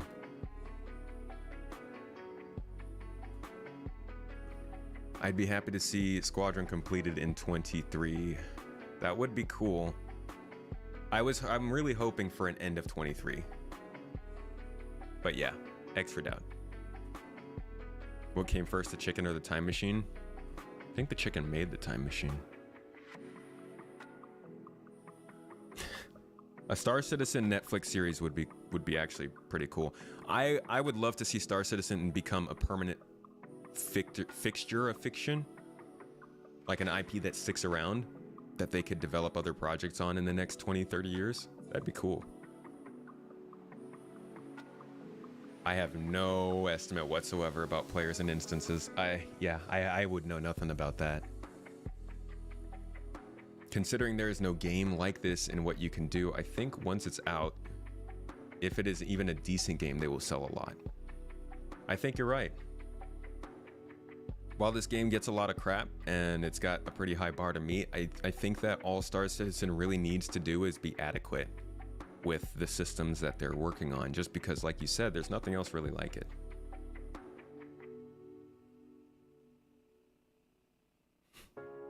Shut up, Jack.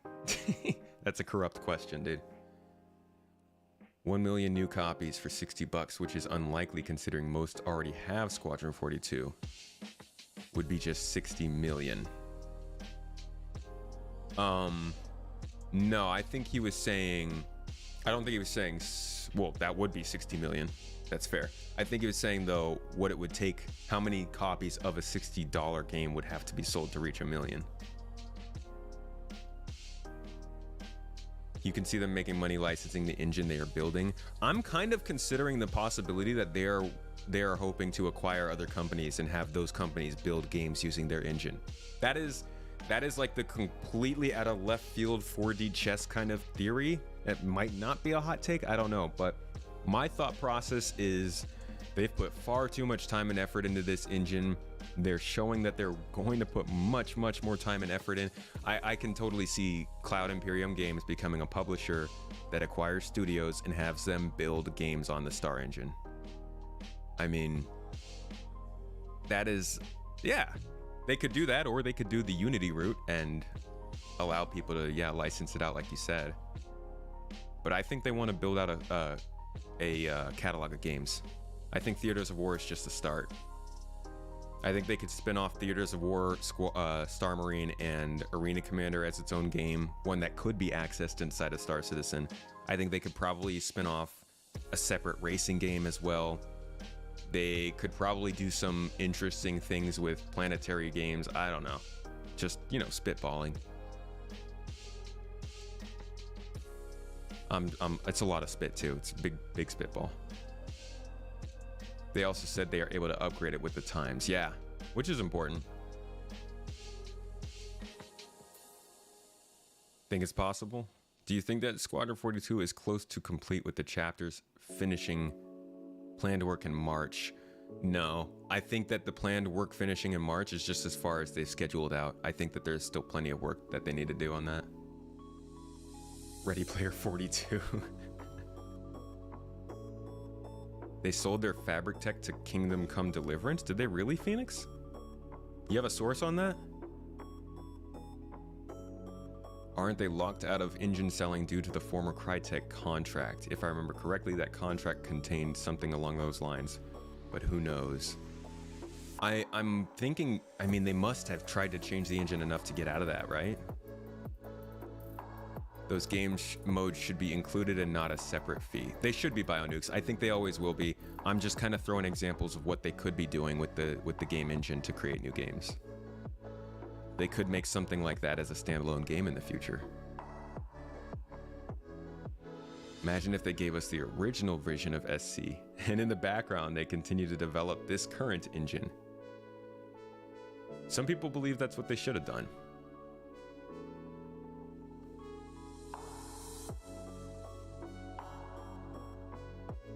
I got you, Jack.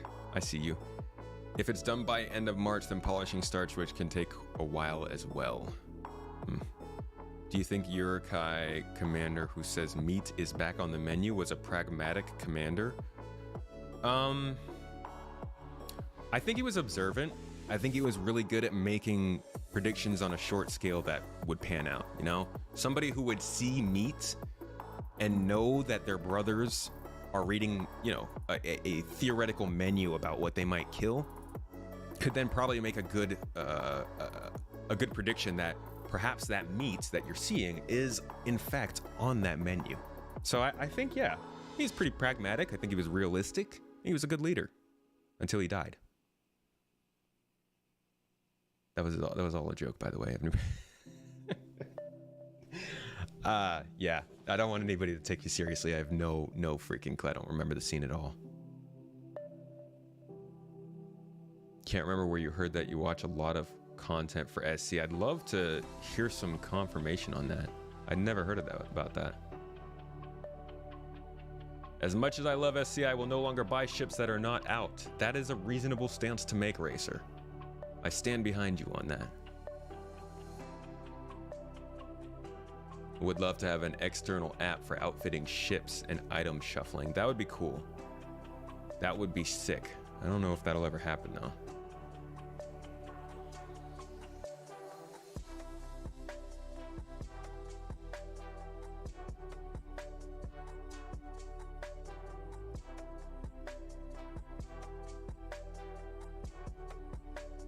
The best price is concept price. Yeah, that's how they get you. That's how they get you. My philosophy: don't buy ships. I mean, that's just me. You know, get the ships in game. I will buy a ship if I feel like they're doing something that I really like, or like they're having a good year and I want to help. I'll buy a ship, and then I'll probably just give it away. But like, I think I put enough money in. I host ship giveaways every single month. I'm putting in money for each one of those ships to the game. So I'm not buying ships necessarily for the ships, but I find a way to help fund the game, and honestly, doing ship giveaways helps me anyways. So you got the partnership. Thank you. Let me read this. This is interesting. I've never heard of this. I don't know if you guys have. Screw your cookies.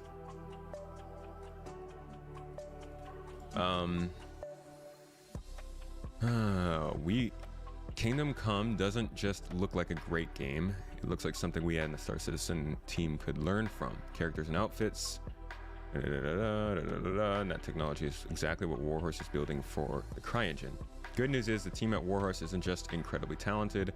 They're also kindred spirits who are willing to share the work they've done. We'll be sharing with them the tricks for working with CryEngine we've learned, and they will be letting us in on the secrets and the tech behind what they're doing. I see. So it's a transfer of information. Okay. Well, that is cool. It was for characters and outfits. I wonder what it was about Kingdom Come Deliverance that he really liked. I had never seen that before, though. Thank you for the link.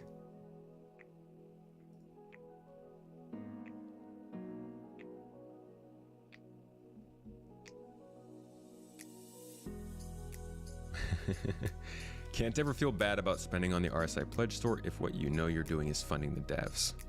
Yeah, and you don't expect to get the ship you're paying for. I mean, you can get the ships you're paying for, but they might be different than what you expected. As she should look into the tech that went into the game's scavengers. They are. Yeah, no, that's, yeah, because Scavengers runs on Spatial OS, which is actually if you go in my podcast, in fact, I'm about to plug you guys. You shouldn't put me in front of a browser because I'm just going to start plugging stuff. So this is my podcast, and I believe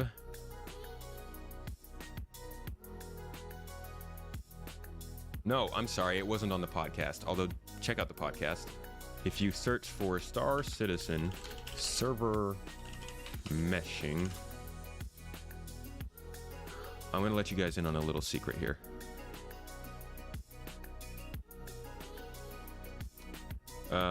So somewhere around here, I actually referenced scavengers because I did a little bit of research on it. And it turns out that they are doing something similar. Scavengers uses a form of server meshing using Spatial OS. I guess it's not in here. And CIG is doing something a little bit similar.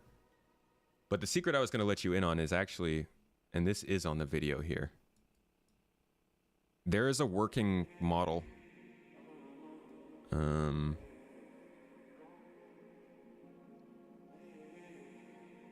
Where is it? Where is it? Oh, well, here's scavengers. Like the one small reference I made to it in there. This game. But that's not what I was looking for. I can't find it, I'm sorry. There is a small clip on this video that I made of... And I decided not to really draw much attention to it because I don't know if it's supposed to be public or not. There's a working model of the replication layer and the server meshing tech that they're using on YouTube. It's not the exact same thing, but it's what the new server meshing tech is being created off of. So one of the people that's working on it was hired based on his own patents in the technology. You can find those patents on YouTube if you look hard enough. And I talked to him a little bit, and he said that yes, that is the baseline for why server meshing changed with the replication layer, and that is how it's moving forward. Kind of just a little side thing, but I figured I'd mention it here since I haven't really talked much about it. But there is some form of a working model of the server meshing tech they're using. Might not be the whole thing. Scavengers got old pretty quick. Never played it. BP, you liked it though?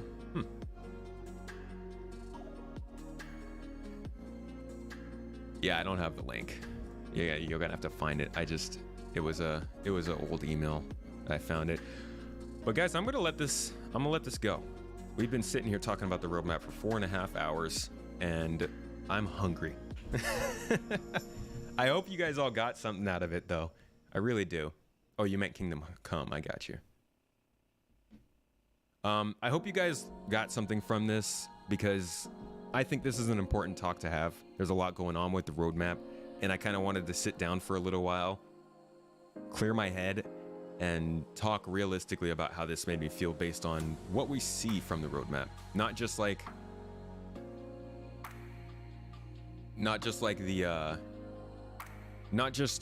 the reaction to the roadmap being moved and how it looks different now, but I really, really wanted to bring up like these things and look at kind of what was going on with their own predictions. What were they thinking at the time?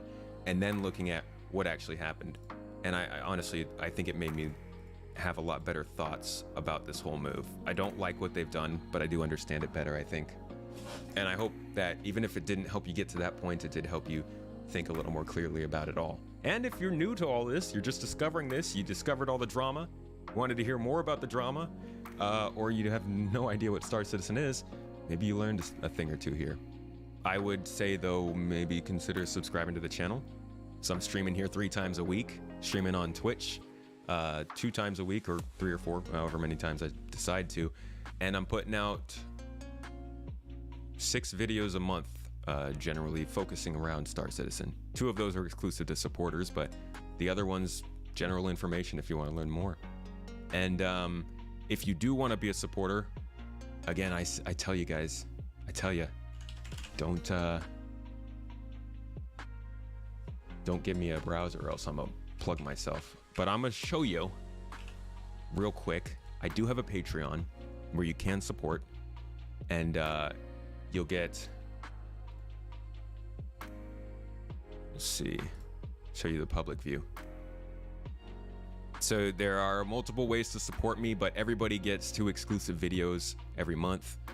There are other things you can get, like behind the scenes videos and stuff like that, but really it's all there if you want to read it. And there's plenty of stuff. We have plenty of contact with each other. There's exclusive chat channels on Discord. So if you'd like to support, get some extra content, or just get into the exclusive chat channels, consider that.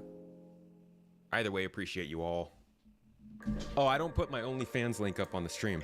No. You gotta find that. That one's a scavenger hunt.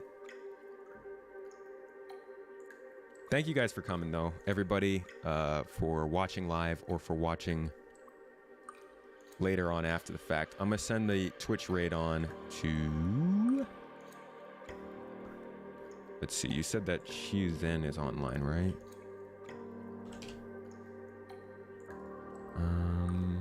How do I do this? How do I do a raid? Twitch.tv/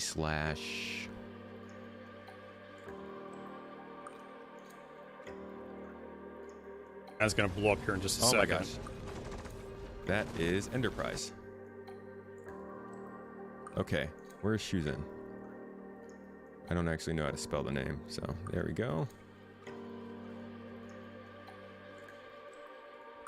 All right, Twitch. I love y'all.